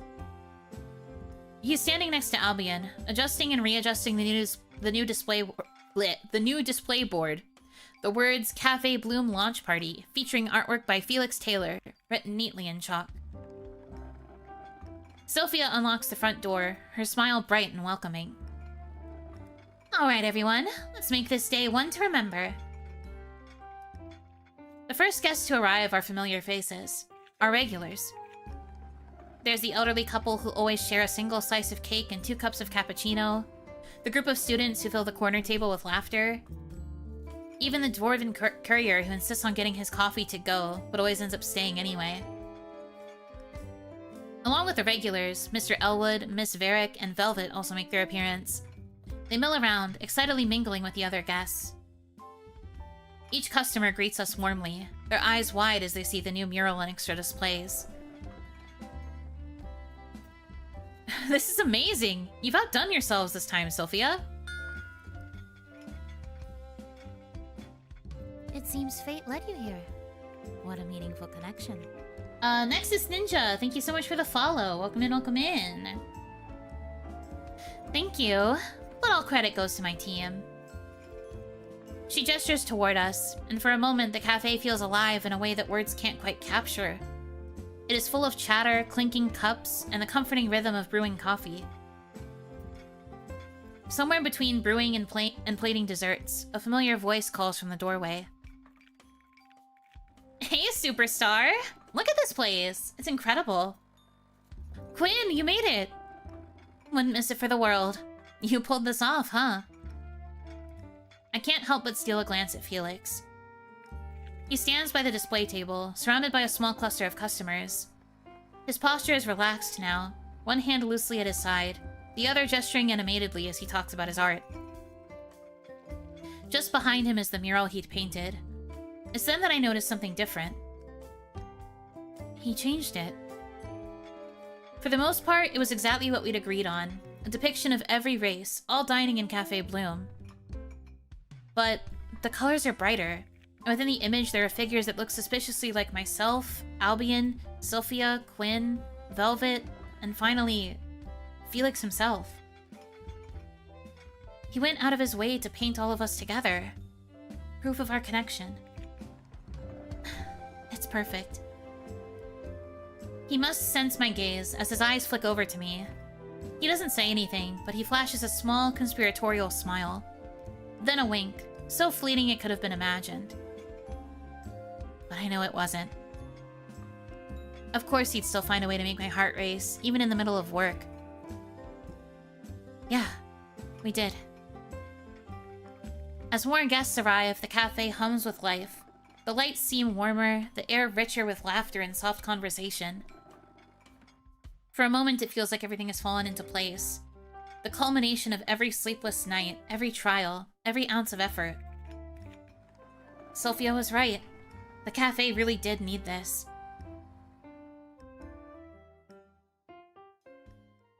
Yay! The shop is closed for the night, but the faint scent of paint and varnish still lingers in the air. I unlock the door and step inside Studio Alizetti, greeted by the quiet hum of the city outside and the faint creak of the old wooden floorboards. I know Felix is home. He always is around this time. Felix? I know you're here. Nothing. Unfortunately, I know exactly what is coming. I'm getting a bad feeling about this. Sparks of anticipation crawl up my spine as I slow my steps, trying to spot the telltale shadow that always gives him away. Felix, you won't get me this time. I know your tricks by now. It's a bluff, and an obvious one at that, but it's worth a shot. I make my way toward the loft stairs, moving carefully between easels and half-finished canvases. The air smells faintly of turpentine and something floral, probably the bouquet from the launch party he refuses to throw out. Just as I reach the steps, arms snake around my waist from behind. Boo. Ah! He bursts into laughter, his chest shaking lightly against my back. I'll never get tired of doing that. He hooks his chin over my shoulder and places a soft kiss on my cheek. And because I can't help it, I melt into the embrace without a fight. Always so warm. One day I'll get my revenge. Uh-huh. I'm sure you will. I turn around in his hold, indignant. You don't believe me at all. Felix hums, that familiar self-satisfied grin on his face. I believe that you'll certainly try. My pout is rewarded with another chaste kiss, this time on my forehead. Miss you. I hear it every day, but it never fails to make my heart clench. His sincerity, his care, will never grow old. Every day with Felix is full of laughter. Days are brighter and more colorful than before, painted with colors that I can now name. I miss you more. They make me sick. Disgusting! That was cute. Yippee! We beat it! Let's go, gamers, we did it. That was cute. So that's a look at one full route in Bloom. Reminder for those of you that are just coming in or who didn't catch it at the beginning, this is another game that is completely free to play on Steam. So you should totally check it out and give it a try if you're at all interested.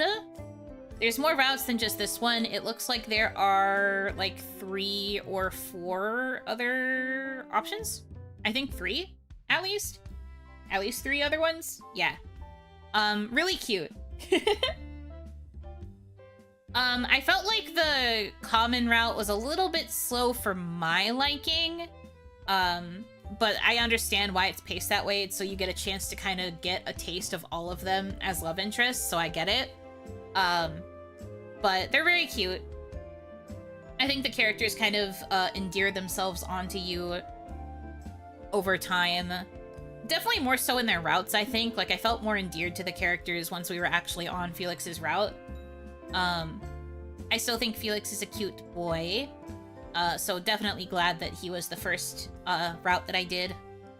I'm still curious about the other boys too. I don't know if I'll stream more of this, but I do think that it is overall quite cute. I would give Felix's route at least like a solid 8 out of 10. I had moments that I liked. I had moments where I was like, bruh. Where I was like, man, at my screen. But it was still a pretty solid route. I think he has a lot of charm to him.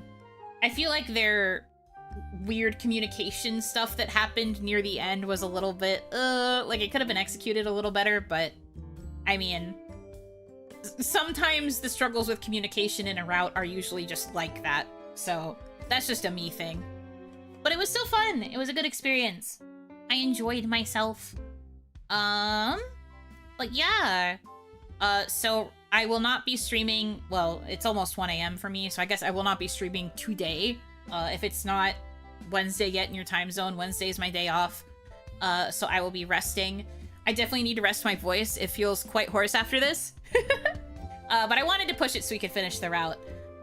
We have 2 more otome that we'll be doing on Thursday. And then we have a last one on Friday. So 3 more otome games to look forward to for the rest of the week, but just after Wednesday, because your girl needs to rest this throat. I gotta go no talkie for a little bit, so that I can recuperate, but we should be all good. But thank you for hanging out. Thank you for letting me read a story to you, basically. That's kind of basically what this stream was, but it was fun for me. I hope you were able to still enjoy it as well, even if I was just your background noise for the night.